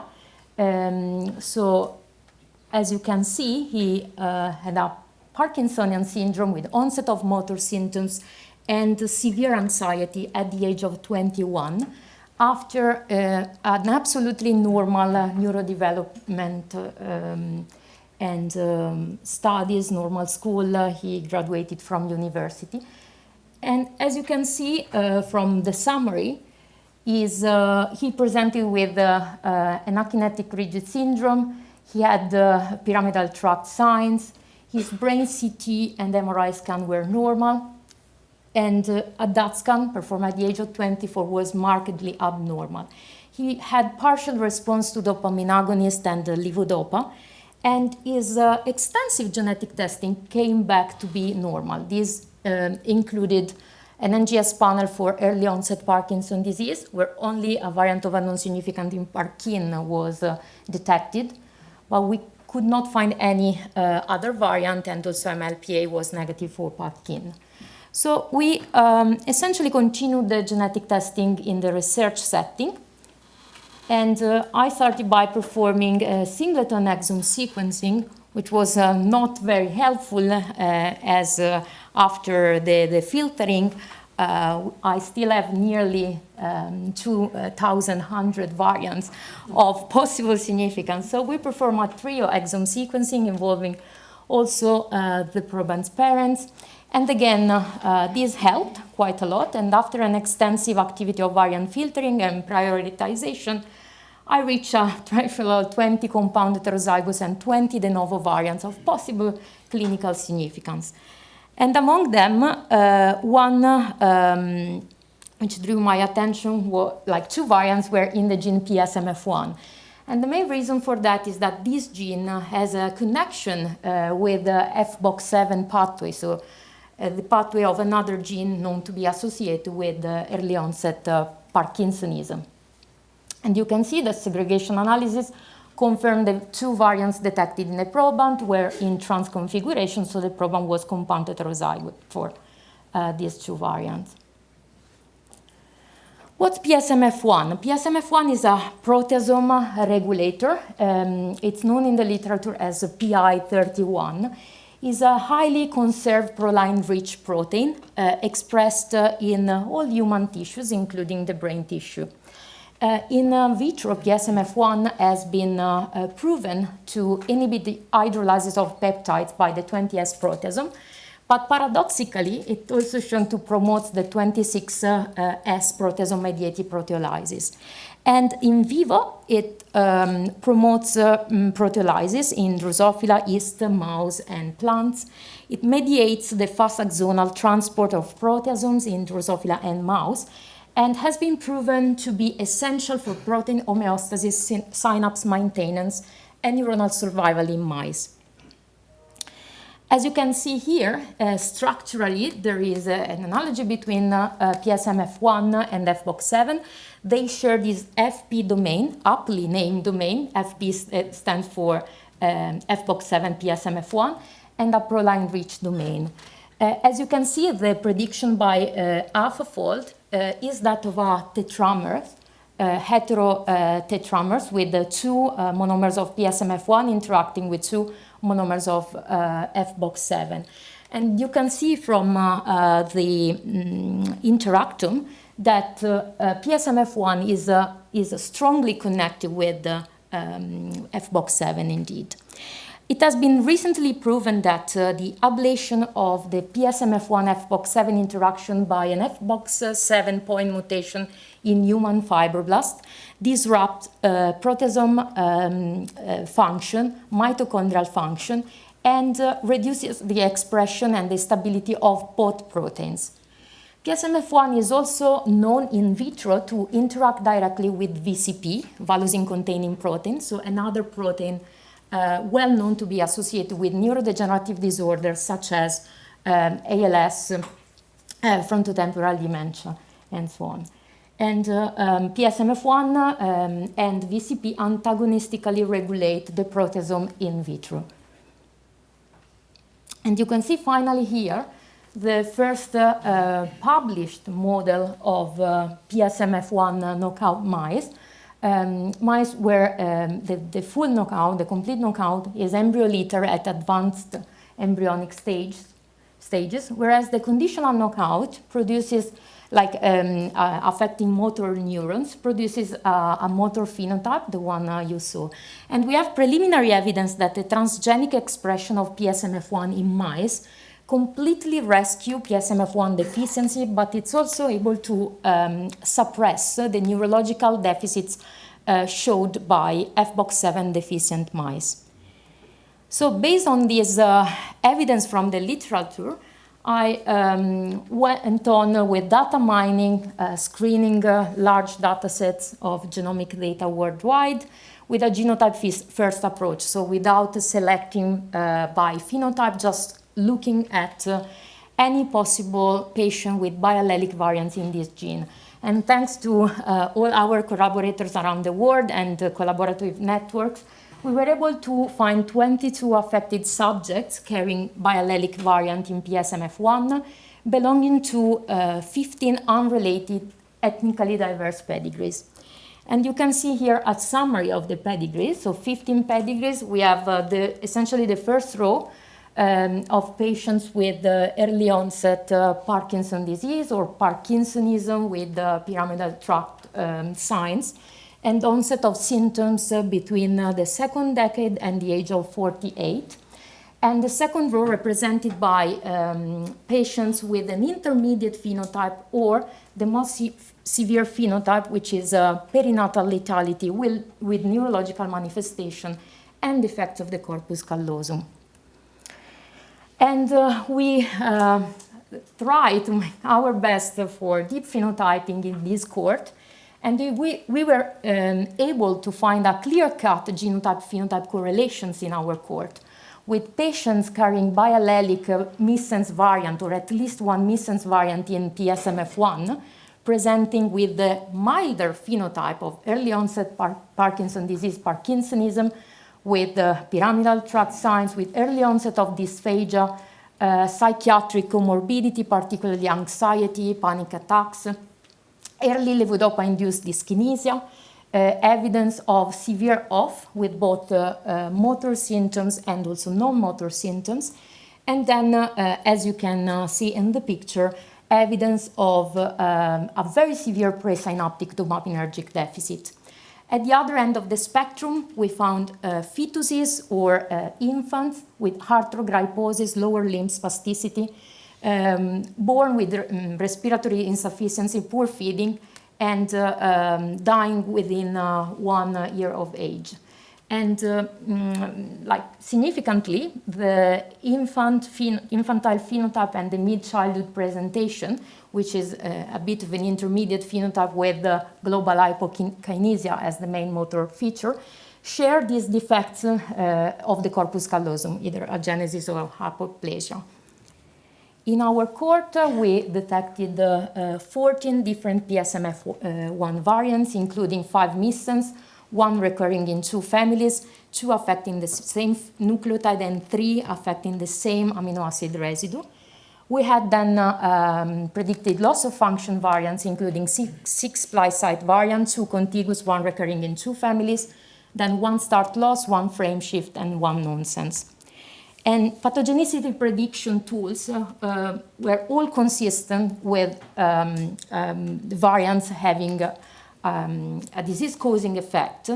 And all missense variants, as you can see here, were strongly conserved across species down to invertebrates. In particular, one of them, one missense variant found in one of the patients from Turkey with Parkinson disease, lies at the site of homodimerization of PSMF1. So it's likely to disrupt the tertiary quaternary structure of the heterodimer I showed you before with FBOX7. We analyze in depth the splicing variants, given the high prevalence of splicing variants in this cohort, where whenever RNA was available, we performed RNA-seq and proved that variants were causing intron retention, and so disrupting the final transcript of the gene. And whenever RNA was not available, we perform a mini-gene assay, and again we proved that the splice variants were causing intron retention and premature termination or an exon skipping. Noteworthily, we also proved that the start loss variant found in 2 families was causing complete loss of function, and you can see at the Western blot that the band corresponding to PSMF1 is lacking. Thanks to a collaboration with Professor Alessi's lab in Dundee, we performed quantitative proteomic analysis, and we were able to show that PSMF1 was significantly downregulated in patients carrying biallelic splice variants compared to healthy control, but also compared to patients carrying missense homozygotes variant. We, as you can see in the first of the violin plots, there was a clear, very clear trend in the expression of the protein from patients carrying splice homozygotes variant to unaffected, so to healthy control, and unaffected patients carrying one single missense heterozygote, so either unaffected siblings or parents of our patients.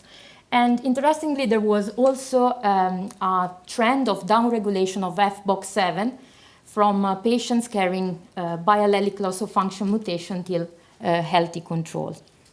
We studied the effect of PSMF1 variants on the mitochondrial functions in skin fibroblasts derived from probants and their family members through live cell imaging. And we were able to prove that biallelic variants cause at the baseline hyperpolarization of the membrane, mitochondrial membrane potential. And since this is a, we use TMR fluorescence as a probe of mitochondrial membrane potential and sign of healthy mitochondrial.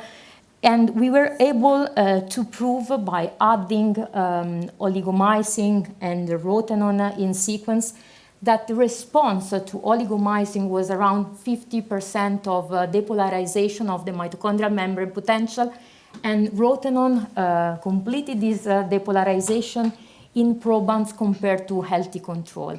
And this is suggesting that mitochondrial complex 5 works in reverse mode due to some dysfunction in the electric respiratory chains. So it works by hydrolyzing ATP instead of synthesizing ATP. We were also able to show that the mitochondrial fragmentation was increased in probants and carrier of a single heterozygous variant in PSMF1, as demonstrated by a shorter length of the mitochondrial branches and rods, as well as a lower number of branches in the mitochondrial network.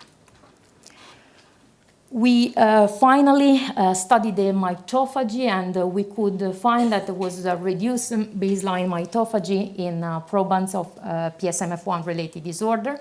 And this was partially rescued by using lactate and pyruvate, so stimulating the mitophagy with these organic compounds. In Drosophila, we obtain targeted knockdown of PSMF1 gene expression by RNA interference. And based on some previous studies and behavioral tests, we compare PSMF1 knockdown with a positive control, so Parkinson knockdown, and a negative control NS-Maze. And we use as a test the climbing test based on the negative geotaxis analysis. And as you can see, at day 35, we were able to prove that there was a significant locomotor dysfunction of Drosophila knockdown PSMF1, similarly to what happened in the knockdown of Parkinson. Finally, we developed conditional knockout mouse for PSMF1, different from the one already available in the literature. And we performed some behavioral tests, including the rotor test and the open field test, being able to show that these mice had dramatic motor dysfunction, and you can see in the blue bar here, and in the day-by-day experiments. And the rescue levodopa test is ongoing. So we obtain this conditional knockout through a tamoxifen-induced knockout mouse model. And this essentially has a probe inside able to produce some red fluorescence. So you can see at the neuropathology that mice with 95% of recombination had this magenta colored brain, whereas the one with low recombination had around 30% of recombination. And at the neuropathology, we were able to see that loss of PSMF1 leads to gliosis in various regions of the brain and also an amoeboid microglia. So very briefly, the conclusion, biallelic PSMF1 variants are linked to phenotypic spectrum from early onset Parkinson disease, Parkinsonism, to perinatal lethality, and we were able to prove a clear-cut genotype-phenotype correlation. PSMF1 deficiency is associated with impairment of mitochondrial membrane potential, dynamics, and mitophagy in human fibroblasts. And the knockdown in Drosophila and conditional knockout in mice produced an age-dependent motor dysfunction with diffuse gliosis in mice. So just a big thank you to all my mentors and my collaborators. As you can see, this is a large collaborative effort. And we are all aware this is just the tip of the iceberg, and I hope to have the opportunity to continue the functional work on this gene over the next few years. Thank you very much.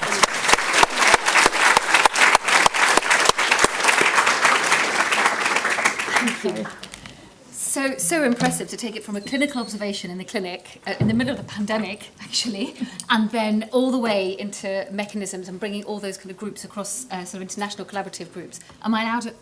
No question. Coffee. Thank you. Back at 5 to 4. So welcome to the last part of this day with the last two sessions.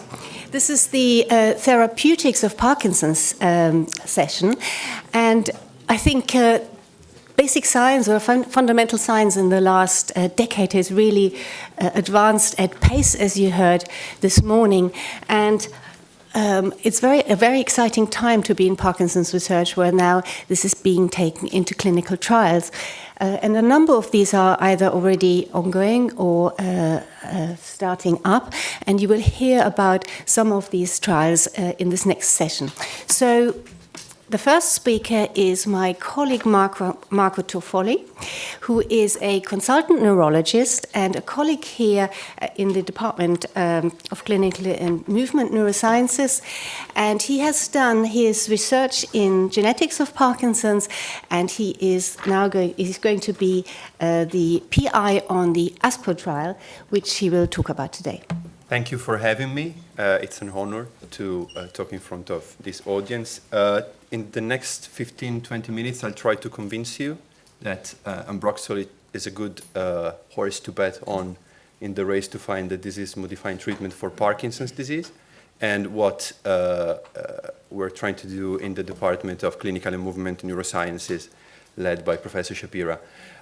So a few words about the background. You heard a lot about it already, but Ambroxol is not a new drug by any means. In ancient India, the herb it's derived from was already used to treat some respiratory conditions. And in the past 50 years, it's been used in modern medicine to treat respiratory conditions. But a lot of evidence has emerged to support its use in one of the main pathogenic mechanisms of Parkinson's disease. And I like this cartoon because it's relatively simple. GBA1 is a gene that encodes for glucocerebrosidase, or GCase, which is a lysosomal enzyme that breaks down lipids in the lysosomes. People that have two mutations in GBA1 will get the rare lysosomal storage disorder Gaucher disease, but carriers of one variant in GBA1 have a higher risk of Parkinson's disease. And what we believe happens in the cells of carriers is that the misfolded GCase struggles to reach the lysosomes, and that leads to two types of problems. The first one is that you will have reduced activity in the lysosome with buildup of substrate and unaltered lipid homeostasis. And the other one is that the misfolded GCase will saturate the mechanisms that the cell has to break down unwanted proteins, like the ubiquitin proteasome pathway. Both these mechanisms seem to lead to accumulation of alpha-synuclein aggregates.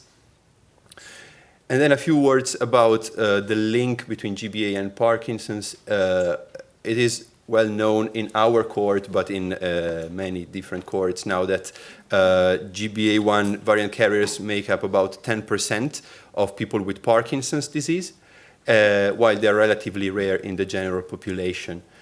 And even though it's true that reduced GCase activity can lead to increased alpha-synuclein deposition, it's also, the opposite is also true. Increased alpha-synuclein aggregate levels can lead to the reduced GCase activity in cells in a sort of a bidirectional pathway that self-sustains itself. This, in a way, suggests that treatment with Ambroxol or with other agents that act on the GCase pathway might be beneficial in the general population of people with Parkinson's disease and not just in GBA1 carriers. So a few words about the preclinical studies, the evidence that has been gathered so far.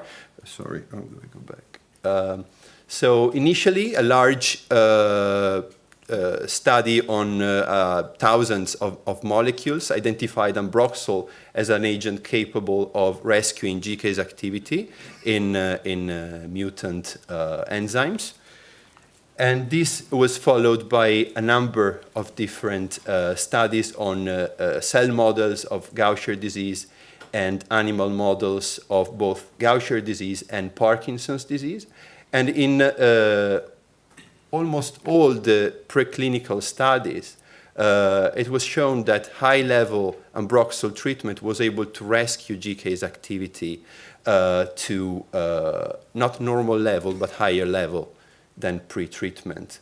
And this was true for animal models of alpha-synuclein pathology, and more anecdotally in one non-human primate, and in more refined cell models of neuronal cell types. And that led to a large number of trials really in the last 4 years, with the use of Ambroxol. This is a phase 2 single-center open-label trial that was led in our that was carried out in our department, with 23 participants, 17 of which reached the end of the trial, 8 with GBA1 variants and 9 without GBA1 variants. And the key findings of this initial trial are summarized here, I believe. It was observed that GCase activity was reduced in the CSF of people being treated with Ambroxol after 186 days. And this might sound counterintuitive, but we need to remember that Ambroxol binds to GCase activity and releases this protein only in the acidic pH of the lysosome.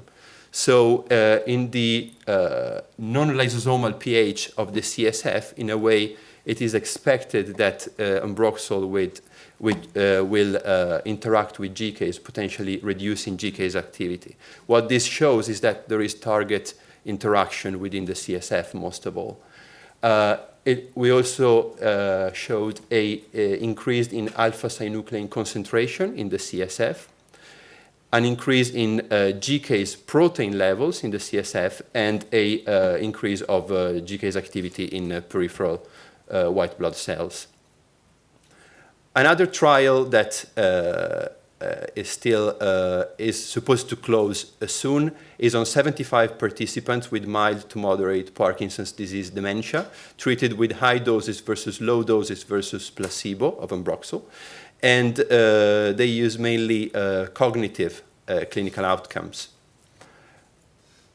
Another clinical trial on the use of Ambroxol with the name Ambitious on 60 GBA-PD patients treated with high doses Ambroxol. And again, the main outcome is the change in the cognitive outcome, MoCA, at 1 year.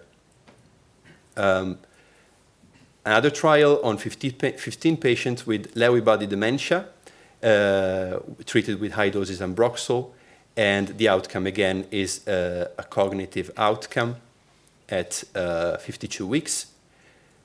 A larger trial on DLB, I'll explain why I'm listing all of these studies in a moment, on 172 patients with prodromal or mild dementia with Lewy bodies treated with high doses Ambroxol for 18 months. And primary outcome is the mini-mental state examination, so again, a cognitive outcome. And finally, the great trial on the use of Ambroxol on 80 Parkinson patients with GBA variants receiving high doses Ambroxol for 48 weeks. The main outcome is the MDS-UPDRS Part 3. So these are all important trials, and of which hopefully we will hear the results in the next 1 to 2 years. We believe that some elements are missing from all these trials, including the answer to the question of whether Ambroxol is effective in non-carriers of GBA variants with Parkinson's, as well as in carriers, as in all these trials, participants do carry GBA variants. And also, we had a question about the outcomes selected and how much the expected change is in the MoCA, for example, at 1 year in a relatively small sample size. Also note that similar trials are underway for the use of Ambroxol in neuronopathic Gaucher disease. But then on to talk about the clinical trial that is opening in 2024, again led by Professor Shapira in the Department of Clinical and Movement Neurosciences. We aim at recruiting 330 participants with Parkinson's disease, with or without GBA1 variants. We will have whole gene sequencing of these participants, but both positive and negative participants will be allowed to enter the trial. And they will be treated with Ambroxol at a dose at 1,260 milligrams per day versus placebo, with a ratio of 1:1 treatment versus placebo. The key inclusion criteria are an age between 35 and 75 years, a relatively mild form of the disease with an ONNER between 1 and 2.5 inclusive, measured in the on stage, a PD diagnosis within 7 years of initiation of treatment, and they need to be on stable dopaminergic treatment for at least 3 months before enrollment. Key exclusion criteria are a past surgical history of DBS, or the use of other investigational products within 90 days of treatment, or exposure to some specific drugs like exenatide, for example, within 12 months prior to the first dose of the trial. The presence of the LRRK2 G2019S variant, just because this variant seems to segregate quite frequently with GBA variants in some populations. Severe depression, defined by BDA-2, or severe, well, or significant cognitive impairment, defined by the MoCA score. The primary outcome, and this was one of the most difficult parts of the design of the trial, has been determined as being the MDS UPDRS parts 1 to 3 combined, with part 1 and 2 measured in on state and part 3 measured in off state. And this will be measured, of course, at the end of treatment of 104 weeks. We have a sizable list of secondary outcomes that we hope to evaluate, and these include all the subscores of the MDS UPDRS, some cognitive markers, like, for example, the MoCA trial-making test, the Hooper Visual Organization test, and so on, clinical global impression of change, scales for quality of life, falls, non-motor symptoms, and the change in levodopa equivalent dose at 104 weeks. We also have a number of exploratory and mechanistic outcomes, and these include the measurement of blood and CSF in participants that agreed to have a lumbar puncture, of GCase activity and protein levels, as well as neurofilaments and lipids profile in the CSF. And then we will compare all the previously mentioned outcomes in people with and without GBA variants, and with different types of GBA variants, severe versus mild versus variants that are not pathogenic for Parkinson's disease, for Gaucher disease. And finally, we will compare the microbiome gut composition in people treated with Ambroxol and placebo, and the APSIT. This is a short schematic of the trial structure. As you can see, people will have to attend to 7 visits in total, with a duration of the double-blinded phase of 104 weeks, and an additional 26 weeks of open-label phase. People will be randomized 1-to-1, and they will receive phone calls in between. There will be a titration period of 10 days that can be extended, and the total number of tablets per day will be 3 when participants reach the target dose of treatment. We are screening for GBA variants through our online study called PD Frontline, that currently is approaching 4,000 participants with Parkinson's disease that have been sequenced for GBA1 and LRRK2. People can self-enroll to this trial and then to this study, PD Frontline, or they can be referred from recruiting sites, and they receive a saliva collection kit to have genetic testing. So I would like to thank the ASPro-PD team, and first and foremost, of course, Professor Shapira, and you all for your attention.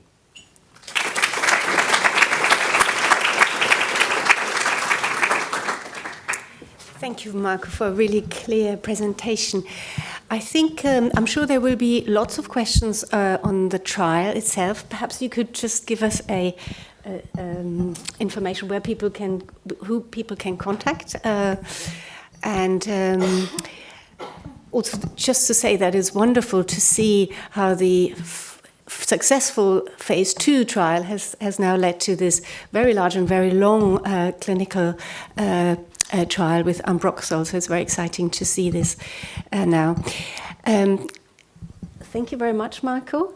And let me introduce the next speaker, Professor Tom Fulton, who many of you will already know. He is a consultant neurologist here and has been working with DBS and ablative surgery as well, mainly DBS. And he's now, together with Camille Carroll, leading the Edmond J. Advancing Clinical Trials platform, which he will talk about. Thank you, Annette. So I'm delighted to be talking about this hugely exciting project, which has so far taken the past 3 years to set up. I'm presenting at the MDC Symposium. Of course, there's been a lot of UCL involvement in here. I'm co-leading this with Camille, who is like my second wife. I speak to more than I speak to my wife, at least. And it's involved many, many people around the whole UK. So I'm very proud to be presenting on behalf of everybody. So let me just tell you what it is. So the Edmond J. Safra Accelerating Clinical Trials in Parkinson's Disease Initiative. It's the project that's basically designing the protocol so we can deliver a trial. It's involved experts from across the UK. We're trying to speed up the development of treatments that could slow down Parkinson's progression, and we're doing it with the MRC CTU. So this is Max Palmer, who has been responsible for platform trials in a whole range of diseases, including cancers. So we're in safe hands. So traditionally, when we do a trial in Parkinson's disease, we compare one drug against placebo. We spend ages setting the thing up.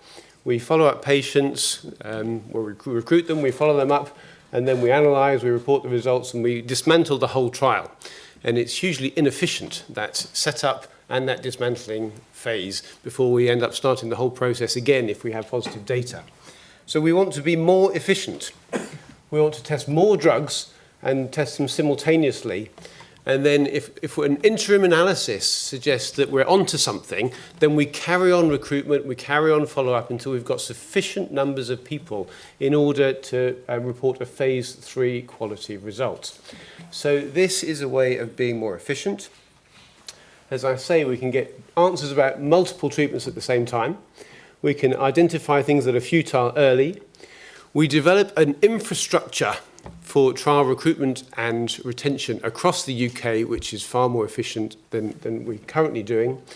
We have people that learn and get better at scoring patients, better at doing all the additional assessments that are important in Parkinson's disease. It's more cost effective than doing multiple parallel single-arm trials. And fewer people have to go on to placebo, which we're told is welcomed. So at the core of this, we are led by patients. So our patient and public involvement has been central. We've had over 90 people across the UK involved, and we've split them into working groups. So, and I'll tell you about each of these working groups. In each working group, there have been PPIE members who have given their voice, and then they've come together to form a PPIE working group to discuss all the decisions that are made and to drive how we take this further forward. So our primary outcome measure, the working group has been led by Annette and Rimona, and with consultation from our patients, we have chosen to use patient-reported outcome, both non-motor symptoms in MDS-UPDRS Part 1 and the motor activities of daily living, MDS-UPDRS Part 2.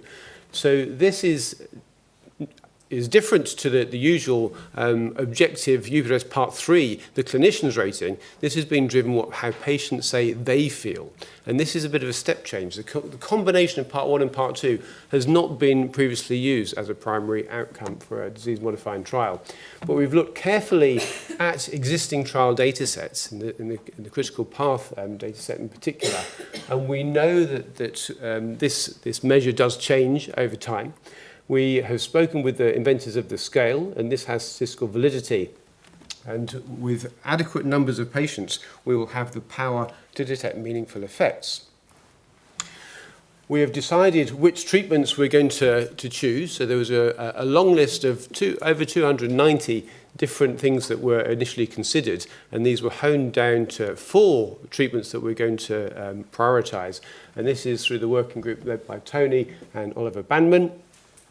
So we know that these treatments have a robust evidence base from preclinical epidemiological and previous trials. We know that they're safe, we know we can provide blinding and monitoring, and there's the way of deciding on which dose to use, and they're available at a reasonable price, and they're already licensed for human use. So we're going to be using telmisartan and terazacin as our first two drugs. We'll introduce UDCA after a short interval, and hopefully istradefylline, if possible, as a fourth. Our trial design working group has been led by Roger Barker and James Carpenter. We're going to be recruiting a broad population of Parkinson's patients. This isn't a precision medicine project. This is trying to find drugs which are relevant to the majority of people, not those with monogenic forms of Parkinson's disease. So we're going to be very broad with who we recruit. We're going to be targeting 400 people per arm. So if we have 400 in placebo and we have 3 active treatment arms, that's 1,600 people. This is a big project. We estimate we can recruit 400 people per year, and so we'll hit our recruitment target after 4 years. We're going to be involving 40 sites across the UK.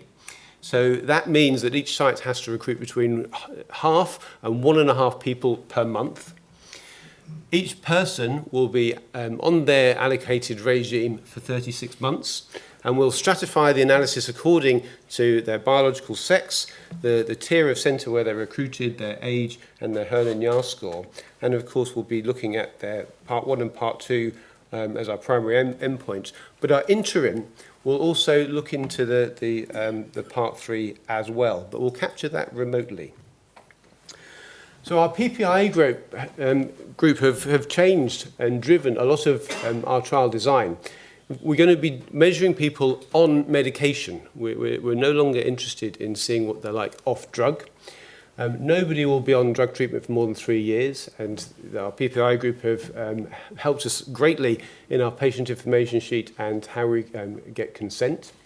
The focus, as I say, is not just on motor symptoms. Non-motor symptoms are just as important to patients, and there's been discussion about which devices to use, how we recruit people, how we will retain them, and how they will be able to feed back to us as we're running the trial on their experiences in order to maximize patient retention is really important. And they've told us about the number of doses a day, the size of the tablets, the frequency of tablets, the side effects and the tolerability of those, and how we provide lay summaries. So we're going to be using a community pharmacy. So patients, after they've been seen at screening, can then experience the whole trial remotely. So these drugs will be dispensed through the postal service at home, and we can do remote consultations to see how they're getting on. So Kevin McFarlane and Michelle Bartlett have been running our PPI group. Our infrastructure, which is hugely important to develop this UK-wide infrastructure and vastly improve upon how we do trials. This has been led by Stephen Mullin, and we've done a major site scoping survey across the interested sites, and we will be stratifying sites according to their complexity. So in the regional neuroscience centres, these will be tier 3 sites where there's scope to add on sophisticated sub-studies. The big cities are predominantly tier 2 sites, but there are small DGH hospitals who want to get involved in PD recruitment, but previously haven't. And these will be our tier 1 sites. And there'll be support and supervision from the more experienced sites to the more junior sites. And we know that more than 2,500 people can be recruited to Parkinson's projects. So this is a very achievable goal. But of the sites we're going to be looking at, many have never delivered Parkinson's trials before, so we really are establishing a better infrastructure in the UK. And we're going to include sites across all 4 of the devolved nations. So this is going to be quite an ambitious and expensive and demanding project. So we've been very lucky to have Joy Dufferin from Cure Parkinson's, as well as Sonia, of course, who have been very dynamic in terms of getting the funding support. So Cure Parkinson's have been vitally important in generating enthusiasm from across the different charities. We've had commitments for funding from these charities, and I'm in very detailed negotiations with NIHR on a daily basis to finalise the amount of funding that we need. So this is what it looks like. One placebo arm, telmisartan and trazocin will be arms A and B, and UDCA will be started after a short interval, and we know how many people we need to have with which duration of follow-up in order to do our planned interim analyses. And so our formal efficacy analysis will be when 266 people have reached 36 months. This allows for the anticipated dropout, which is unavoidable. So, phase 3, multi-arm, multi-stage trial to look for the disease-modifying effects in a population representative of people with PD. This means that we are offering more research to more patients. It helps develop the PD trials infrastructure, and really importantly, it helps promote engagement with underserved groups.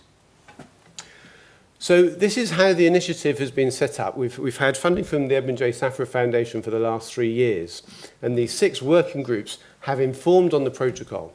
And the trial will then follow, but the initiative will still inform how the trial runs during its lifespan. But we're not in a silo in the UK. We are outward looking, and we know we're not the only people involved in Parkinson's research. We've been very closely working with the Michael J. Fox Foundation, and there's a similar multi-arm trial that's being set up by the Fox Foundation called Pathway to Prevention. This is looking at the effect of potential disease-modifying drugs in prodromal PD, so people with REM sleep behavior disorder or genetic risk factors. And of course, any agents that come out of that look encouraging could come into our trial, and any agents that we find useful in Parkinson's disease could go in the other direction into prodromal PD. There's a French trial, NS-PARC, multi-arm, multi-stage trial, well not multi-stage, a phase 2 trial, which is being set up by Olivier Rascol and Jean-Christophe Corvol. And of course, they will get phase 2 data that again can inform on recruitment to our trial. There's the Australian Parkinson's Mission, Shake It Up Australia, who will have results from a platform trial in Australia, and of course their data can feed into subsequent arms that we produce. Our inspiration has come from the work of Cure Parkinson's and the International Link Clinical Trials initiative that Richard and Simon Stott have and still remain coordinating. And the data from the ILCT has not only helped us in the selection of the drugs we're starting with, but will continue to help in the selection of future arms. And we hope very much that we'll be open to commercially backed arms as well through small biotech companies, and this will, in a sense, change how the long term is supported. We're very much involved with GP2. Every participant will have a DNA sample. And of course, this is whole genome sequencing, and we'll also have DNA that goes to PD frontline to allow GBA1 sequencing. And so as we become more mature, we can start looking at subgroups of our placebo and subgroups that might be tailored to a precision medicine approach in GBA or LRRK2.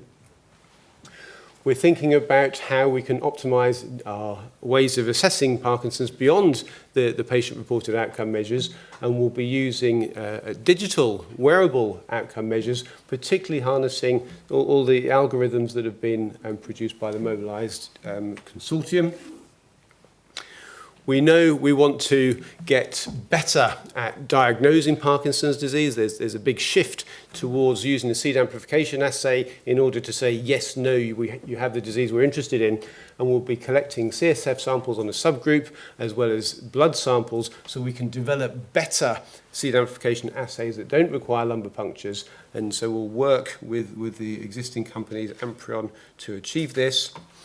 We want to get better at imaging, and we have, of course, Chris Lambert's QMAP PD study that enables us to look at changes over time in cortical, subcortical and brainstem regions to try and get better at detecting signals of effect earlier on.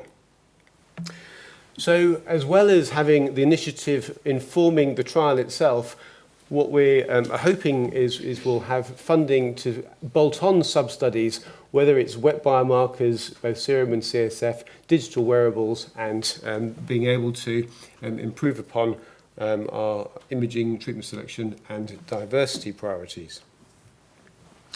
So in terms of the sustainability, we're starting with great support from charity, philanthropy, and government. But we want to, and this enables us to ensure that we're focused on things that are important to us and to patients. But in the future, we want to have greater opportunities with industry. And of course, we're also training the next generation of early career researchers to make sure that this platform is sustainable when me and Camille have lost the will.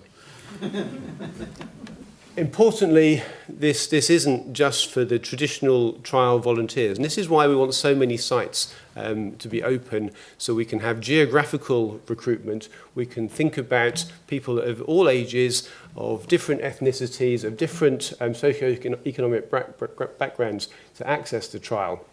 And of course, this has been informed by our PPI group, particularly by an additional community advisory panel that we have telling us about the different priorities that we are not aware of. We can't predict everything we know. We need to get that information from different groups. So we'll try to be better at our recruitment methods, increase the accessibility to the trial, engage with our underserved groups, and support the site delivery.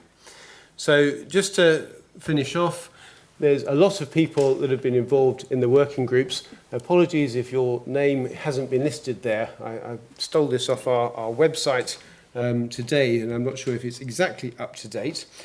All of this has been the result of a hell of a lot of meetings, but it's required a huge amount of coordination. And so I particularly want to thank Christina, Georgia, and Romy, who are based at UCL, as well as Marie, Becky, and Sally, who are based down in Plymouth.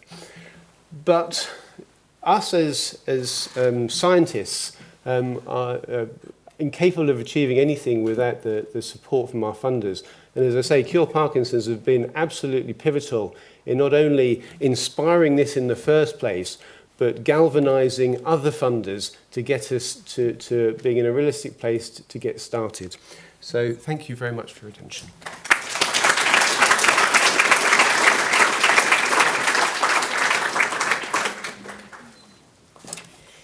Thank you very much, Tom. Questions? Yes, I think we've got a few, made up a little bit of time. Any questions? Perhaps also on the last talk. Yeah.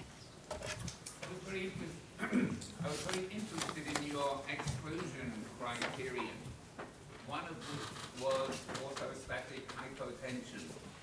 So, first question is, what percentage of people with PD do you think have orthostatic hypotension? And the second question is, are you totally convinced it's good to exclude them? So I think we need to exclude them from a pragmatic perspective because our first two drugs lower blood pressure.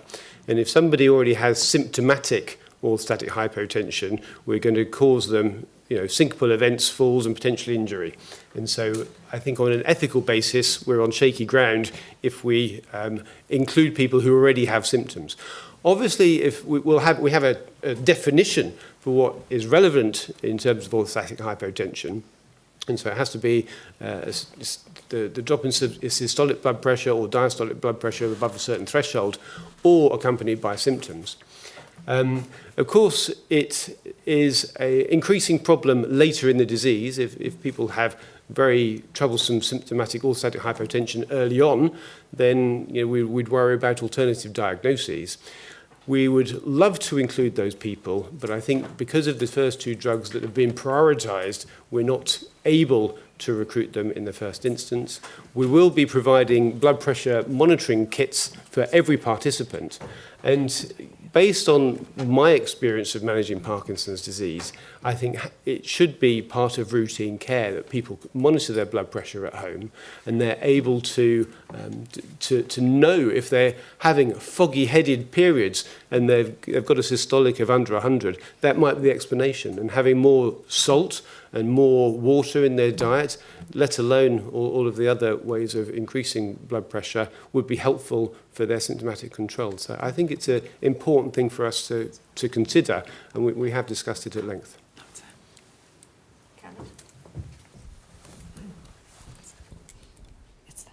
Great initiative, Tom. Fantastic. The sort of thing is that ambroxol and exenatide, both of which are, obviously showing some merit. If they come on stream, will they be added to this or not? Or are they? Is that an artificial separation? Or so one of our criteria in terms of prioritising drugs was that there wasn't an ongoing large, whether it's phase 2, phase 3 trial, because of course, because we will have results on exenatide in a couple of weeks' time, and Tony will have results on ambroxol, it wasn't appropriate to put them in this platform. But of course, we'll see how those results pan out. We're not going to be the only drug trial in the UK from this point forwards.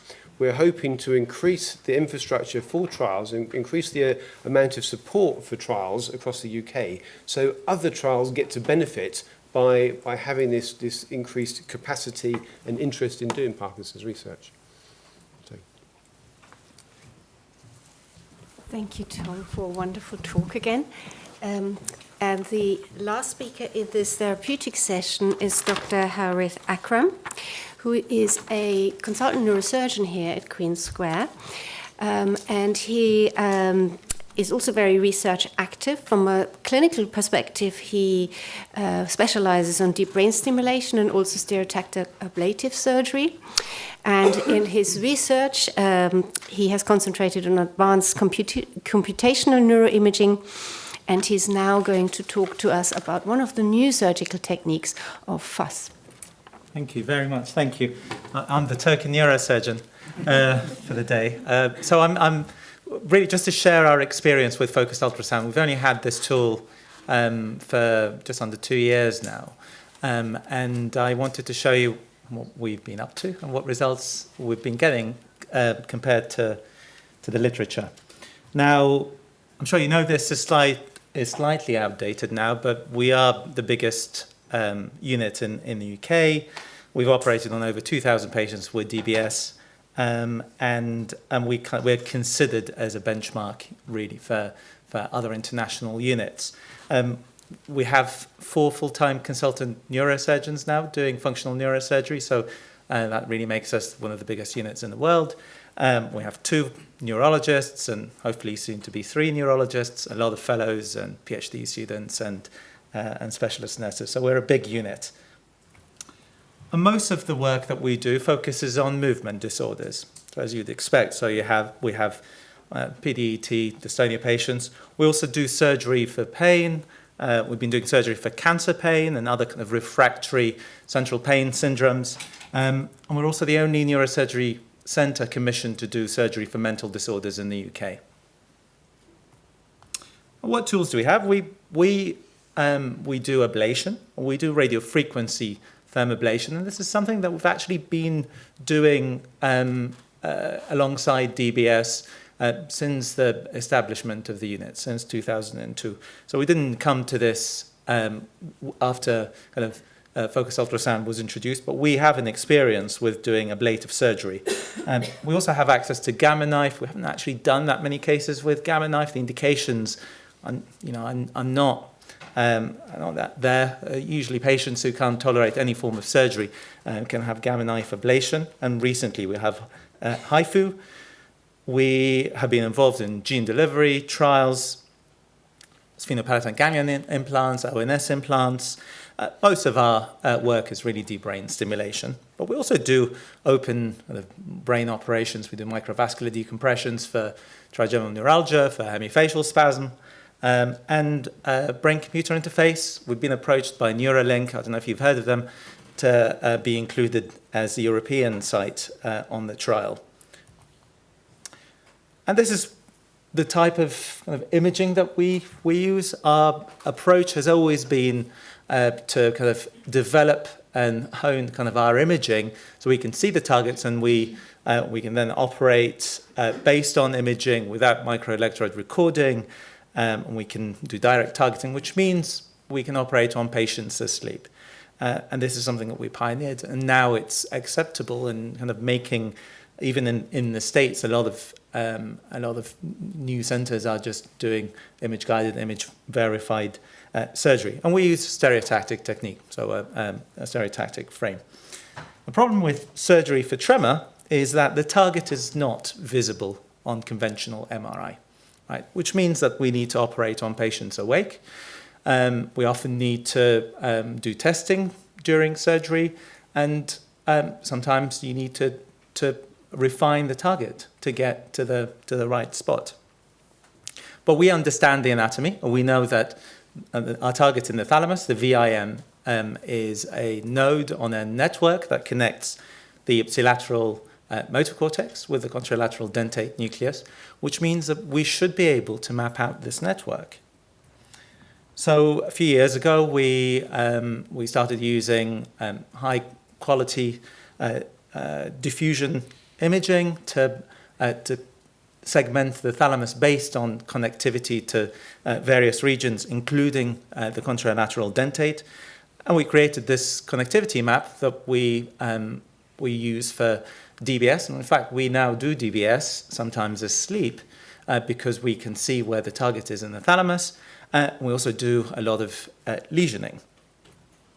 So this is just what kind of style data sets we get for diffusion. It's the same as the Human Connectome Project aging protocol on the Prisma. So this is on our Siemens 3T. And all of the data then gets processed in-house with code that we wrote on computers that we built to do this job. And now we have access to stronger computers that we can do this whole process in under an hour. Just to show you, this paper came out a couple of years ago with experience in radiofrequency ablation in the thalamus using connectivity imaging, and our data speaks for itself. So you can see there is in the treated hand. Can you see that? Yeah. So in the treated hand, there's significant improvement, and this improvement is sustained in the long term. So after 12 to 36 months, you can see that there is still significant improvement, which is in keeping with kind of the best published data. And this is in 21 patients who had 23 ablative operations. 5 of them actually had DBS that we removed and then performed a radiofrequency ablation because they were having complications of DBS, mostly to do with tolerance. Okay, so this is all good. The problem is with tractography, there are a lot of drawbacks. It's very heavy on statistics, and you can get false positives. And also it's lengthy. And we thought, well, if the information is there, we know that we can't segment the thalamus based on borders visible on structural scans. What if we use the diffusion data that we get from kind of the processing pipeline to then multiply these voxels with structural voxels and generate a new type of scan? So we get high fidelity FA maps, and with an S0 map, we multiply that with a T1 map, and we end up with a map that we call FAT1, and this is, again, all done in-house. And this gives us a very nice contrast-to-noise ratio within the thalamus, but also with all the anatomical and spatial fidelity that we get from a structural scan. So this is not a distorted diffusion image. It's a very precise and distortion-corrected MR image that we use for targeting. And this has been published recently. In fact, the code has been made into a toolbox that's licensed by UCLB and is available, and we're sharing it with other centers to use for direct targeting in the thalamus. So I'm trying to set the scene because this is very important to why our results are as they are. Yeah. Focus ultrasound. To show you an example, this is a radiofrequency procedure, and you can see let's get the video to work. So this scan here, you can see we're moving just from the targeting scan to the post-op lesion scan, and you can see bring it out again. where the target is. It's very clear there. Close. That's the VIM, and you can see how we made the lesion. And bring it back under and this is your just chin. an implantation effect, so the tremor disappears just by stun effect. Much better already. Okay, so what do we do for tremor? We can go down the ablation route, and the simplest one is RF ablation. It takes about an hour to 2 hours to do. It doesn't involve shaving the hair, which we have to do with focused ultrasound. It's cheap. The only issue with RF is we can't really move the electrode too much. We have to change the trajectory. We can, but it's not nice to do in surgery. And we have to make an incision and a burr hole and pass something through the brain, which is okay in most patients, but in some patients it may not be. So if you're on anticoagulants or in patients with MS, it's probably not a good idea. Gamma knife is another way of making a lesion in the thalamus. The problem is we don't get feedbacks because it takes a few weeks to months for it to work. HIFU is useful in the way that we can make a lesion, we can get immediate feedback, but we have to shave the whole head, and at present it's private. So in Queen Square, it's not commissioned by the NHS. So only paying patients have access to it. And obviously we have DBS. The advantage of having DBS is it's relatively reversible. But it's expensive. It's also, it can get infected. And the biggest problem really we have with DBS in tremor patients is that patients can develop tolerance to DBS after a while. And that's very difficult to manage. And just to show you a comparison, this is an old paper, but to see comparison between DBS and ablation, this is radiofrequency ablation, they're really they're neck and neck until you get to long-term follow-up, and there is a slight advantage of ablation compared to DBS. So when we offer patients ablation, we're not cheating them. This is actually a very good option. But when you do an ablative procedure, you really need to know where you are. If you're not in the right place, then it's not as forgiving as with DBS. Okay, so what's focused ultrasound? As I said, it's another way of doing a lesion. The machine fits on an existing MRI scanner, and in Queen Square we have that on the GE scanner. There's this device that goes on the table, and there's another device that circulates cold water around the scalp to keep the scalp cool. We have to shave the whole head, and then the diaphragm goes on top. The patient has a frame on just to fix the head to the machine, and then this gets docked into the machine, and the whole system is filled with water. The system has just over 1,000 ultrasound elements. They can't get everywhere in the brain. So there's a treatment envelope that kind of is centered around the thalamus and the midbrain that we have access to. An important factor is that patients have to have something called this skull density ratio that's above 0.35. So if the skull has too many trabeculae, if it's too aerated, then you can't get enough energy that goes through the skull into the brain. So all patients will have a CT scan before surgery to measure the SDR. We're lucky. In all the patients that we've had so far, I've had high SDR, and I think it's something to do with the Caucasian population. But in Far East Asia, it's a big problem. And this is the last procedure we did. You can see that the patient goes in the MRI scanner. We can go in and do assessments during the procedure. And we do that all the time, get the patients out for an assessment, and they go back in. This is the control room, and we do the whole operation is done through the console. And what happens is the patients go in, we get an MRI scan with the frame on, and then that's merged with a pre-op MRI scan. We then do 3 sonications to validate that we're not off, so we get immediate feedback by MR thermography, and then we do 1 or 2 sonications where we heat the brain tissue, but we don't cause a permanent lesion, and then we test to check that we're in the right spot and we don't have side effects, and then we do 2 sonications to make a permanent lesion. So we get the temperature up to 60 Celsius. And just to show you, this is a patient pre-op, and this is immediately post-op. That's the frame that fits on the machine. And here you can see and do it slowly this time. There to show you, 6 months post-op, still very good results. Okay, so quickly just go through our data. We have 14 patients who've had 6 months follow-up so far. I think we've operated on about 20 patients now, but the ones with 6 months follow-up, 14.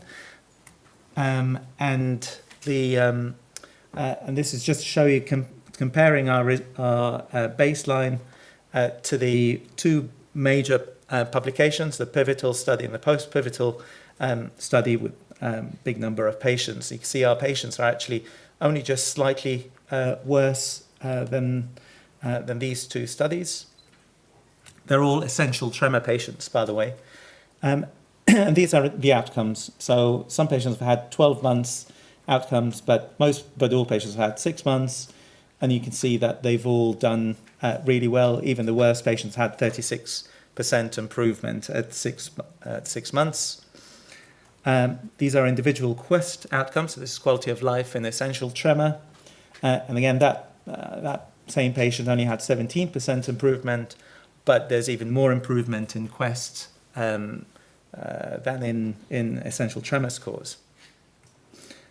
And when you compare our results to the two main studies, you see we're there with them.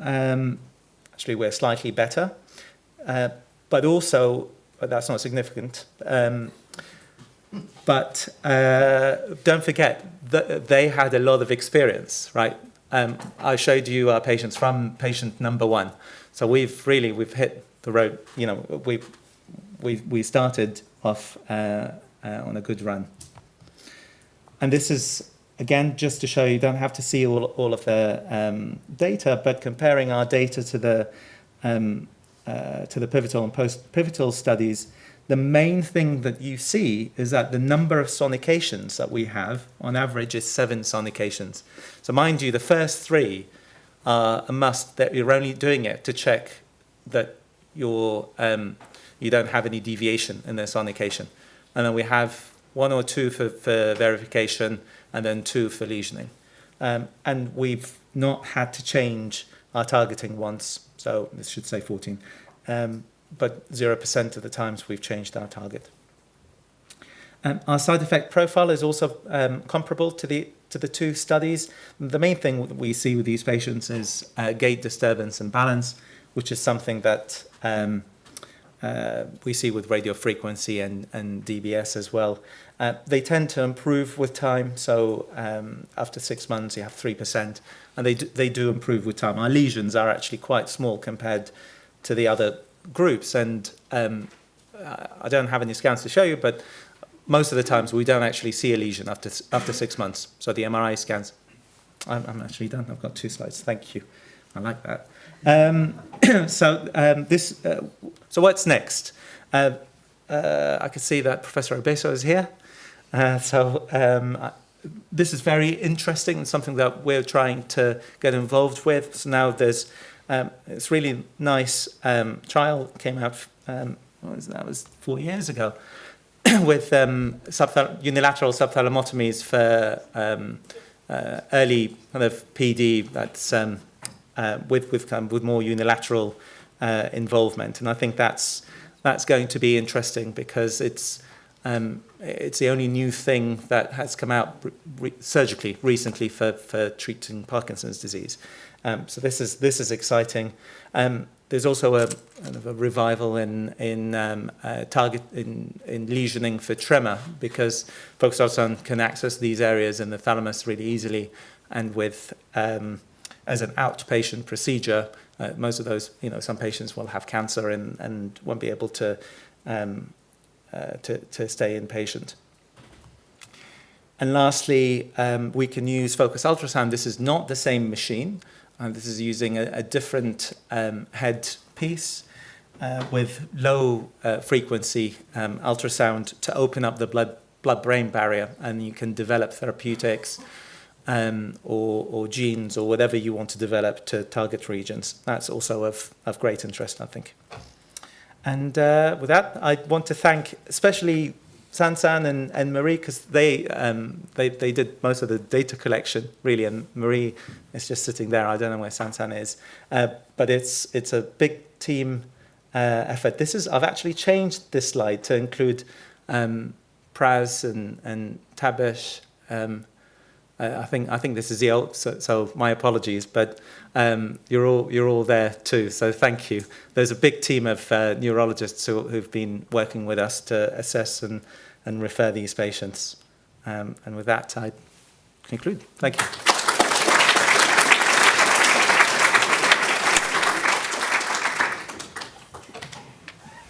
Thank you very much for this talk. And are there any questions, perhaps also including our guest speaker, Professor Obeso, who has a wealth of experience also with this technique?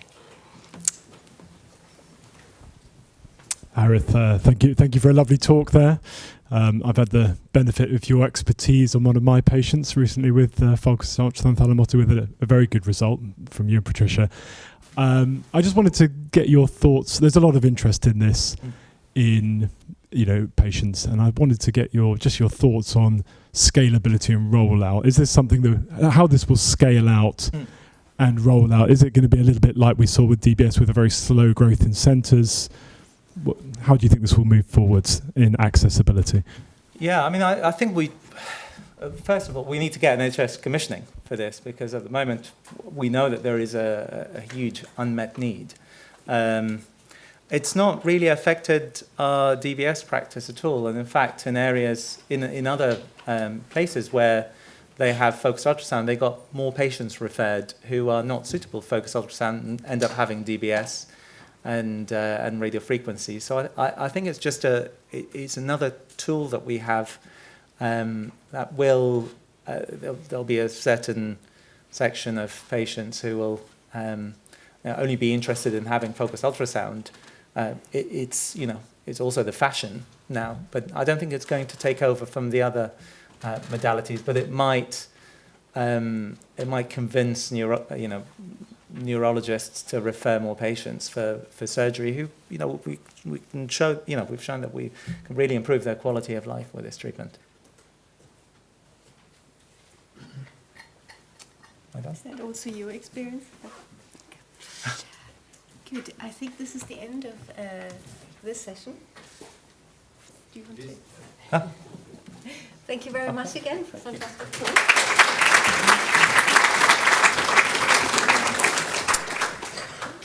Thank you. And we move swiftly into the final session of the afternoon, in which the pace and quality will continue unabated.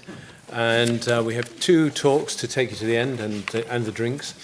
And the first is just to show that as well as having old people like me, we have a new generation of clinical neurologists, neurology scientists who are coming through. And one is Edwin Jabbari, who's going to talk to us about seed amplification assays in the diagnosis of Parkinsonism.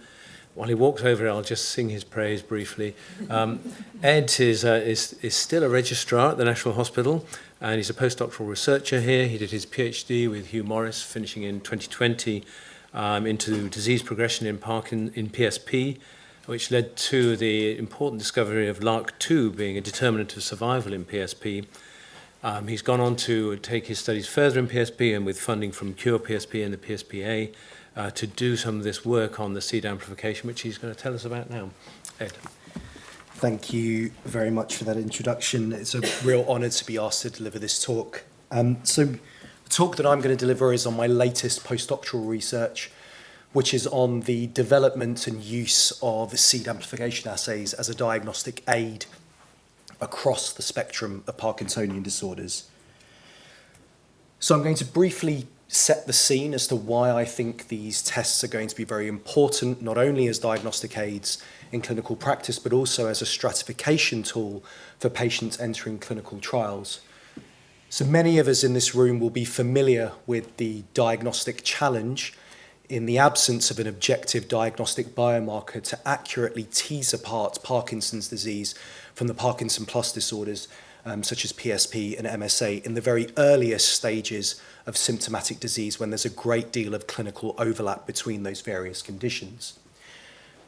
And this diagnostic challenge is highlighted perfectly in various cohort studies, including the campaign study in the top right of this slide here, where if you take a cohort of patients with early Parkinsonism and they fulfill brain bank criteria for a clinical diagnosis of Parkinson's disease, and you follow them up over time, there will be a subset of patients whose diagnoses are revised to various diagnoses, including the Parkinson plus disorders, such as PSP. And the issue with diagnostic latency in PSP is highlighted perfectly in our own data from Prospect, which shows that the diagnostic latency can be up to 4.5 years. So clearly we can and should be doing much better than this. And this issue translates directly into what we're seeing in clinical trials. So there's been a big push in the latest Parkinson's disease trials to recruit patients at the earliest stages of symptomatic disease, the Simpanimab trial being one example of that, and the mean disease duration at baseline in this trial was around 2 years, which of course sounds good on paper, but of course at that point patients have of course lost a number of dopaminergic nerve cells, so clearly we can be doing even better than that perhaps. In PSP, it's an even bigger issue. So this plot is from the latest tau antibody trial in PSP patients. Here, the mean disease duration at baseline recruitment was 3.5 years. And in a more rapidly progressive disease like PSP, clearly these patients are way too advanced in the disease course. So a word of caution that Karen Duff and I wrote about, that before we write off certain drug targets, we need to be mindful of the possibility that we could be delivering these drugs way too late in the disease process, when we may theoretically miss the therapeutic window to achieve disease modification with various therapeutics. And this again highlights the need for disease-specific biomarkers that allows us to achieve an early and accurate diagnosis. So this is where I think we're heading, seed amplification assays, and certainly in the case of alpha-synuclein for Parkinson's disease, this is very much where we're at the moment. So for those not familiar with this technique, I'll just briefly outline what we're doing here. So the concept behind these assays is essentially we are hijacking the self-templating properties of these pathologically misfolded proteins, including alpha-synuclein and tau. And in essence, what we're doing is you're taking your patient's biofluid sample, which will contain these pathogenic seeds. You are mixing it with a substrate or monomer, which is a recombinant form of your protein of interest. You're mixing them together, you're gently shaking over a defined period of time, and through the addition of thioflavin T, you can detect that aggregation through the measurement of fluorescence. And a lot of us will be familiar with the various alpha-synuclein assays that have been developed in various research institutions, and also commercial assays such as the Amprion assay, which was used for the large-scale analysis of the PPMI cohort at the bottom, which confirmed that these assays have a very high sensitivity and specificity for detecting Lewy body alpha-synuclein pathology, but also of great interest, they could be very good at picking up the very earliest stages of the pathology in the prodromal phase of Parkinson's disease, which of course has a big impact on the design of future clinical trials. Just a quick note to say that there are ongoing efforts, including at UCL, to develop more MSA-specific synuclein assays as well. So, of course, there's also interest to see whether we can use this same technique to develop diagnostic assays for PSP and CBD. And here, of course, the pathology that we're targeting is this 4-repeat tau pathology that is present in both neurons and glia. So thanks to a grant from the PSP Association, I spent most of my February and March here in Montana. This is the Rocky Mountain Laboratories, and the team there are led by Dr. Byron Coey, and they really are world-leading experts in the development of these seed amplification assays. They've got a fully functional, validated alpha-synuclein assay that works in CSF. There's ongoing efforts to get this working in blood, and they were very keen to work with me to try to get a 4-repeat tau assay up and running. And the aim very much of this trip was for me to go out there to learn the techniques for both the synuclein and the tau assay, to analyse our samples that we've collected at UCL, and then to come back here and work with colleagues at the Movement Disorders Centre to get these assays set up here. So these are the samples that I took out to Montana with me. Thanks to collaboration with Professor Fultony, we had access to Parkinson's disease samples from patients in the ongoing exenatide PD3 trial. And through collaboration with Hugh Morris, we had access to PSP and control CSF samples from Prospect. So I'll briefly orientate you with the plots from our alpha-synuclein results. On the far left, you'll see negative control IR27 and the positive control PD CSF. A couple of notes about the Rocky Mountain Lab alpha-synuclein assay. We use a cutoff point of 40 hours to define positivity or negativity, and each sample is run in quadruplicate. So each of these individual plots are from one patient sample, and you run them 4 times. And there are very strict criteria that are used to define what is positive, what is negative, and what requires repeat testing. So the plot in the middle with the completely flat line, that's what we saw in all of our healthy control samples. And that's also what we saw in a majority of our PSP samples, indicating the absence of any Lewy body pathology, which is what we may expect. On the top right, this is from one of the exenatide PD3 samples. As you would expect, clear positive in all 4 samples. And then we have this interesting group on the far right, in the middle and the bottom. So in both these cases, these would be called positives, but you can see that the kinetics are clearly very different to the true positive at the top. We would call these low and slow kinetics. And interestingly, we see these results in a subset of both Parkinson's and PSP samples. And I'll talk about the interpretation of that shortly. But in terms of the numbers themselves, what we found was that around 8% of the PSP samples were alpha-synuclein positive. All of those positive samples had these low and slow kinetics that you saw on the previous slide. As expected, overwhelming majority of the Parkinson samples were alpha-synuclein positive. Of the positive samples, there were 3 cases that had those low and slow kinetics. So if you discount those 3 cases, what you're left with is around 90% of the exenatide PD3 samples that were unequivocally alpha-synuclein positive. And that pretty much mirrors what we've seen in the PPMI cohorts, where 88% were positive, and also the post-hoc analysis of the Simpanimab trial, where 93% of the subjects were shown to be positive. Very briefly, we also had the opportunity to analyse our PSP CSF samples on the Amprion alpha-synuclein assay. And the take-home message here essentially is that there's very good concordance between the Rocky Mountain Laboratory assay and the Amprion assay. The one difference being that the Amprion assay is likely to be slightly better at detecting MSA seeds, and that's all to do with differences in the substrate or the monomer that those 2 assays use. We have a preprint out on our Amprion results that's currently under review. So what about the interpretation of these results? So what does it mean to be a clinically diagnosed PSP case that's alpha-synuclein positive? Could this be misdiagnosis for Parkinson's disease? I think that's highly unlikely. Could it be misdiagnosis for MSA? That is a possibility depending on the substrate that you're using. But I think the second scenario is the more likely explanation, the presence of Lewy body co-pathology. So interestingly, our positivity rate of 8% mirrors pretty much what you see in post-mortem studies of PSP patients, where the rate of Lewy body co-pathology is 8 to 10%.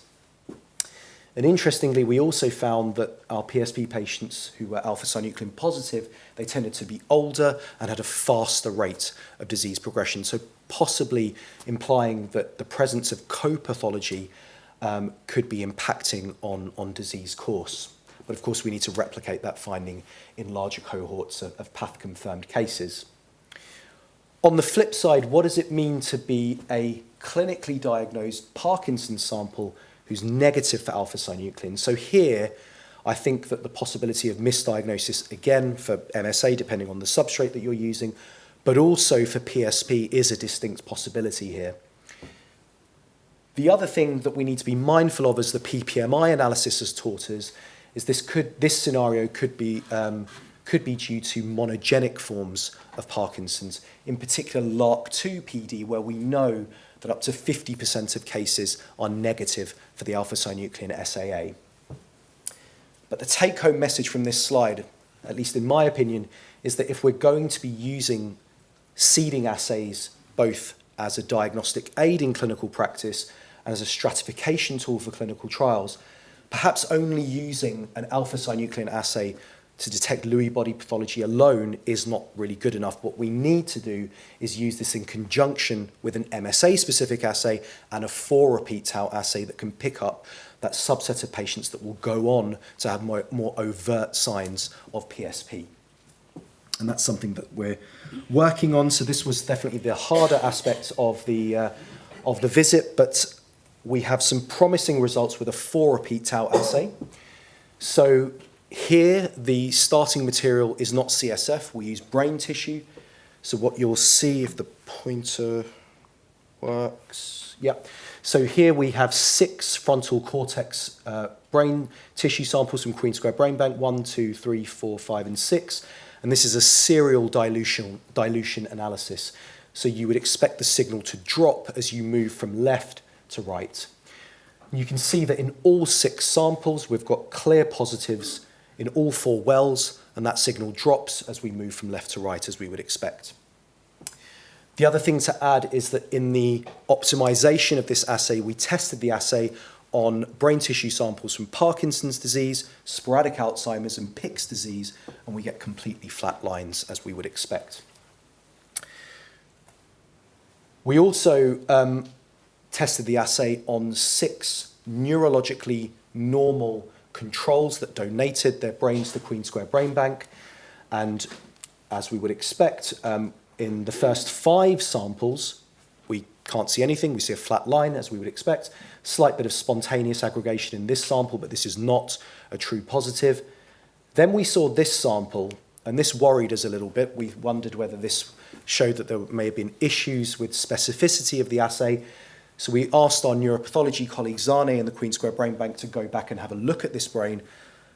And lo and behold, what she found was this oligodendroglial coiled body pathology that was hiding in the inferior parietal lobule and the frontal cortex. So this is telling us that the assay may be exquisitely sensitive at picking up low-level incidental 4-repeat tau pathology. So that's very promising. But clearly, the next step is to get this assay working in CSF, and there's ongoing work on that front, but also in more accessible patient biofluid samples, including blood and potentially skin as well. So that's one aspect of ongoing work.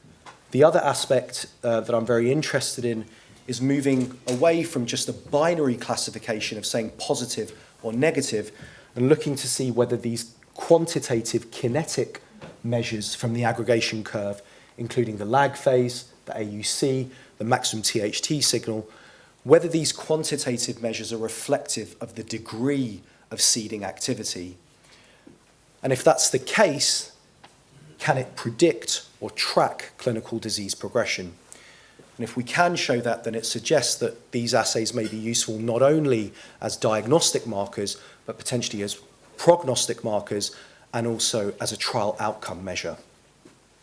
So just lastly, this is work that I've just done in the last few days. I've analysed the kinetic measures from the exenatide PD3 samples and linked them up with MDS-UPDRS Part 3 scores as a marker of motor severity and MOCA scores as a marker of cognitive severity. We don't see any relationship between those quantitative measures and motor scores, but what we do see is pretty good correlation with MOCA scores. And my interpretation of this is that higher levels of these kinetic parameters maybe indicating higher seeding capacity and therefore more likely seeing cortical spread of Lewy body pathology leading to cognitive impairment and therefore lower MOCA scores. So I think that's very interesting. What I want to do next is to see how that holds up when we look longitudinally, not only to see whether these measures can predict longitudinal clinical decline, but also serial measures, whether they can track clinical disease progression. So that's where we've got to so far. I'm quite encouraged by what we've done so far, but clearly there's things that we need to do. There's ongoing work. But what I am very encouraged about is that I think we're very well set up at the Movement Disorders Centre to get these assays up and running through our own collective experience and expertise in the clinical applications of these assays, both in clinical practice and clinical trials. And our links with scientists both at the Institute of Neurology and the UK DRI, I think, puts us in a very strong position. So just to acknowledge all of the fantastic colleagues that I work with, and thank you very much for listening.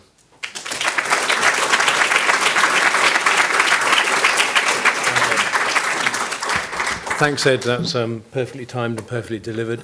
Really exciting data. We've probably got time for one question, if there is.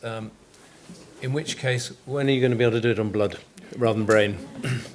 I'll keep you posted. Okay. Work in progress. Right, we're moving on now to the last talk, which is it's a delight to introduce Christian Lambert, who's a PI at the Phil. Christian's one of those people so I sometimes find myself sitting at home in front of a blank smart TV and having to phone my children how to turn it on and use it. And when you come work with Christian, you have the opposite feeling of someone who's got a phenomenal computational brain. So Christian is the PI in the Functional Imaging Laboratory, leading a research group based on anatomical phenomics. I struggled with that initially.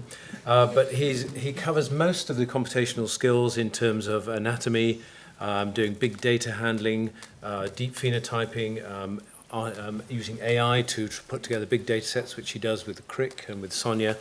And he's going to talk to us about using this to look at Parkinsonian phenotypes. So good luck.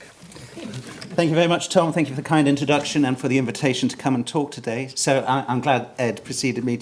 He really framed it well, right? One of the biggest challenges we've got is getting an early, accurate diagnosis in Parkinsonian disorders. And it is surprisingly tricky, right? So, I've got it right. This plot really brings it home for me. So one of my PhD students, Quinn Massey, she reviewed all of the clinico-pathological literature since the publication of the Queen Square Brain Bank criteria. And what this shows is really between all of the conditions, you get this interchanging between the diagnosis, both made in life, but also if you look backward at post-mortem and look what they were diagnosed with in life. And it's a bit of a busy plot, but the take-home message is this, that in life, when you diagnose someone, you've got a 1 in 10 chance that you're wrong, and 1 in 10 of your diagnoses will be missed and labelled as something else.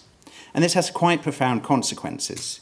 So, as has been touched on already, you're more likely to get the wrong diagnosis earlier on in the disease course, which is critical for disease-modifying therapies in the prodrome, and it's particularly challenging for disease-modifying trials because we're going to need higher sample sizes to get over that signal-to-noise ratio. And then in terms of the misdiagnosis, it means we're underestimating the true distribution of our disease, right? We're missing our extreme phenotypes. So I research particularly in Parkinson's disease, and we know from clinical pathological studies from Tom Warner's group that the malignant phenotype of Parkinson's, 50% of them will be labelled as an atypical condition in life. So it's a significant problem. When it comes to diagnosis and diagnostics, we've heard a lot today about different tests that are emerging and exciting new developments. When these are developed in the lab and in the research setting, we are in a privileged position. We create these well-balanced groups. We are comparing one condition against another using quite stringent criteria. And then often what people do is they try and tune and optimize their thresholds and classification accuracies to make this as accurate as possible for a specific question. So often it is one disease versus another. Unfortunately, in the wild, in the clinical setting, we have this. We see someone in clinic who has a form of neurodegenerative Parkinsonism, and that's what our question is. We don't know how long they've actually had the condition underneath that, and there are a mixture of conditions there that we need to account for. And often the way we see this manifest is when we take these well-tuned classification tests into the clinic, there's usually a drop in accuracy. And the reason there's a drop in accuracy is precisely because of this. And we can see this in probably the only diagnostic test in neuroimaging that's recommended in the NHS is a DAT scan. And DAT scan's historically regarded as very accurate. But if you pull out all the underlying literature for this and you take the context of just undifferentiated but degenerative Parkinsonism, it is as good as clinical assessment. So your balance accuracy is around about 89–90%. The reason it takes a hit is because you get more false negatives, and often it's some of the atypical syndromes, for whatever reason, that drive that down a bit. I suspect it's probably to do with cortical pathology. But what we can also get now, because we're starting to get RBD cohorts come through and we're starting to see RBD conversions, is we can actually track and plot how accurate this test is going to be over time. And we can see that it correlates with disease duration, but we can also see that the further back we go from motor diagnosis, the less accurate this test is going to be. And particularly when we're thinking about starting people on treatments and therapies, you want to get the right patients for the right disease. And this leads quite nicely into the third big problem. We want to go into the prodrome. We want to go into groups of people who have non-manifest symptoms. And we know that in this context, your rate of false positives will scale significantly. Now, I always find this easier to understand with a concrete example. So we're going to take idiopathic anosmia. Idiopathic anosmics, around about 10% rate of having underlying Parkinson's disease. If we take our RT-Quick seed amplification assay, that's going to do a great job, pick up 980 of them in 10,000 cases. I picked the numbers simply because, in 1,000 cases, I picked the numbers because they were easy. However, the specificity is 95.3. It means you're going to end off with 423 false positives because of the big difference in population prevalence, right? So if you're using this to select for a prodromal disease-modifying trial, 1 in 3 of your sample size will be a mistake. They won't have the disease you're looking at for. So this kind of leads into this idea we've been playing around with, looking at different ways of using probabilities to try and assist with diagnoses. So probabilities are a natural language to try and express some of the clinical evidence and uncertainties, and again, support but not replace clinical decision-making. They afford many advantages over the classic categorical classifiers, which are exemplified by some of the clinical criteria we use. And importantly, these are not new ideas, but they do go through certain sort of swings and roundabouts. So there's about a 60, 70-year history. And if you go back and look at the literature, back in the 1950s, they're talking about punch card computers and using the same methods for the same ideas. Why is it not more widely used? Well, we need to make it easily implementable in the clinic. It's much easier using a categorical classifier, saying I just need to tick off a few things and I can diagnose, than it is trying to deal with probabilities. And also making the data available and easily usable by computational methods. So where did this start for me? So I run a longitudinal cohort study called QMAP-PD. And over the last 5 years, we've seen hundreds of patients each year. Each one of them gets assessed. And you end up sitting there wondering to yourself, how good are these clinical signs in helping me assign who has an atypical syndrome and who has Parkinson's disease? So in order to answer that, I thought the most sensible thing to do is go to the gold standard. We know that gold standard is clinico-pathologically defined disease. So let's pull out all the case reports and ask the question, how good is each clinical sign in diagnosing this? Now, easier said than done. So most clinical pathological case reports are very dense text, as you see on the right over there. In order to try and extract this, I borrowed some of the ideas from gene annotation. So basically going through the literature and trying to create and label specific things using a standardized ontology. And we created this little toolbox that builds off the back of the SPM software in order to make it very easy for people to do. So you can go from a very dense piece of text, which doesn't work there, a very dense piece of text, through to this JSON file, which is, from a human's point of view, it doesn't look very exciting, but from a coder's point of view, this is dead easy to handle. And once you have that, you can do lots of things with it in a very flexible and fluid way. In order to actually implement this, so we chose the human phenotyping ontology because it's embedded in Genomics England, it's very widely used, but we had to go through it and make it more movement disorders suitable, which involved going through about 270 odd terms, changing things around a little bit, adding a whole bunch of new ones, just so that we had a very established framework to do this.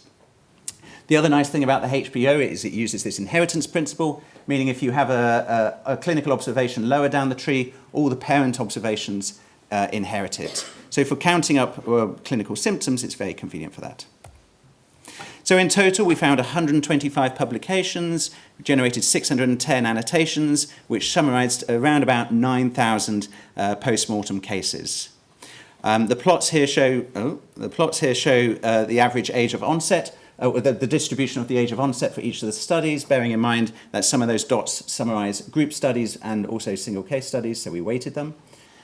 The first top bar chart shows that the maximum likelihood for the age of onset for each condition, so it aligns with what you'd expect, MSA a bit younger, DLB much older, PD somewhere in the middle. But importantly, you can then throw in an age of someone and say, what's the probability of this condition given this age? And we used this as our prior probability for the classifier that we used. We didn't use prevalence because we were already dealing with people with Parkinson's. And this is basically what the model looked like. So we have, instead of just one condition, we're not asking, is this Parkinson's versus not?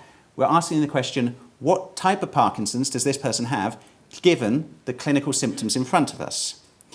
To do this, we'd already created the HPO tree. So the HPO is just a big directed graph.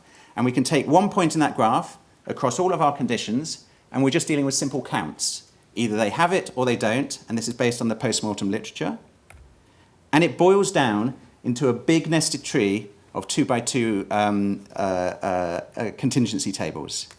And so at each point in that tree, we simply run the adjacency table. And from that, we can generate a likelihood ratio for each point in that.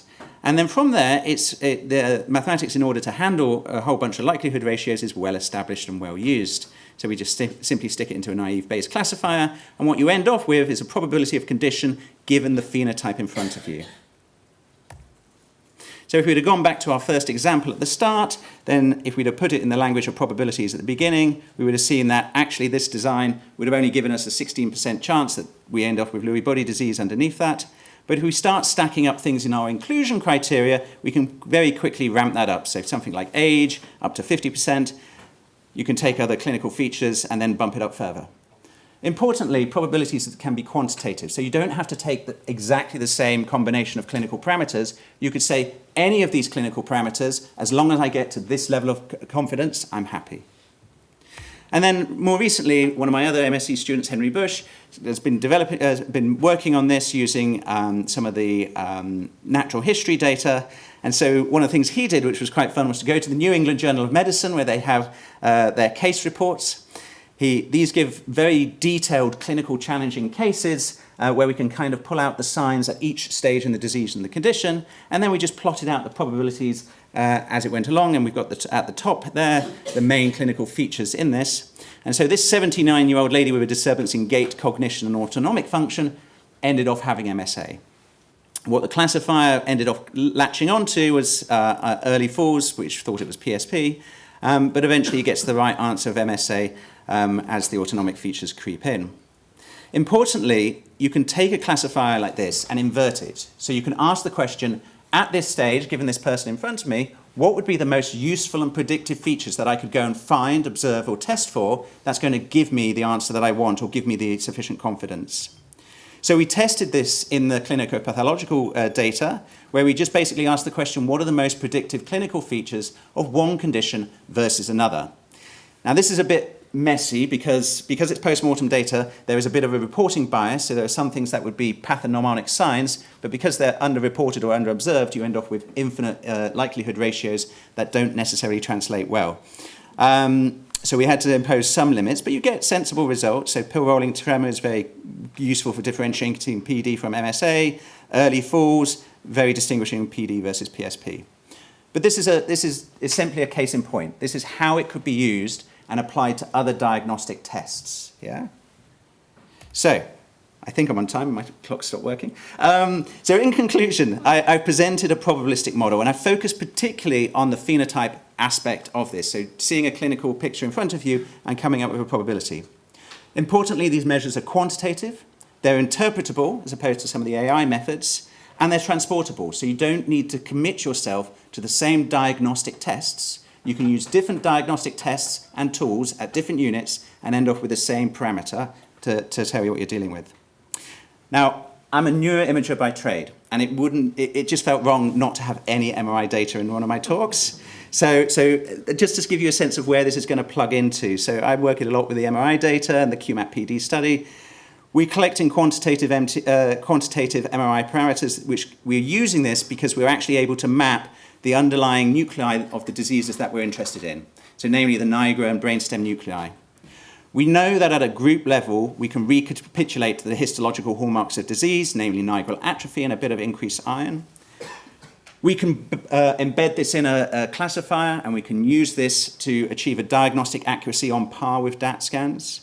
But more recently, in a completely independent data set, we've kind of built on this model a bit more, and we're now able to generate individual level maps that shows the deviation in substantia nigra atrophy compared to what you would expect. And we've got something that tracks very nice with disease laterality, so we get the more severely affected side, contralateral to the motor syndrome, but also it tracks with progression. So here the center two, you've got an RBD case, 2 years apart, starts getting some right arm synkinesis, and what you see in the left nigra is you're getting progressively worsening atrophy. And so with that, I'd like to thank the organisers and everyone for the opportunity to talk today. Happy to take any questions.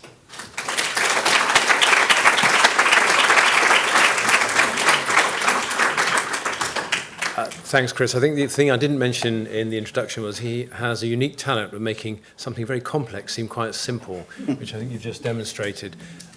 Despite that, and I appreciate you all understood it fully, are there any questions?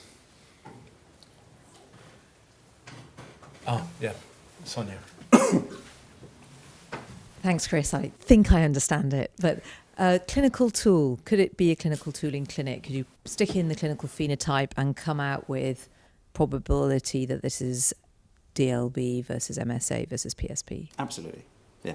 I mean, it needs a front end. So at the moment, it has a framework, it works, but absolutely, that would be a vision for it. Would be you stick in what you've got in front of you, and it gives you those parameters. And also, you could use it to say, well, what would tell me more? Can you also then plug in, I don't know, the neurofilament level or another test to it, and it would change its probability? Any diagnostic test you've got, you can plug into it. One last question over there. James. I wondered, how good was it at getting the right diagnosis in the New England Journal cases? So it arrived at the diagnosis around about.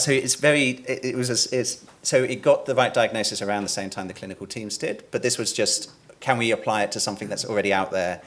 What would be really cool is to go to the natural history cohort data, and where you've got much greater granularity, and then really start tracking this stuff and integrate more stuff into it. Great, Chris, thanks very much indeed, and we've remarkably managed to just about finish on time. So I think Tony's going to come and finish off for us after a wonderful day.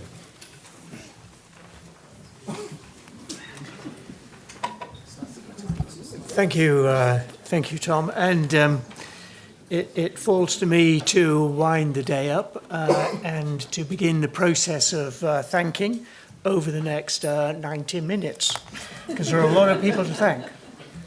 So I'm first of all going to thank our sponsors before I forget, and of course the Movement Disorders Society. So there's the meeting later this year in Philadelphia. The benefits of the Movement Disorders Society are fairly obvious. I suspect that many of us here are already members. And there are a number of subgroups. And of course, the Movement Disorders Journal is one of the most important organs of movement disorders and the dissemination of information. And Jose was editor-in-chief of the Movement Disorders Journal for 10 years, and I think it's fair to say that he began as co-editor with Warren Olano, but the two of them together, and then Jose subsequently really drove up the importance and impact, literally, of this journal to what is now an extraordinarily valuable journal in the neuroscience community. I want to now thank the individual sponsors of this meeting, who have literally made it possible for us to support the meeting and invite the speakers of the quality that we have. There are a lot of people to thank. I think, though, I'd like to begin with the speakers who presented today and the extraordinary quality of individuals and their enthusiasm, which has cut across a wide range of topics in the movement disorders field, from basic science through to clinical application, translation, and most recently imaging. And in all of them, we've seen the way forward, which is exciting. In addition to the speakers, I'd like to thank in particular Sonia Gandhi and the other members of the MDC board, which together we've worked very hard, but in particular Sonia in putting today together. So I think Sonia deserves a round of applause.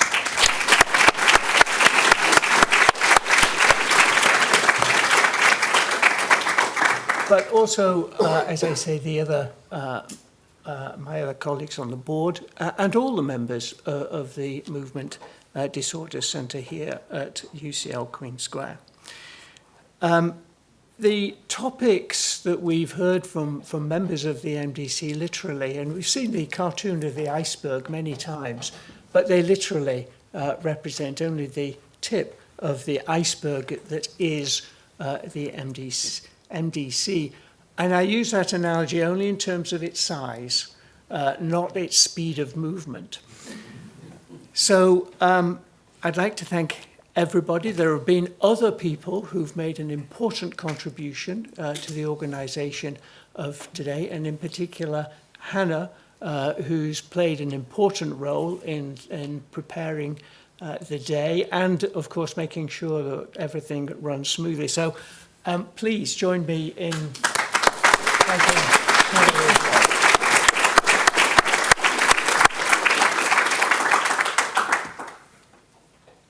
So I'd like to end at this point. I'd like to thank Jose once again for coming to give the guest plenary lecture, all the speakers, and all of you who've made today such an exciting day.